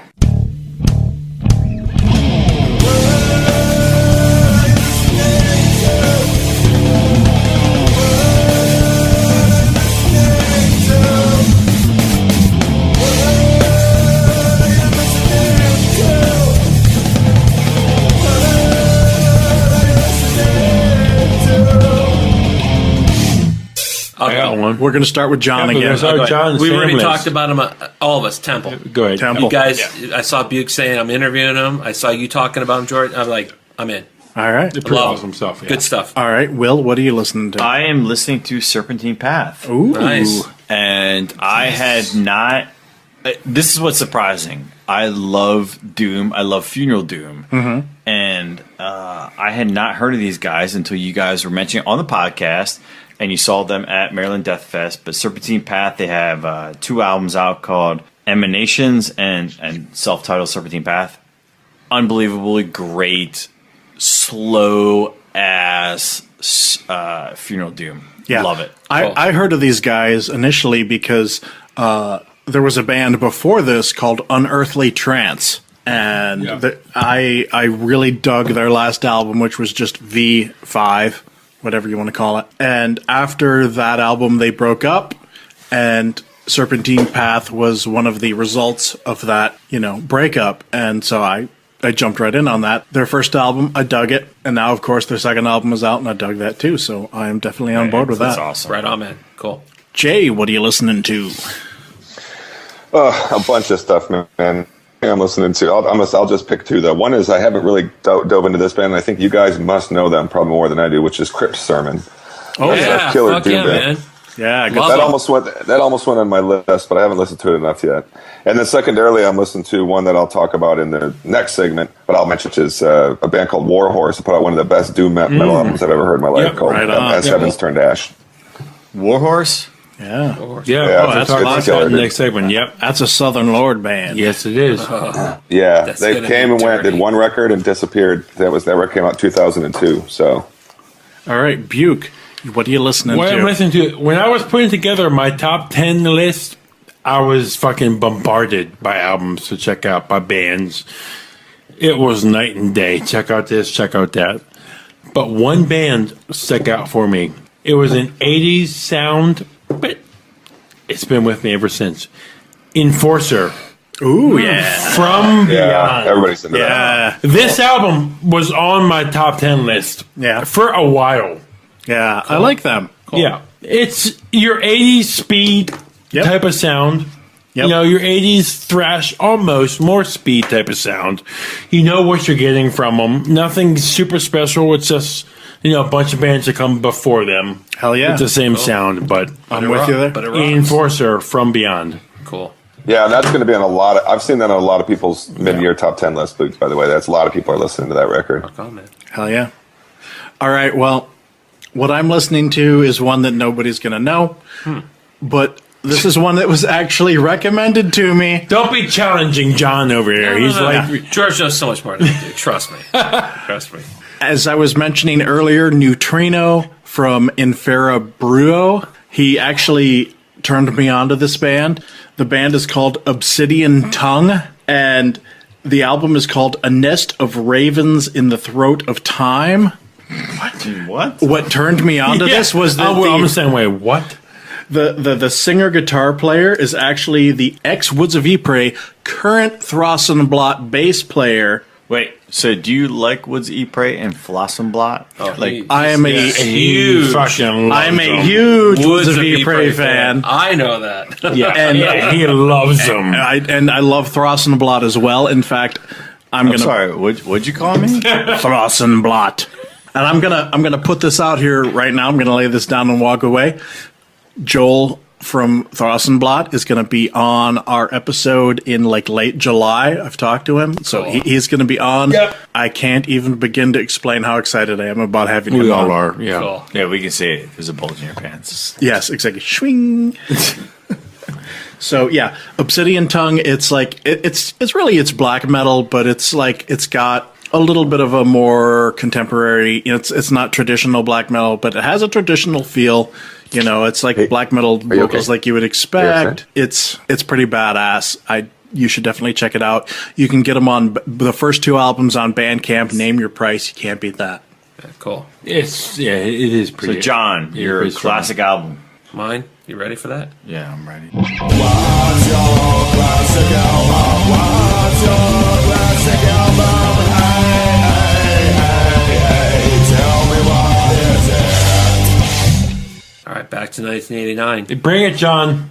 Watchtower, Control and Resist. Hey. I've heard of that before. I never listened to it. The Fall of Reason just kicks my ass every time. George, yeah. George knows this, right? Yes, I do. Great Yeah. tech, thrash, prog. You know, for those prog assholes. Yeah. But I no, fucking love John on the pod. Tongue deep. John is so quiet, but he hits you hard. but Watchtower's just balls out. Yeah. I mean, Yeah, man. Ron John Zarbic on guitar, because he's the new guitarist at this point. You know, the brothers are awesome, but it's good stuff. Man. Yeah. Love it. If you like technical thrash, prog, it's all you. Okay. Bring Gotta it. love it. Well, All right, Will. Mine is kind of easy. My classic album, Slayer, Seasons in the Abyss. Oh, really? I've never heard of Never would that. have guessed that. Yeah, I'll tell you why. Because we named our session IPA Sessions in the Abyss. So every time we brew it, we've been playing this album a lot. And we've yeah, been man. drinking it a lot. Yes. And what's great about it is I saw. So they had the Week in the Abyss tour back in 1990, and I was in high school. I was finishing high school, so I was in grad school. Yeah. Well, congratulations. school. Congratulations for being old fuck faces. Yeah, well, I saw. Literally. I saw some really cool concerts you didn't see. Like, I'm literally looking to my right, and there's John with his gray hair and his glasses pulled halfway down his nose because he can't freaking. Well, I don't want to burn my eyes out looking at you guys. at least he has it. At least he has hair, and he- unlike some. And he's making fun of me. Yeah. Yeah. Yeah. Seriously, 1990, you were in high school? I graduated in I 98. graduated in 91. Really? I was drinking craft beer. Oh, in damn, I'm older 1990. than you. Yes, you are older than me, and Barely. you look older than me, Shit. Oh, yeah, that's not surprising. and you are much bigger than me. Whoa. I am Keep like, going. no, Like, are you proud of this? a little. I fucking love having these guys here. This is a fucking blast. Anyway, so Slayer, Season of the Abyss. I saw them. Season of the Abyss. They did a Week in the Abyss tour, which is like an East Coast tour, small venues. So I saw them at the Trocadero in Philadelphia. Nice. And they literally destroyed the fans destroyed the place. It was unfucking believable. So I'm a huge Slayer fan. Flair? Flair. Bobby Flay. Bobby Flay. I love Bobby Flay. I love Bobby Flay's fucking skirt steaks with some onions and radishes. I'm just like looking up his skirt steaks. Maybe. Anyway, Slayer. Buke. Slayer. Nope, actually, Jay. This is Jay's. Jay. Number, I'm going just total, your not classic, obscure, Jay. totally mainstream. But I put this record on the other day for the first time in probably a couple years, and I was like, oh my god, this is a good record. So, total mainstream, Dio, Holy Diver. Oh, Yeah, it's a fucking yeah. great album, man. Love it. Yeah, first Dio record. Classic, Jay. It's a great, too great long pick. in the midnight sea. First and best Yeah. Dio record. What a run, huh? From Rainbow to Dio. Yeah. And after George's interpretation of that, you know why he doesn't make music anymore. It was Yep, beautiful. Because he's dead. Not that mine was any Okay. better. I have my number, what's this? Number classic. My number classic. We had a bunch of heavy stuff, a bunch of heavy Swedish death metal. My classic is Grave. Into the Grave. Ooh. That started, it was one of the forefronts of the whole Swedish death metal scene. Yeah. Nice. Yep. Cool.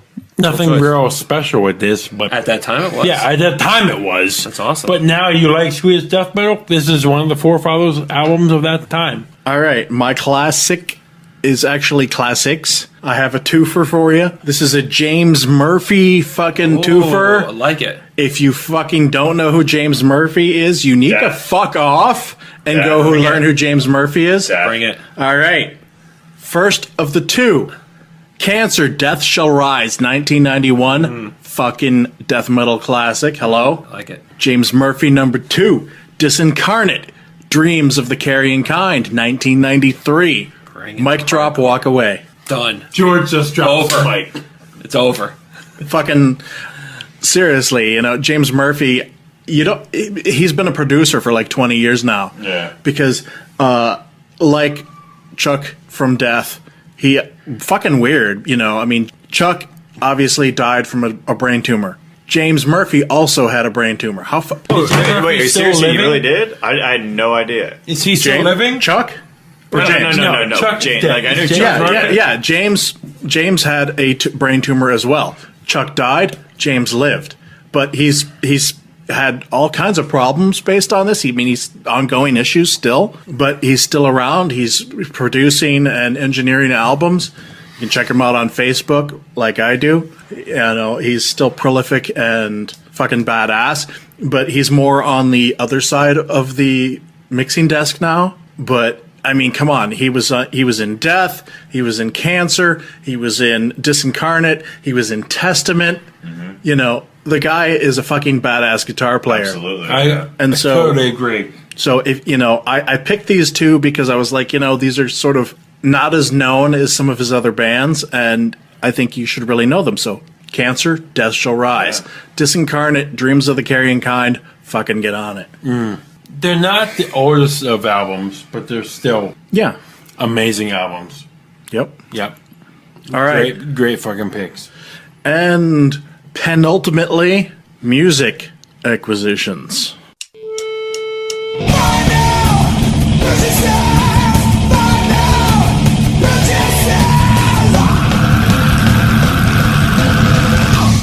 What are we I doing? noticed you said music acquisition. We do You- a I vinyl? did. avoided Normally the we B say word. vinyl acquisitions.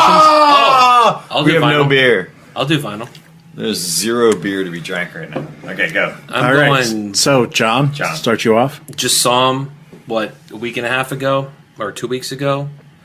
Permanent Waves from Rush just came out again for like the fourth. It's no different than Iron Maiden. It's a Rush album being re-released, but 200 Those are grand. nice additions, though, dude. These new ones are really Oh, nice. they're fucking amazing, man. The packaging's nice. I think Jay, you were talking about 2112 earlier with the hologram. Oh, Yeah, and I just got Permanent Waves, too. it's just. First of all, it's already a good album if you're from that era and you like Rush, but it's balls out. Love it. Hell yeah. Will, your music? I picked up via Twitter. There's a couple people who there's a guy. You know what? You see, the thing is, George, Will gets more feedback than we do. I'm Brewmaster Will, of course I do. Yeah, exactly. I was just course about he to say does. that. He's Brew Metal. He's Brew fucking Metal Will.